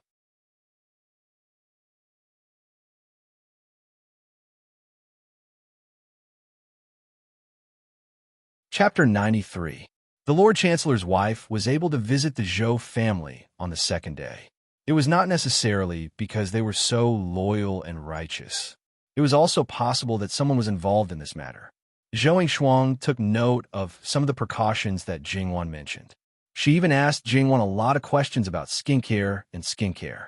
When she was in Bailong Temple, although she was very interested in these, but because of her eyes compared to Sun Yijia and Yuan Xiao, she was not so enthusiastic. Now that her eyes were just beginning to recover, she could not wait. The so-called "a woman looks good for her lover" was not false at all sometimes. However, it was human nature to always hope that the person she liked could see her best side. Therefore, Jingwan did not hide it. However, it was one thing to talk about it, and another thing to do it. And as mentioned before, the method that was suitable for Jingwan might not be suitable for Zhou Shuang. Therefore, Jingwan also warned her to be serious. If she did not make herself more beautiful, but worse, the loss would outweigh the gain. However, thinking that the women here cared about their own appearance, there was no need to be too worried.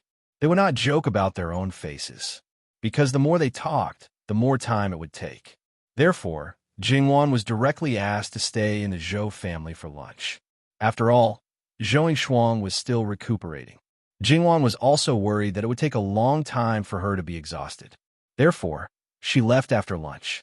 However, she did not expect that on the way back, she met a tiger again. This time, it was not Li Honyuan but Sun Yilin. Compared to Li Honyuan, Sun Yilin was much more courteous. He didn't even get off the carriage. He didn't want to attract too much attention and affect Jingwan negatively. His carriage also didn't have any insignia.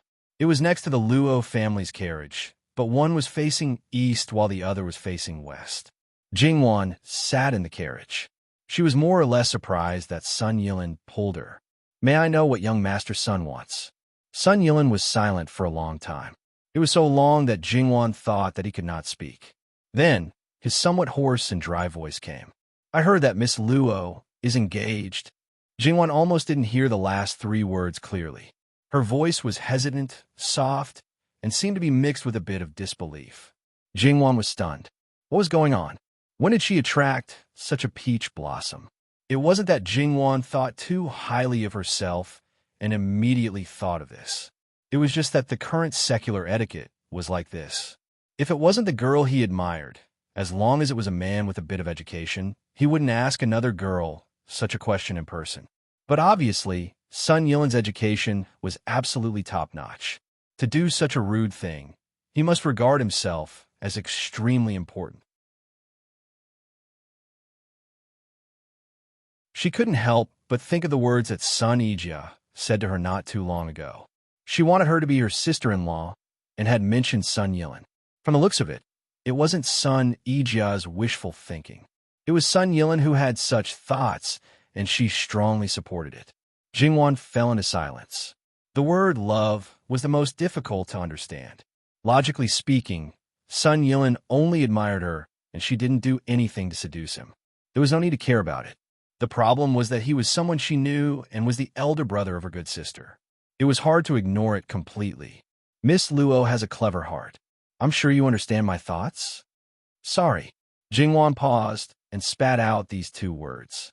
Although it was a little cruel to directly cut off his thoughts, it was taboo to be clingy and ambiguous in this kind of thing. As the saying goes, if you don't make a decision, you'll be in trouble if you don't make a decision. If Jingwan's thoughts were messed up because such an outstanding man adored her and deliberately left them hanging, not only would it be disrespectful to Sun Yilin, but it would also be disrespectful to Qin Jingmin. It might even be a disguised betrayal. Moreover, even if Jingwan admired Sun Yilin, she wouldn't do anything that went against her principles. Sun Yilin smiled bitterly and covered his face with both hands. His heart felt like it was being twisted by a knife, and it was extremely painful. Perhaps he had only liked this young lady before, But after knowing that she was suddenly engaged and would marry another man in the future, that her life would not involve him, and that it would be extremely difficult for him to even see her, he finally woke up from his daze. Other than her, he was afraid that he would not be able to place another woman in his heart in this lifetime. He had missed this opportunity just like that. He thought that she was still young.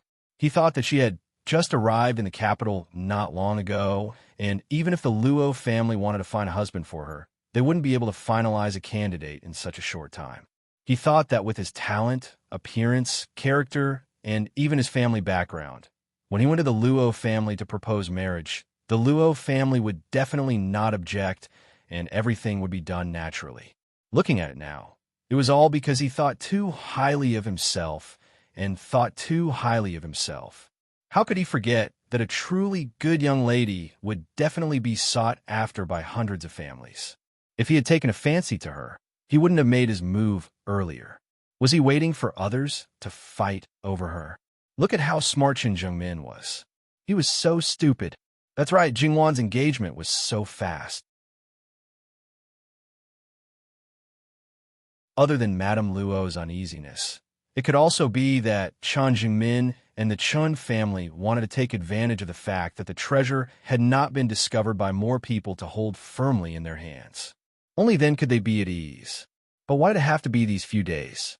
Even if it was 2 or 3 days later, he could still give a try and fight for a chance. When he found out, it was already a foregone conclusion. He was able to find out about this matter today, thanks to his servant. When he was shopping with him on the street, he accidentally bumped into Chun Jingmin, who was happily meeting his friends. Because his friends teased him, he revealed the identity of the girl. As Sun Yilin's most trusted person, he naturally knew his young master's thoughts. How could he not? He almost crawled and rolled back to tell him the news. When he heard the news, he only felt like he was struck by lightning. The only reason he had was to change into an inconspicuous carriage. When he entered the Luo family's house, he did not directly announce that he was looking for Jingwan, using his sister's name. When he found out that Jingwan had gone out, he suppressed the anxiety in his heart and waiting for an opportunity to say a few words to her. But what could he say? Hoping that she would have the same feelings for him? In fact, the result was not unexpected at all. Miss Luo, you're really heartless. But it was precisely because of this heartless nature that he found it even more difficult to part with her. If it was someone else who immediately broke off the engagement the moment he expressed his feelings for her and wanted to marry him, he would most likely disdain her. This was the root of a person's inferiority. Jingwan remained silent. This heartless feeling was also more than passionate. Not to mention the current feudal society. Even in her previous life, people who thought they were romantic and passionate were in fact fickle in love. This was something that Jingwan despised the most. If this one is saying, if Miss Luo breaks off the engagement, this one will go to the Luo family to propose marriage. Will Miss agree? Marriage is a big matter. The parents' orders, the matchmaker's words. In other words, it was not something that she could decide.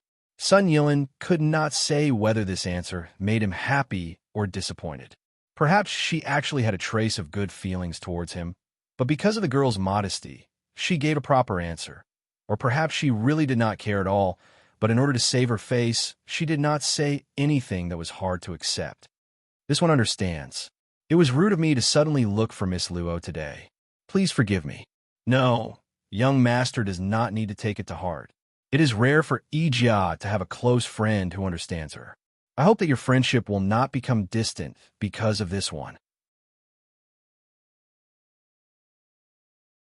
If that is really the case, this one will not be able to absolve myself from the blame, even if I die 10,000 times. Young master, please rest assured that this will not happen. Of course, this was on the premise that Sister Jia did not let the idea of becoming her sister-in-law become an obsession. That would be for the best. I hope that today's matter will not cause any trouble for Miss Luo. This one will take his leave first. After Sun Yilin's carriage left, Jingwan's carriage also slowly moved, increasing its speed bit by bit. The two carriages were clearly moving in opposite directions. I did not expect that the famous young master Lin actually admires our Miss Luo. Qingzhu was so surprised that she could not close her mouth when Sun Yilin came to find her. Now, she could finally speak. "Wretched girl, what nonsense are you blabbering about? Can't you just keep your mouth shut? What would happen if an outsider heard this?" Qingzhu subconsciously reached out to pat her. Qingzhu felt wronged. This was her personality, and she couldn't change it.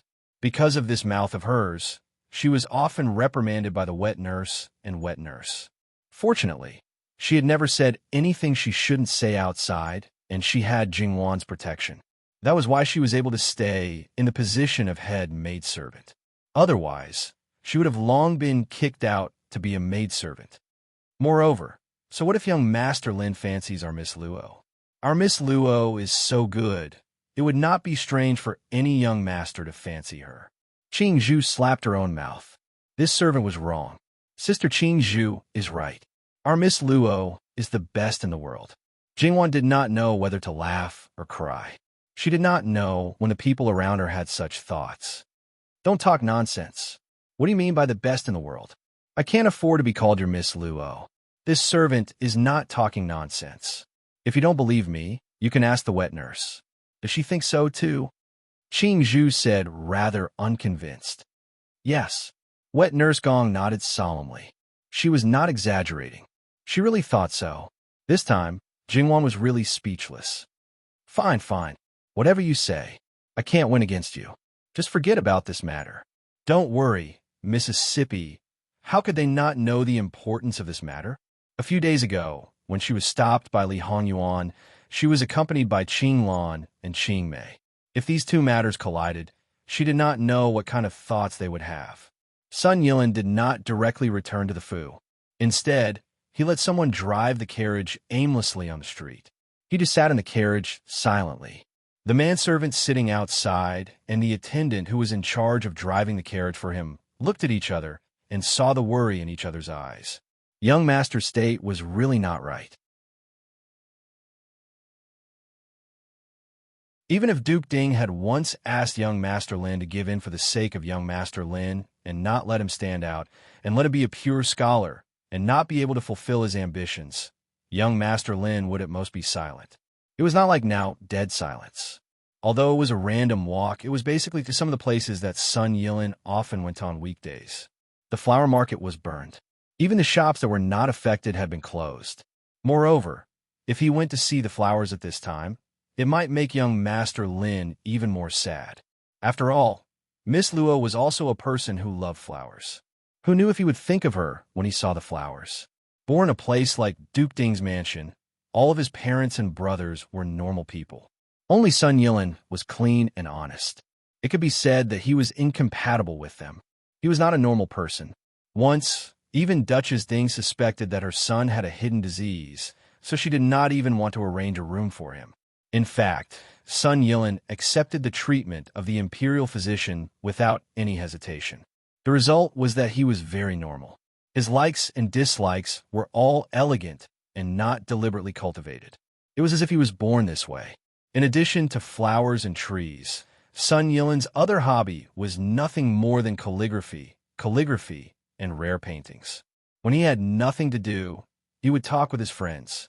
Compared with others who talked about the court, the world, and the common people, he was more immersed in the beautiful scenery of mountains and rivers and travel books. After all, he had come into contact with what others said. Only when you really came into contact with it, you would know the hardships and difficulties in it. It was not a matter of a few words of exaggeration, and it was not something that could be solved by a few words of what you would do if you were in his place. Therefore, the places that Sun Yilin often went were actually the places that many scholars like to go, especially when the imperial examination in spring was imminent. Scholars from all over the country gathered together in groups of 3 or 5. They either talked loudly and expressed their ambitions, or whispered to each other and talked about knowledge. In the past, perhaps he would have the mood to quietly listen to their various beautiful visions. But now, when these things entered his ears, he only felt exceptionally irritated. Just as he was about to return home, he suddenly heard the voice of a servant. "Young master, it's that Chun family's young master, Chun Jungmin." Sun Yilin almost subconsciously lifted the curtain of the carriage. He also wanted to see what kind of person would be able to snatch the girl he liked first, and whether he had the ability to match Miss Luo. In other places, there might not be many people who knew Sun Yilin, but there were definitely many people in the vicinity. When he appeared, someone with sharp eyes saw him and hurriedly came up to welcome him. "Young Master Lin, I haven't seen you for a long time. Do you have time today to sit in the building and have a drink?" Only then did Sun Yilin discover that this was the Untitled building. Untitled people were naturally untitled. There were no words on the plaque above the door, only a square seal at the bottom left corner. This was a place that only entertained scholars. Moreover, scholars were not as simple as just knowing a few words. First, they had to prove that they could pass the threshold. There was celestial music. As long as one was able to catch it, they would definitely be able to feast their ears. There was good wine and tea, comparable to the tributes of the emperor. If one had the ability, they could use it as much as they wanted. There were precious paintings, and if one had the ability, they could also obtain them. Even if one could not take them away, they could still feast their eyes. In the backyard, there was a huge library that was all-encompassing and could be copied, and these things were all free of charge. For scholars, the Untitled building was definitely the place that they yearned for the most. Especially for those students from poor families, they could not wait to soak in there for 24 hours a day. Of course, there were also relevant regulations for this situation. Otherwise, this place would be completely occupied by the students from poor families. In addition, the biggest feature of the Untitled building was that it limited the number of people who could enter. In the case that it was full, people could only wait for others to leave before the people behind could enter. Even if it was a person as honorable as a prince, they also had to abide by this rule. Who was it that had such big confidence, such big spending, and dared to make such a rule? On the plaque, there was a seal with the words, "As if Jean is here in person." It was enough to explain everything. Who would dare to act rashly? Some people said in private that perhaps only Jin Xinhuang dared to break the rules here. However, the living king of hell had no interest in this place. This place had existed for several years, but they had never seen a certain person set foot here. Most likely, no one knew that the Untitled building was not the product of Lu Chengdi's whim, nor was it a wise decision. It was purely for his ignorant and incompetent evil creature son to increase his knowledge and cultivation. Lu Chengdi's idea was very simple. It was to let him have more contact with scholars. Maybe you'd like to read. As it turned out, Lu Chengdi's idea was too naive. After he was once again angered to the point that he had nothing to say, he simply threw it to Li Hongyuan and let him deal with it however he wanted. In the beginning, there was no name. After that, there was no name. Lu Chengdi ridiculed that Li Hongyuan also had self-awareness. He knew that he did not have much knowledge, so he would not do such a shameful thing like a plaque. But Li Hongyuan's answer once again made him fall backwards in anger. A Ken is an uneducated person. Perhaps in the future, I will be able to marry a knowledgeable wife. In the future, let your daughter-in-law do the calligraphy. Lu Chengdi scolded him with a torrent of dog blood. But year after year, he was willing to let his daughter-in-law do the calligraphy, but there was no sign of this daughter-in-law. Li Hongyuan took over the Untitled pavilion, but in Lu Chengdi's view, that evil creature had never cared about it. All the good things inside were given by him, and the people who took care of it were also assigned by him. Lu Chengdi would never know that the people he assigned were all Li Hongyuan's people. Li Hongyuan was the Untitled pavilion's master on the surface, but also its actual master. Because many things in the Untitled pavilion were very attractive, not to mention young people, even famous scholars were very tempted. Therefore, many calligraphy treasures were left behind. There were also some who knew that this place was closely related to the emperor, and whether they could use this place to attract the emperor's attention and soar to the sky. Therefore, they all displayed their knowledge and did not hold back. It was easy to find talented people with special talents. Li Hongyuan selected some people for his use, and then handed them to Lu Chengdi. Lu Chengdi was complacent that he found another talent who could contribute to the country, But he did not know that these people were loyal to the evil creature he called. Anyway, he had already shown up, and he really wanted to meet Chen Jingmin, who had already entered the untitled pavilion. So he got off the carriage. There are still seats in the pavilion. Look at what you're saying. You're here. How can there be no seats? Sun Yilin understood. As the saying goes, there are policies from above and countermeasures from below. When a person of high status appeared, even if the pavilion was full, there would always be people who would take the initiative to leave, either to take the opportunity to make friends or out of respect and reverence. He did not notice it before, but it was because he did not care about worldly affairs and was stupid. Sure enough, a person came out of the pavilion and cupped his hands to Sun Yilin. This one has something to do and has to leave. Young Master Lin, please. At the same time, no one else rushed to enter. Sun Yilin nodded. Brother, why don't you leave your name card? We'll have a chat another day.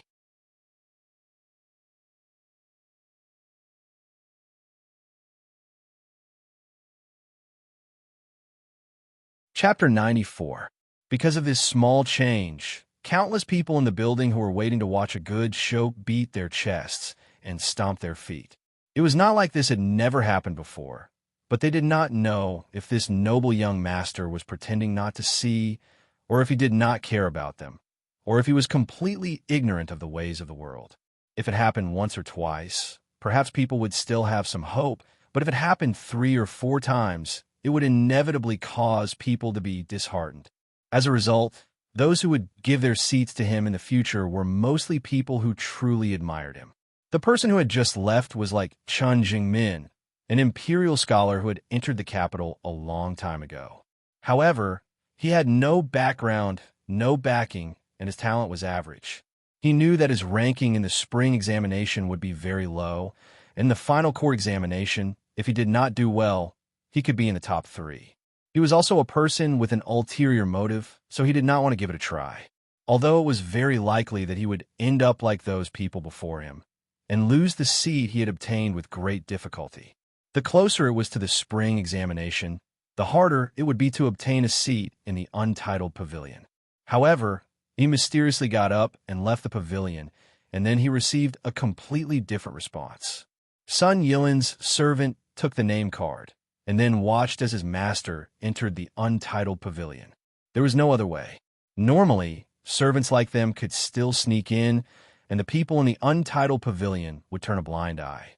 Although they were of lowly birth, in any case, they were much more knowledgeable than many ordinary students. When there was a shortage of seats in the untitled pavilion, there was definitely no place for them. Even the imperial scholars who had just entered the capital not long ago knew of Sun Yilin. The 4 heroes of the capital were the 4 most talented people of the younger generation in the capital. The talent of these 4 people could basically tell whether the students in the capital were worthy of their attention. If there was someone who could suppress these 4 people, then there was naturally nothing to be afraid of. However, if they were completely not a match for them, then they had to be careful. Even if people like Sun Yilin did not participate in the imperial examination, they still had to be vigilant. They had to treat the imperial scholars as important as they did, and not underestimate any opponent. Only then could they have the determination to cut off all means of retreat. Even if it was an imperial examination, there would still be local competition. It was related to the teaching and assessment of the local officials. There was a big difference between 1 grand scholar and 10 grand scholars. There was a big difference between a grand scholar and a grand scholar. The better the place, the better the teaching resources. It was different in the capital. Everything was the best under the feet of the emperor. Therefore, for themselves, for their brothers, for their friends, and even for their descendants, they had to give it their all. Sun Yilin was the youngest of the 4 heroes of the capital.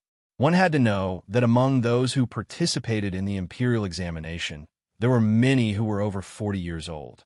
In their eyes, Sun Yilin was still wet behind the ears, even though only those who were under 30 were qualified to be selected as the 4 heroes.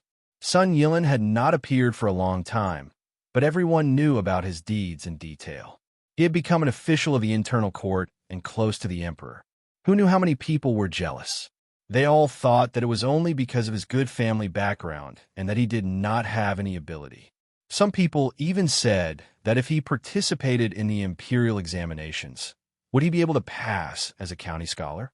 It had to be said that scholars never used a dirty word when cursing people, but the degree of their viciousness was definitely more piercing than that of the most shameless shrew. They could even kill people. Look at his good looks. No wonder he can gain the favor of the princes. He does indeed have the talent. The person who spoke did not avoid the taboo at all. He even purposely raised his voice. How many people did not know about the recent uproar? Thus, everyone immediately understood what these words meant. Although many of them had such thoughts, they did not think that someone would dare to say it so boldly. The building was instantly deathly silent. Sun Yilin, who was standing alone at the entrance, was even more conspicuous. He seemed to be dressed in a low-key manner, but in reality, he was dressed in brocade. Every accessory was expensive and extraordinary. They were just right on him. His actions all showed his great bearing and self-restraint. Although his eyes were somewhat cold, it still showed the world's evaluation of him. A gentleman is like a jade, unparalleled in the world. It had to be said that because of this sentence, although there were many people who wanted to laugh at him, there were even more people who frowned.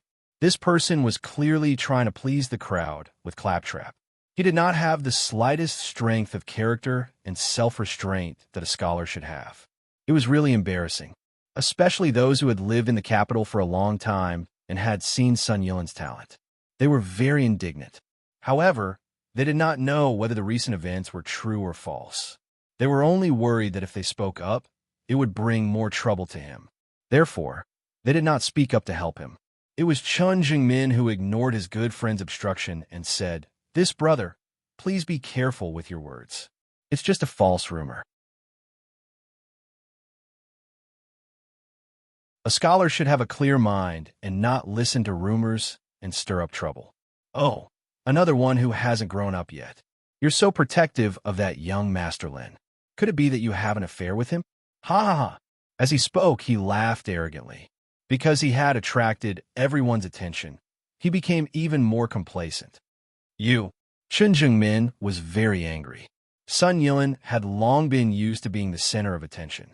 Whether it was good intentions or bad intentions, he did not even lift his eyelids. He had always been upright and was not afraid of the shadow being crooked. At this moment, he looked at Chun Jingmin but did not say anything. If it was in the past, Sun Yilin would probably ignore it. Of course, in the past, even if there were people who were jealous and doubtful of him, they would at most say a few words. They would not be as daring as this person. However, it was really embarrassing. Sun Yilin was not in a good mood today. Originally, he was not a person who liked to take out his anger on others. However, since someone had bumped into the muzzle of the gun, then don't blame him for not being polite. He casually adjusted his sleeves and wrote a poem with each step. In less than 4 steps, it had already become a poem. Everyone was so surprised that they could not close their mouths, including those who doubted him. They also put away their contempt. This was really too amazing. Although the core content of the poem was simple and straightforward. A jumping clown, playing to the gallery, lamentable and laughable. But the poem was gorgeous, the content was rich, and the charm was long. No matter how one looked at it, it was a good work. Except for a certain person whose face was green and white. The rest were all slapping the table and praising it. The part of the people who were from the capital were even more excited. They all knew that Sun Yilin was very knowledgeable, but he was a very low-key person. Usually, they rarely saw him study in public. But they did not expect that this person with a very good temper, once provoked, would not hold back in his counterattack.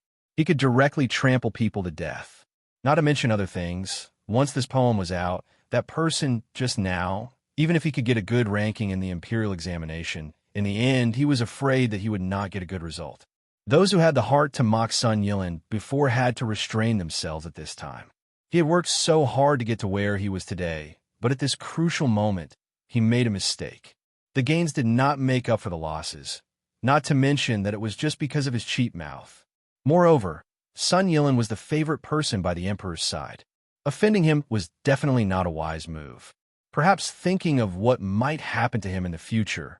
In a moment of grief and indignation, he did not want to apologize and seek Sun Yilin's forgiveness. Instead, he lost the last bit of his scholarly demeanor and cursed without thinking. Not only Sun Yilin, but also the officials, the royal family, and even the current emperor.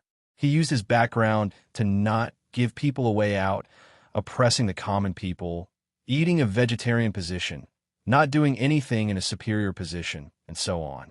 At this time, everyone sucked in a breath of cold air, and the people who were originally dissuading him all retreated 3 feet, afraid that they would be implicated by him. This was no longer as simple as a heart that was unable to calm down. It was purely a loss of rationality, no different from courting death. The faces of the people in Untitled Restaurant were extremely black. In the entire capital, there was no one who was the most vegetarian on the surface, other than their actual master. There was no one else. The shopkeeper ordered, "Throw him out for me." Then, that person was really lifted up on all 4 limbs and thrown out. Perhaps now that he had fallen to such a state, it was already too late to redeem himself. He might as well smash the pot that had already been broken and wanted to put on a big show in front of Untitled Restaurant. Unfortunately, before he could say a word, a few people came forward, cleanly blocked his mouth, and dragged him away. The shopkeeper's hands were folded in his sleeves as he coldly watched. Sun Yilin did not even frown, and those who had lived in the capital for a long time sneered. What an idiot! Did he really think that the plaque outside the restaurant, "As if I am here in person," was just for show? At this time, those who did not know were all silent like cicadas in winter. It turned out that outside the restaurant, there were people from the emperor. In the blink of an eye, the shopkeeper looked at Sun Yilin with a smiling face and respectfully said, "Young Master Lin, where would you like to sit?" A person who had a good relationship with Sun Yilin waved at him. Sun Yilin did not refuse his good intentions, but he did not directly go over, and instead waved at Qinzhengmin. Then, he instructed the shopkeeper to prepare a jar of 10 years old Huadiao wine for him. Unlike other places, the Huadiao wine of Untitled Restaurant was a first-class strong wine. Qinzhengmin was somewhat overwhelmed by the favor, and pointed at himself in disbelief. It must be said that these young men all revered Sun Yilin. They were clearly of the same age, but Sun Yilin was already standing at the top of the mountain, while they were at most halfway up the mountain, and many were still pacing back and forth at the foot of the mountain. Qinzhengmin's good friends were both openly and secretly urging him to hurry over. This was a rare opportunity. If he missed this village, there might not be this shop anymore. However, Qinzhengmin was still a loss. He only helped because he could not stand it, and did not mean anything else. However, since the other party had already invited him, he should at least go over and say hello and not be considered rude. After thinking about it, he walked over. "Young Master Lin, just now." Unexpectedly, Sun Yilin did not even bother with him, and walked over to where his good friends were. "Follow me." Not to mention Qinzhengmin, even those who were slightly familiar with Sun Yilin were somewhat confused by him. This was not his usual style, and, as the person involved, Qinzhengmin was naturally the most affected. Just a short moment of eye contact, and he could clearly feel the coldness in his attitude and that extremely critical sizing up, and finally, there was dissatisfaction written in his eyes. What was going on? "Young Master Chun, please come over for a moment." After Sun Yilin sat down, he saw that Qinzhengmin was still standing at the same spot in a daze, his fingers tapping on the table, and the speed was rather fast. If his servant was here, he would know that his young master was a little irritable. The first time he saw Qinzhengmin, he felt that he was far from being worthy of Miss Luo. Perhaps there was no problem with his character, but his heart was too upright, and this was not suitable to be in the official circle. However, without a high position and generous salary, how could he pamper Miss Luo? Could it be that after marriage, she would give up the things she loved and work hard for the family's livelihood? Moreover, he looked too immature. If he married an ordinary lady, perhaps they would be called a perfect match. However, that was Miss Luo. If she were to be together with Qinzhengmin, Those who did not know would think that it was Miss Luo who was taking care of a child. Also, sometimes he looked dull. What kind of interest could there be? For a man who was full of flaws from head to toe, how much responsibility could he have? The problems that Sun Yilin was thinking about might exist, but it was far from being that serious. It was because he cared too much, and because he was just a step late, he had lost to such a person.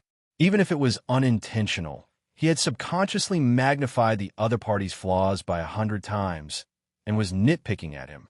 Young Master Lin knows me? Chun Jingmin was once again surprised, and in Sun Yilin's eyes, he was once again a fool. Seeing that Sun Yilin's speed of knocking on the table was getting faster and faster, even the dullest person could tell that this young Master Lin did not seem to be in a good mood. He was usually such a gentle person, but now he could not suppress his anxiety, which meant that the matter should be very serious. The surrounding people subconsciously slowed down their breathing. Sun Yilin had a high position among the scholars in the capital, and in addition to his noble status, some people even unconsciously pushed him up to the altar. When he showed the emotions that ordinary people had, it was as if he had suddenly stepped down from the altar, but people could not help but take care of his emotions. Chun Jungmin hurriedly took 2 steps forward. Does young Master Lin have any instructions? Serve me with brush and ink. Untitled restaurant naturally did not lack the 4 treasures of the study. Just as Sun Yilin's voice fell, the waiter brought the things over. Even the grindstone had already been ground. Sun Yilin took the brush and dipped it in ink, waved his hand and wrote 4 big words, then pushed it to Chun Jingmin. If you write well, I will personally present it to His Majesty. Once these words came out, everyone was shocked. This was simply paving a path to heaven in advance. Not to mention whether or not His Majesty would immediately put him in an important position, as long as he could leave a good impression by the time the court examination came. As long as his essay was not bad, he might even be selected by His Majesty. This represented not only glory, but also a prosperous career. If he had known that he would get such an opportunity just by saying a word of help, that person would have been directly scolded to death by them. They were jealous of Chun Jingmin's good luck and secretly cursed Sun Yilin for changing his previous behavior. In the past, so many people tried to curry favor with him, but not only did they not receive any benefits, they even became people that he refused to interact with. Now, just by using this method, he wanted to tell those who had opinions about him that he had the means to reach the heavens. Then you, Sun Yilin, have done it. Chun Jingmin did not expect that such a thing would happen to him. It would be a lie to say that he was unhappy, but to say that he was extremely excited, that was definitely not the case. After all, he still had the nobility of a scholar. Even if he wanted to be an official and benefit the common people, he wanted to use his own ability and not this kind of shortcut. However, because his grandfather had been an official of the imperial court, he had told him a lot about it. He knew that the bureaucracy was not a place where one could climb up through hard work. There is a huge difference between having someone to help you and fighting alone. Although he was entering the bureaucracy now, there would be Luo Shangshu to help him, but one more person meant one more path. He hoped that when they got married 2 years later, he could let his cousin be even more glorious, and let others envy her for marrying such a good husband, and not ridicule her for marrying such an incompetent husband. Why, is there a problem? Can't do it? Or is it because you don't want to do it? He put away his gentleness, leaving behind only coldness. Once again, he clearly felt that young Master Lin had opinions about him. Furthermore, he knew who he was. Could it be that he had unintentionally done something to offend him?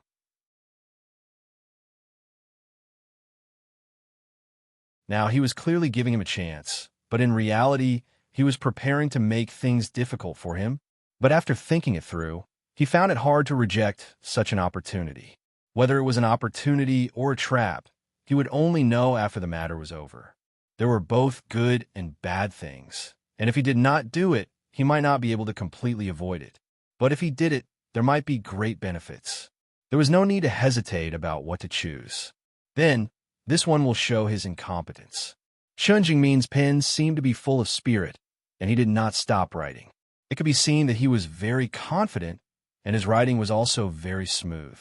Compared to people of the same age, he was already very good. Sun Yilin's tense face finally relaxed. At least there was something good about him. If his knowledge was not good, even if he had to be a villain for once, he would think of a way to ruin this marriage. The current Sun Yilin and Li Honyuan belonged to two extremes. Li Honyuan did things by unscrupulous means, but because of his father's interference since young, Sun Yilin had been learning the way of a gentleman. For example, on the matter of Jingwan, he hoped that Jingwan would be better and not the actions of a villain. He must snatch Jingwan. He was going through a metamorphosis, but something that was engraved in his bones was not so easy to remove. No longer caring about what Chun Jingmin's final article would be, Sun Yilin began to drink cup after cup. At first, he did not attract the attention of others, but gradually, more and more people focused their attention on him. What exactly happened to young Master Lin? One cup after another was not enough. Sun Yilin directly picked up the wine pot, raised his head, and the clear wine flowed into his mouth in a line. Gulp, gulp, gulp. The part that he did not have time to swallow slipped out of his mouth. Some of it soaked his clothes, and some of it fell to the ground. After finishing the pot, he threw it away and picked up the second pot. One must know that a pot of Huadiao wine could hold more than 10 pots. Yilin, you can't drink like this. His friend could not stand it and reached out to grab the wine pot. Move away. Sun Yilin swatted his hand away. Yilin, what happened? What happened? Sun Yilin tilted his head and was stunned. Nothing, I'm fine. Sun Yilin rarely drank, so his alcohol tolerance was not very good. After 3 pots, he was completely drunk. However, he was like most people and did not admit that he was drunk. Done. Let me take a look. He stood up and shakily took Chun Jingmin's article, shook his head, and quickly read it. He did not comment, but took a pen and began to write. Even if he was drunk, his writing was still steady. Or perhaps it was because he was drunk, his writing was wild and impeccable. However, the content was frightening, extremely sharp, and penetrating. Even the onlookers felt uncomfortable, not to mention the emperor. Even if Sun Yilin was the emperor's favorite person, if this article were to spread, he would be in trouble. After he finished writing, Sun Yilin put down the pen and stared at the paper in a daze. Perhaps it was because he was a little shocked when he looked at it again. He became sober and rubbed the corner of his eyes. This is the homework that the emperor gave me today. He asked me to submit it tomorrow. Young Master Chun, please write another article that you are good at. Be careful. It seemed that he intended to submit his own article as well. Hiss, the people around all gasped. This was too bold. However, after they calmed down and thought about it, this seemed to be the wisest thing to do. Sun Yilin was a member of Prince Kang's faction. This article was actually a weakness. With so many people seeing it, it was better to do it himself instead of letting his opponent submit it. Perhaps this boldness would gain the emperor's favor and make him think more of him. Even if he was punished in the end, it was better than being falsely accused by his opponent. However, it was also because of this article that they knew that Sun Yilin's reputation was not undeserved. He was worthy of being one of the 4 heroes of the capital and did not disgrace this name. Other than a few arrogant and conceited people, after secretly comparing in their hearts, they all expressed that they were far inferior compared to Sun Yilin. Young Master Lin, what are you being long-winded for? Hurry up and write. Or is this all you can do? Have you exhausted all your skills? Previously, she was only cold and hard, but now she was simply icy cold. Perhaps because of her attitude, Chun Jingmin had some thoughts of competing with her. Therefore, when an article came out, everyone was surprised. This article, compared to the previous one, was not just a little bit better. Moreover, this did not mean that his previous article was not good. Was this brat hiding his strength just now? Faced with everyone's doubts, Chun Jingmin was a little embarrassed. To be honest, after he finished writing, he was a little surprised himself. He had exceeded his usual performance. Very good. Even Sun Yilin gave such an evaluation. Maintain this momentum. He folded the 3 articles and put them properly in his sleeve. Help me out. The last words were also said to Chun Jingmin. Seeing that he could not stand steadily, Chen Jingmin's anger had almost dissipated because of that article, so he did not refuse. Sun Yilan's servant, who was outside, heard that his young master was drinking to drown his sorrows and was extremely worried. However, due to the rules, he could not enter and could only wait anxiously. When he saw him coming out, he hurriedly went up to welcome him. Beside the carriage, Sun Yilan tugged at Chen Jingmin. "If you don't treat her well, don't blame me for snatching her." Chen Jingmin was confused and did not understand. What did young Master Lin say? "Miss Luo, if I was not held back by other matters, how could it be your turn?" Chen Jingmin's face changed. He finally understood the reason for his strange attitude. No wonder someone reminded him to move quickly. He was not the only one who thought highly of the Luo family's third young lady. He did not expect that there would be such a strong competitor. "I will not give young Master Lin a chance." Sun Yilan smiled coldly and allowed his own people to help him into the carriage. If he did not drink, he probably would not have said such a declaration. After all, if he met a narrow-minded man, he would most likely suspect that his fiancée was a promiscuous woman. This would definitely cause a lot of trouble for Jingwan. But he drank too much and was not so rational. If he did not let Chen Jingmin know of his existence, he would always feel a little indignant. If he did not give him some pressure, he would still think that it was natural for him to get the beauty. Without any hindrance, he would not know how to cherish her properly. Chen Jingmin looked at the carriage slowly leaving, and the sense of urgency in his heart grew stronger. What did this young Master Lin have to do with him? One moment he was still revering him, and the next moment he wished he could kick him far away. His cousin was his, and they were already engaged. He was justified, and no one could snatch her away. So what if he was proud of himself? As long as he did not marry his cousin, he might not be able to be proud until the end. So what if he was confident of passing the imperial examinations? After realizing the gap between him and Sun Yilan, his goal was to at least get first rank. If he could not even get first rank, what qualifications did he have to talk about? Chen Jingmin returned to the untitled building and bid farewell to his friends. What he needed to do was to go back and continue his studies and not waste his time on such meaningless things. Everyone was confused by his actions, and in the end, they only thought that he was provoked by Sun Yilan. The matter here had just ended, and many people from the other parties had already received the news. There was no other way. Sun Yilan had been in the limelight recently, and even the slightest movement would alert them. Moreover, this matter was not considered small. His opponents sighed inwardly. Even if he was drunk, he was still meticulous and thoughtful. Everything was out in the open. It was obviously not advisable to submit his essay before him. However, it did not mean that they could not do something. They could criticize his arrogance and shameless boasting. If they could reduce the emperor's good impression of him to 0, that would be the best. After all, it was a fact that 2 princes fought because of him. It was inevitable that the emperor would have a knot in his heart. However, the deepest impression that this matter left on them was that the usually gentle and amiable Sun Yilan actually had the potential to be arrogant. They could not tell. Li Honyuan naturally knew about this matter at the first moment. Compared to the other people who only received the complete contents of the 3 essays, Li Honyuan received the original. That's right, there was such an expert in the untitled building. As long as he took a look, he would be able to copy almost 100% of the original. The reason why it was close was mainly because the form was exactly the same, but the charm was sometimes a little lacking. This was something that could not be helped.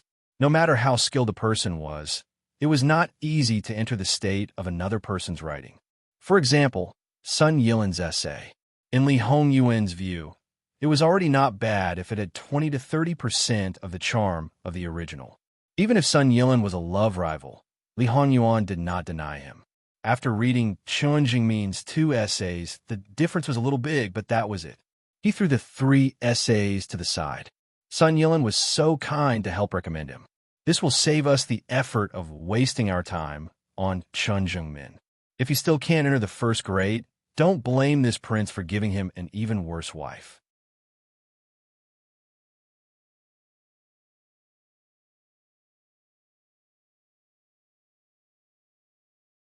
Chapter 95.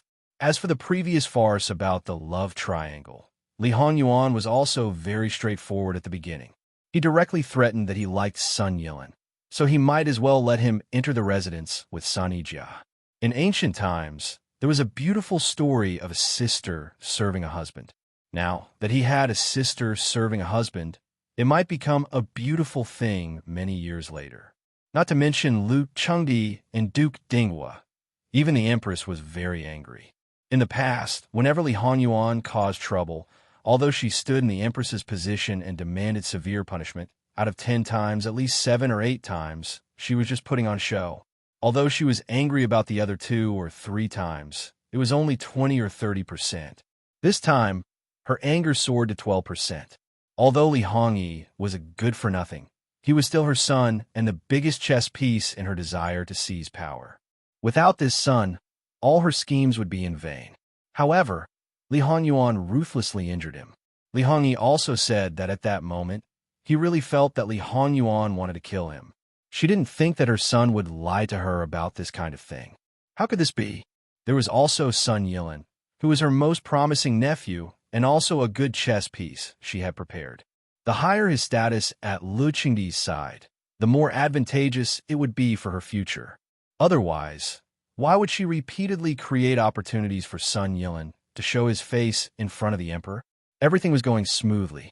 Lu Qingdi didn't like the people of Duke Dinghua's mansion, except for Sun Yilin. In addition, Sun Yilin was even more famous. With his appearance, he was bound to win over more talents of the same generation. When things became clear in the future, even if he knew that she, the Empress Dowager behind the scenes, had the final say, he didn't need to blatantly express his support for her. He only needed to remain silent. Then, there would be a lot less memorials to depose her, and she would have a lot less trouble. One day, she would be able to naturally interfere in court affairs, and no one would say anything. But Li Hongyuan wanted to destroy him. So, how could she not be angry? It was also because of this that this time, she was truly going against noble consort Su. Compared to the Empress's people, Imperial concubine Su and the others were unusually carefree, especially Li Hongming. He secretly regretted that Li Hongyuan didn't directly kill Li Hongyuan. In this way, he only needed to sacrifice him. Not only would he lose his biggest competitor, but he would also be the most legitimate successor in terms of etiquette. However, he also knew that Li Hongyuan was not stupid. How could he so easily stain his brother's life? However, as his mother, even if Imperial concubine Su felt that her opponent deserved it, she still had to teach him a lesson.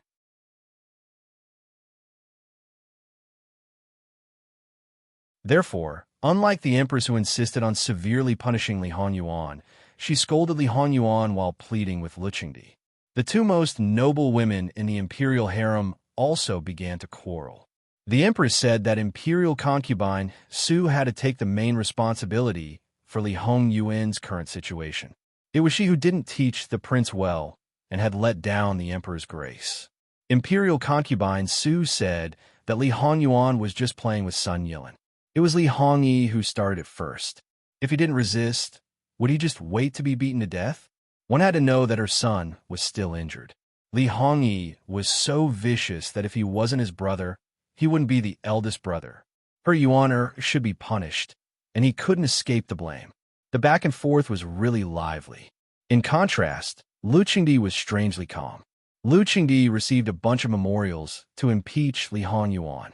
This matter was different from the past. Li Hongyuan had lost the face of the imperial family. Not to mention imperial concubine Su and Li Hongming's opponents. Even most of the neutral members of the imperial family demanded severe punishment. Otherwise, how could they restore the imperial prestige? Lu Qingdi's strange attitude this time was unknown. It was unknown whether it was because he was used to Li Hongyuan causing trouble from time to time, or because he had already expected this day to come when he first heard that his son was in love with Nanfeng. He even had the interest to look through the memorials that accused Li Hongyuan of 10 major crimes. As he read, he laughed happily. Look at our son. He's different from others. He's been so energetic since he was young. If he didn't cause trouble one day, I would find it strange. Seeing such an abnormal Lu Qingdi, The attendants all pretended to be deaf and dumb. Anyway, there would be a few days like this every year. "Mother, how will father punish sixth brother this time?" Li Hongyi asked Imperial Concubine Su. Imperial Concubine Su was startled and said with a bit of sadness, "There won't be any punishment. Yuan Er's birth mother's death anniversary has arrived. If he hadn't been assassinated, he would still be praying in White Dragon Temple." The imperial noble consort back then, what exactly? Ming'er, this isn't something you should ask. It won't do you any good to know. "Mother, how will father punish sixth brother?" Li Hongyi, who was recuperating in Kunyi Palace, pounded the bed and asked the Empress with hatred in his eyes. The Empress looked at him coldly. "I just told you not to go against him. You just left the palace and you directly attacked him. You completely ignored my words. Now you're asking me. Isn't it too unnecessary?" The hatred in Li Hongyi's eyes immediately dissipated. As a man, he looked at the Empress at a loss. "Mother, it's not that I don't listen to you. It's just that Li Hongyuan, that bastard, is too infuriating."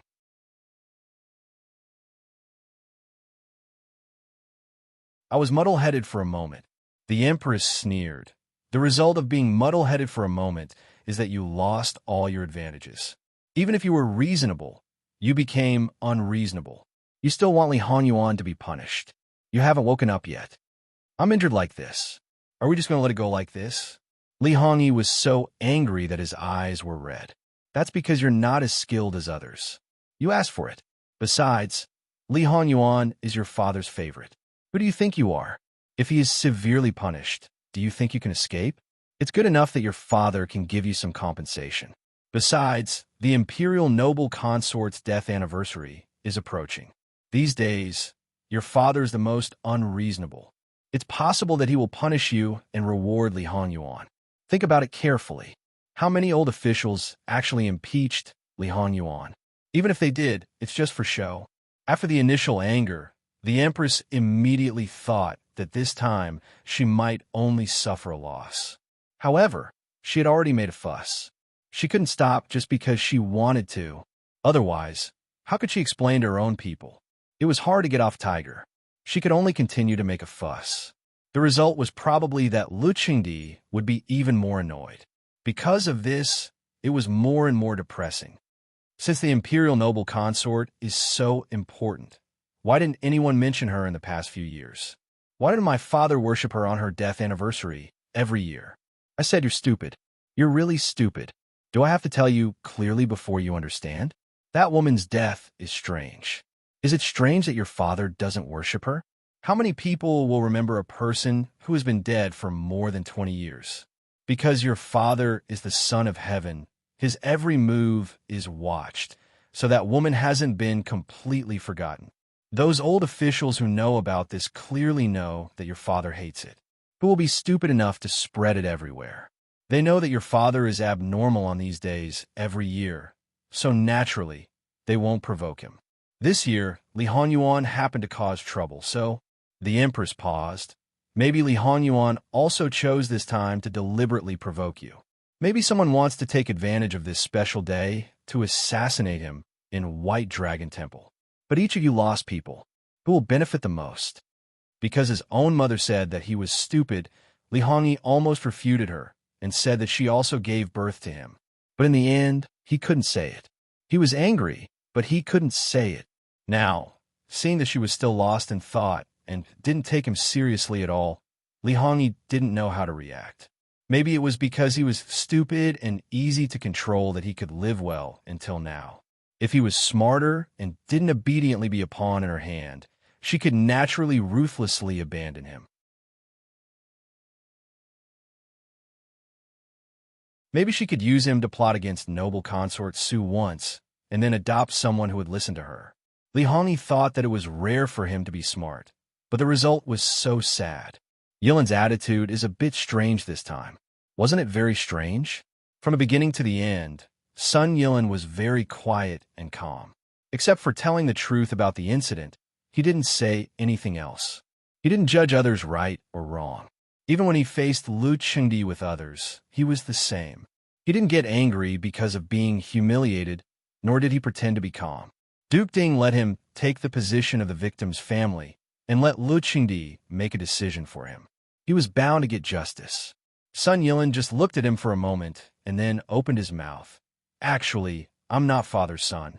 Otherwise, why didn't you consider me even once? Evil creature, what did you say? Duke Ding didn't know if it was because he was disobeyed or because Sun Yilin had seen through his thoughts. He felt that he was ashamed of this son and used anger to cover himself. Isn't it? Father clearly thinks that I haven't lost enough face. Do I have to cry endlessly like a woman and beg for death to make you satisfied? Does my good Dage wish that I could really do as Jin Xinwang wishes and enter Jin Xinwang Fu with Mimi and completely sweep away this obstacle of mine? How can you think of your Dage like that? When you were young, he treated you so well, don't you know? You're also talking about when I was young. If it wasn't because of the affection when I was young, would I have tolerated it until now? Father, what did he do in the end? And how much did you tacitly allow? I won't list them one by one, so as not to completely cut off the last bit of kinship. What you do, I don't care. But what I do, you'd better not care. Although the relationship between Duke Ding and Sun Yilin was thin, Sun Yilin still didn't contradict him.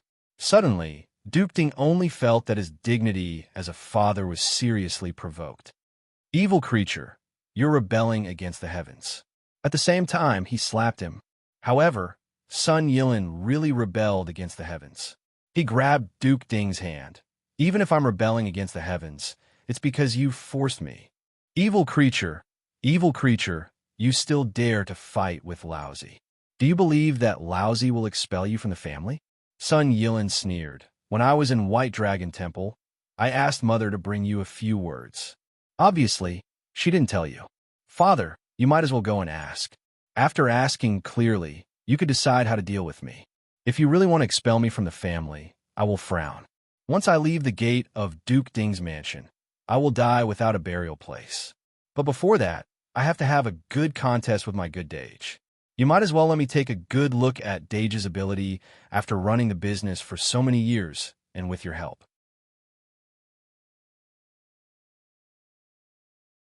Shaking off Duke Ding's hand, he turned and strode away. Duke Ding looked at Sun Yilin's back as he left. Just like Duchess Ding at White Dragon Temple, he was a little stunned. When did his son become so tough?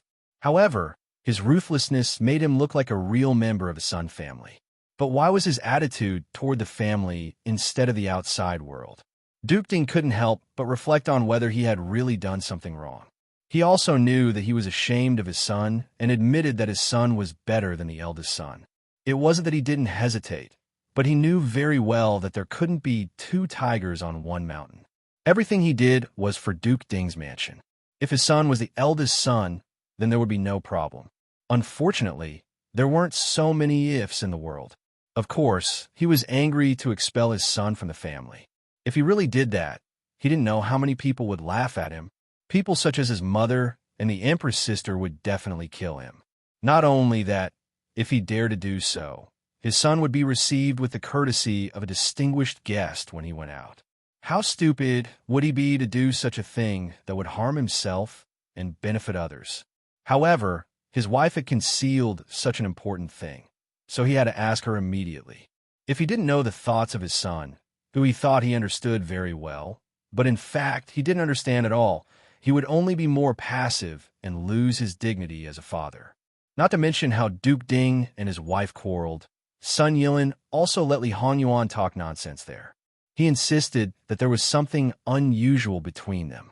Anyway, when he had enough, this matter would be almost over. In the past few days, Lu Qingdi had always been kind to Li Hongyuan. In the end, he even said, "Yuan, just tell me directly. What do you want? If you really want a male concubine, I'll help you." Your Majesty, more than one person hurriedly tried to dissuade him. Shut up. I'm not asking you. As gentle as the spring breeze, he became as cold as ice in the blink of an eye. Only a few people had seen Lu Qingdi like this more than 20 years ago. Even if it was an emperor with a relatively gentle temperament, as long as he was in power, as long as he was the real emperor, no one could stop him when he decided to do something. The so-called thunder and rain were all the grace of the emperor. Li Hongyuan's face was expressionless. In his previous life, his father had not been so indulgent towards him. In fact, his father had been very cold towards him. Other than the fact that he was not a bastard, it was also because of his outstanding performance. That's right. Li Hongyuan knew very early that the more he was a bastard and the more trouble he caused, the better his father would treat him. In his previous life, it was not strange that he could finally learn about his biological mother from imperial concubine Su, who was imprisoned by him. As his father, he wanted to compensate him, but he didn't have the courage to go to the extreme. After all, in his eyes, the country was more important, so he could only use this kind of doting and indulgence to make up for it. In any case, his goal had already been achieved. Akin just saw that eldest imperial brother look like he wanted to eat Akin alive, so Akin was angry at him. Male concubine. There's no need for Akin to set this precedent. Lu Qingdi nodded, indicating that he understood. No matter how much other people said, he would not listen or not believe. His son wanted to waste time, so he also wasted time like this. Now that Li Hongyuan said something, he completely believed it, so the matter was over. He gently comforted his son and even said that it was Li Hongyi's fault as an elder brother. When he returned, he would let him apologize to him. Then, thinking that his injuries had not healed, he told him to quickly go back and recuperate. The next day, a large number of rewards were bestowed, plus the rewards that were given to him because of son Yijia's matter. Good things flowed into Jin Qinhuang Fu like water. Did Lu Qingdi empty his private storehouse of good things? When the rewards arrived at Jin Qinhuang Fu, it was also not long after the drunk Sun Yilin was sent back to Ding Guogong Fu. Sun Yilin was the victim's family, so Lu Qingdi also rewarded him with a lot of things. He let the chamberlain leave a message, saying that it was his evil spawned son's fault. Sun Yilin would do as he should in the future, and Lu Qingdi would not bear any grudges against him. After all, Li Hongyi was also injured, so Lu Qingdi also expressed his apology. However, Lu Qingdi's appeasement to him was one matter. As an elder brother, he had acted against his younger brother, so it was necessary for him to apologize. Li Hongyi, who had already been sent back to Kongqinhuang Fu, was so angry that his internal organs almost exploded. Although it was not consistent with what Muhu said, it was not far from the truth. Even if he knew that there was such a possibility when it came to it, he still hated. If he was not stopped, he would have smashed the things that Lu Qingdi bestowed him. Li Hongyuan threw out 3 articles, and not long after, he came out to receive his reward. Seeing too many good things, Li Hongyuan didn't even lift his eyelids. He let people casually reward the chamberlain who delivered the things, and then moved the things back to the storehouse. As for how to organize it, there was no need for Li Hongyuan to instruct. Mu Gonggong would take care of it properly. In any case, it was enough to follow one principle. Things that the future Wang Fei might like, things that she would use, should be properly kept.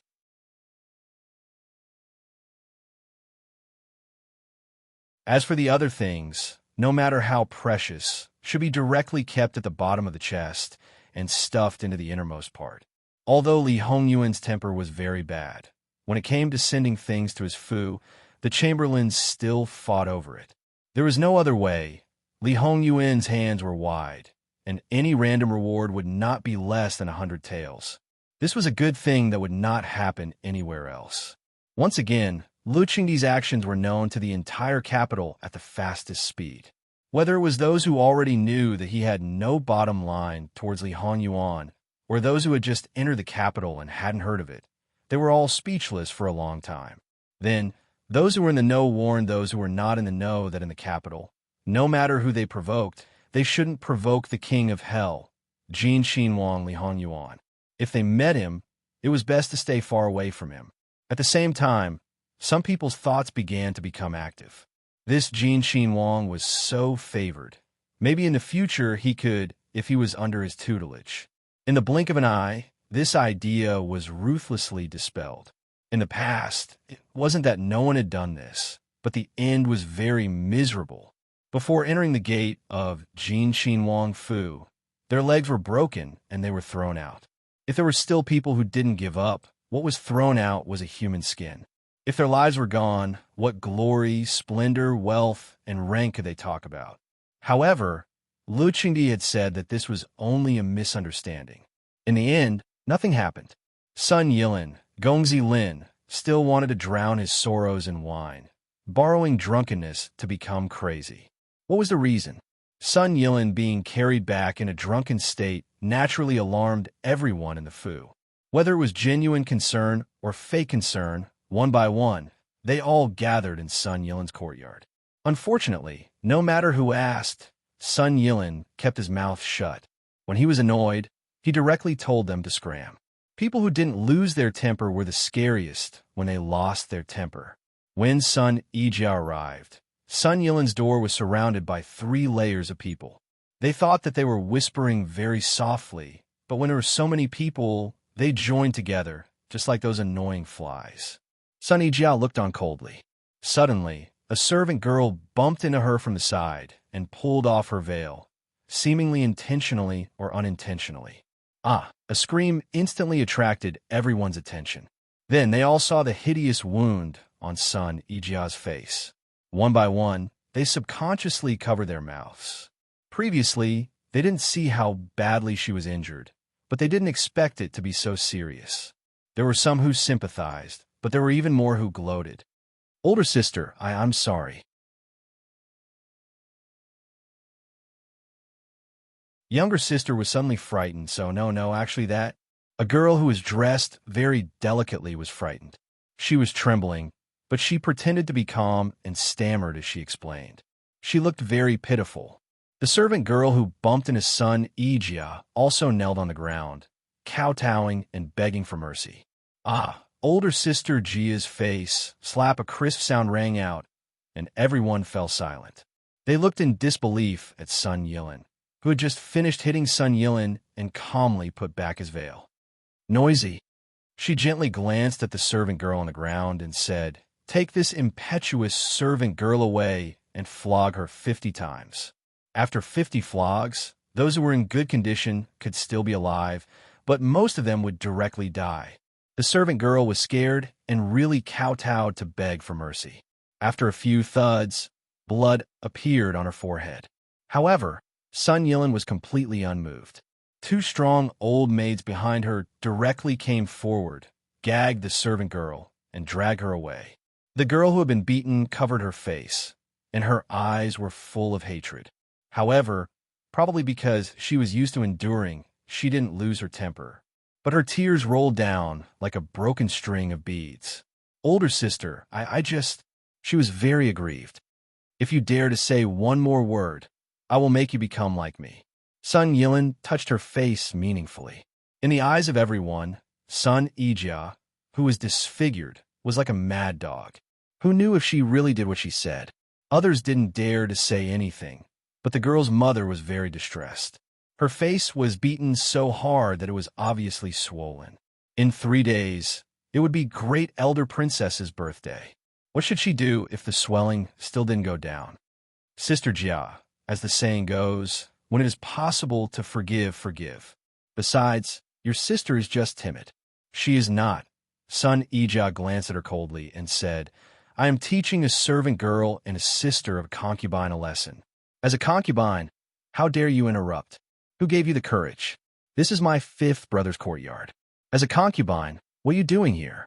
This is the outer courtyard, and my 5th brother is not a child of 3 or 5 years old. Do you still have any manners? What's the matter? Could it be that you despise my father for being old, so you're recommending yourself to my 5th brother?" Sun Yilin's words were undeniably vicious, and she overturned a group of people with one stroke. The onlookers' faces turned pale. It was very interesting. "Sister Jia, how can you say that? Where is your upbringing?" Sun Yijia glanced at the aunt who spoke and said, "Upbringing? Then tell me, what did I say or do wrong?" She had nothing to say.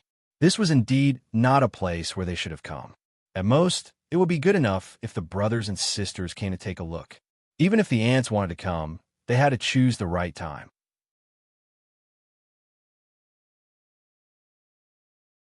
It was broad daylight now, and Sun Yilin's close friends might come to visit.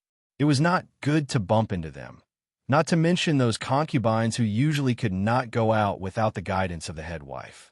My mother has only relaxed for a few days, and each of you has become wild. You dare to ignore the rules and run to the outer courtyard. You even arrogantly preach to me. Based on your current actions, I can lock you all up in the family temple. Although son Ijia said a few concubines, she was also hinting at them. My son is right. I have been so busy recently that I forgot. Each of you has begun to jump around. Immediately scram back. Your salary will be deducted for 3 months, and you will be grounded for 3 months. You will also have to copy the female admonition 1,000 times. Duchess Ding had not had time to change out of the heavy makeup she had put on because of receiving the imperial edict. She looked graceful and noble. With a cold face, she looked dignified without being angry. This attire was a thorn in the eyes of almost every married woman present. It was a symbol of status. Madam, you can't. A concubine who looked not much older than son Ijia said angrily. Do you really want to live in the family temple? Duchess Ding said coldly. Oh, by the way, you can also go to the Duke to plead for mercy. Let's see if the Duke will come to me to put in a good word for you.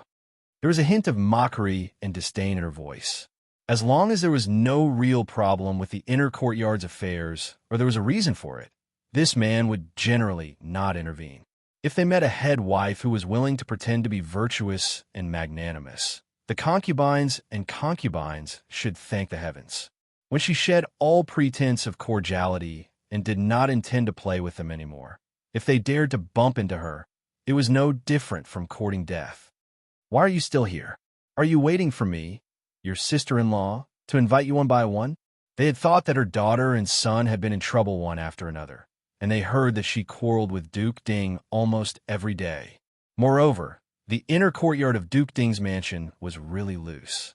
They all thought that she had really lost power this time. It was time for those young and beautiful concubines and their daughters to make a comeback. It turned out that she was not. A tiger was a tiger after all. Don't think that you can be a tyrant when it takes a nap. When it gets angry again, it can crush you to death with one paw. It seemed that not only son Ijia, but also the head wife of Duke Ding's mansion went crazy. They immediately scattered like birds and beasts.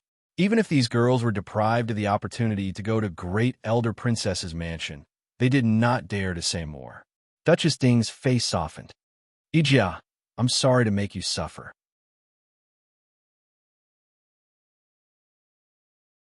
Son Ijia twitched the corners of her mouth, but when she thought that her mother could not see it, she no longer forced herself. After all, there was a gap between mother and daughter. Even if they seemed to be closer than before on the surface, in fact, it was not the case. Mother, I'm not wrong.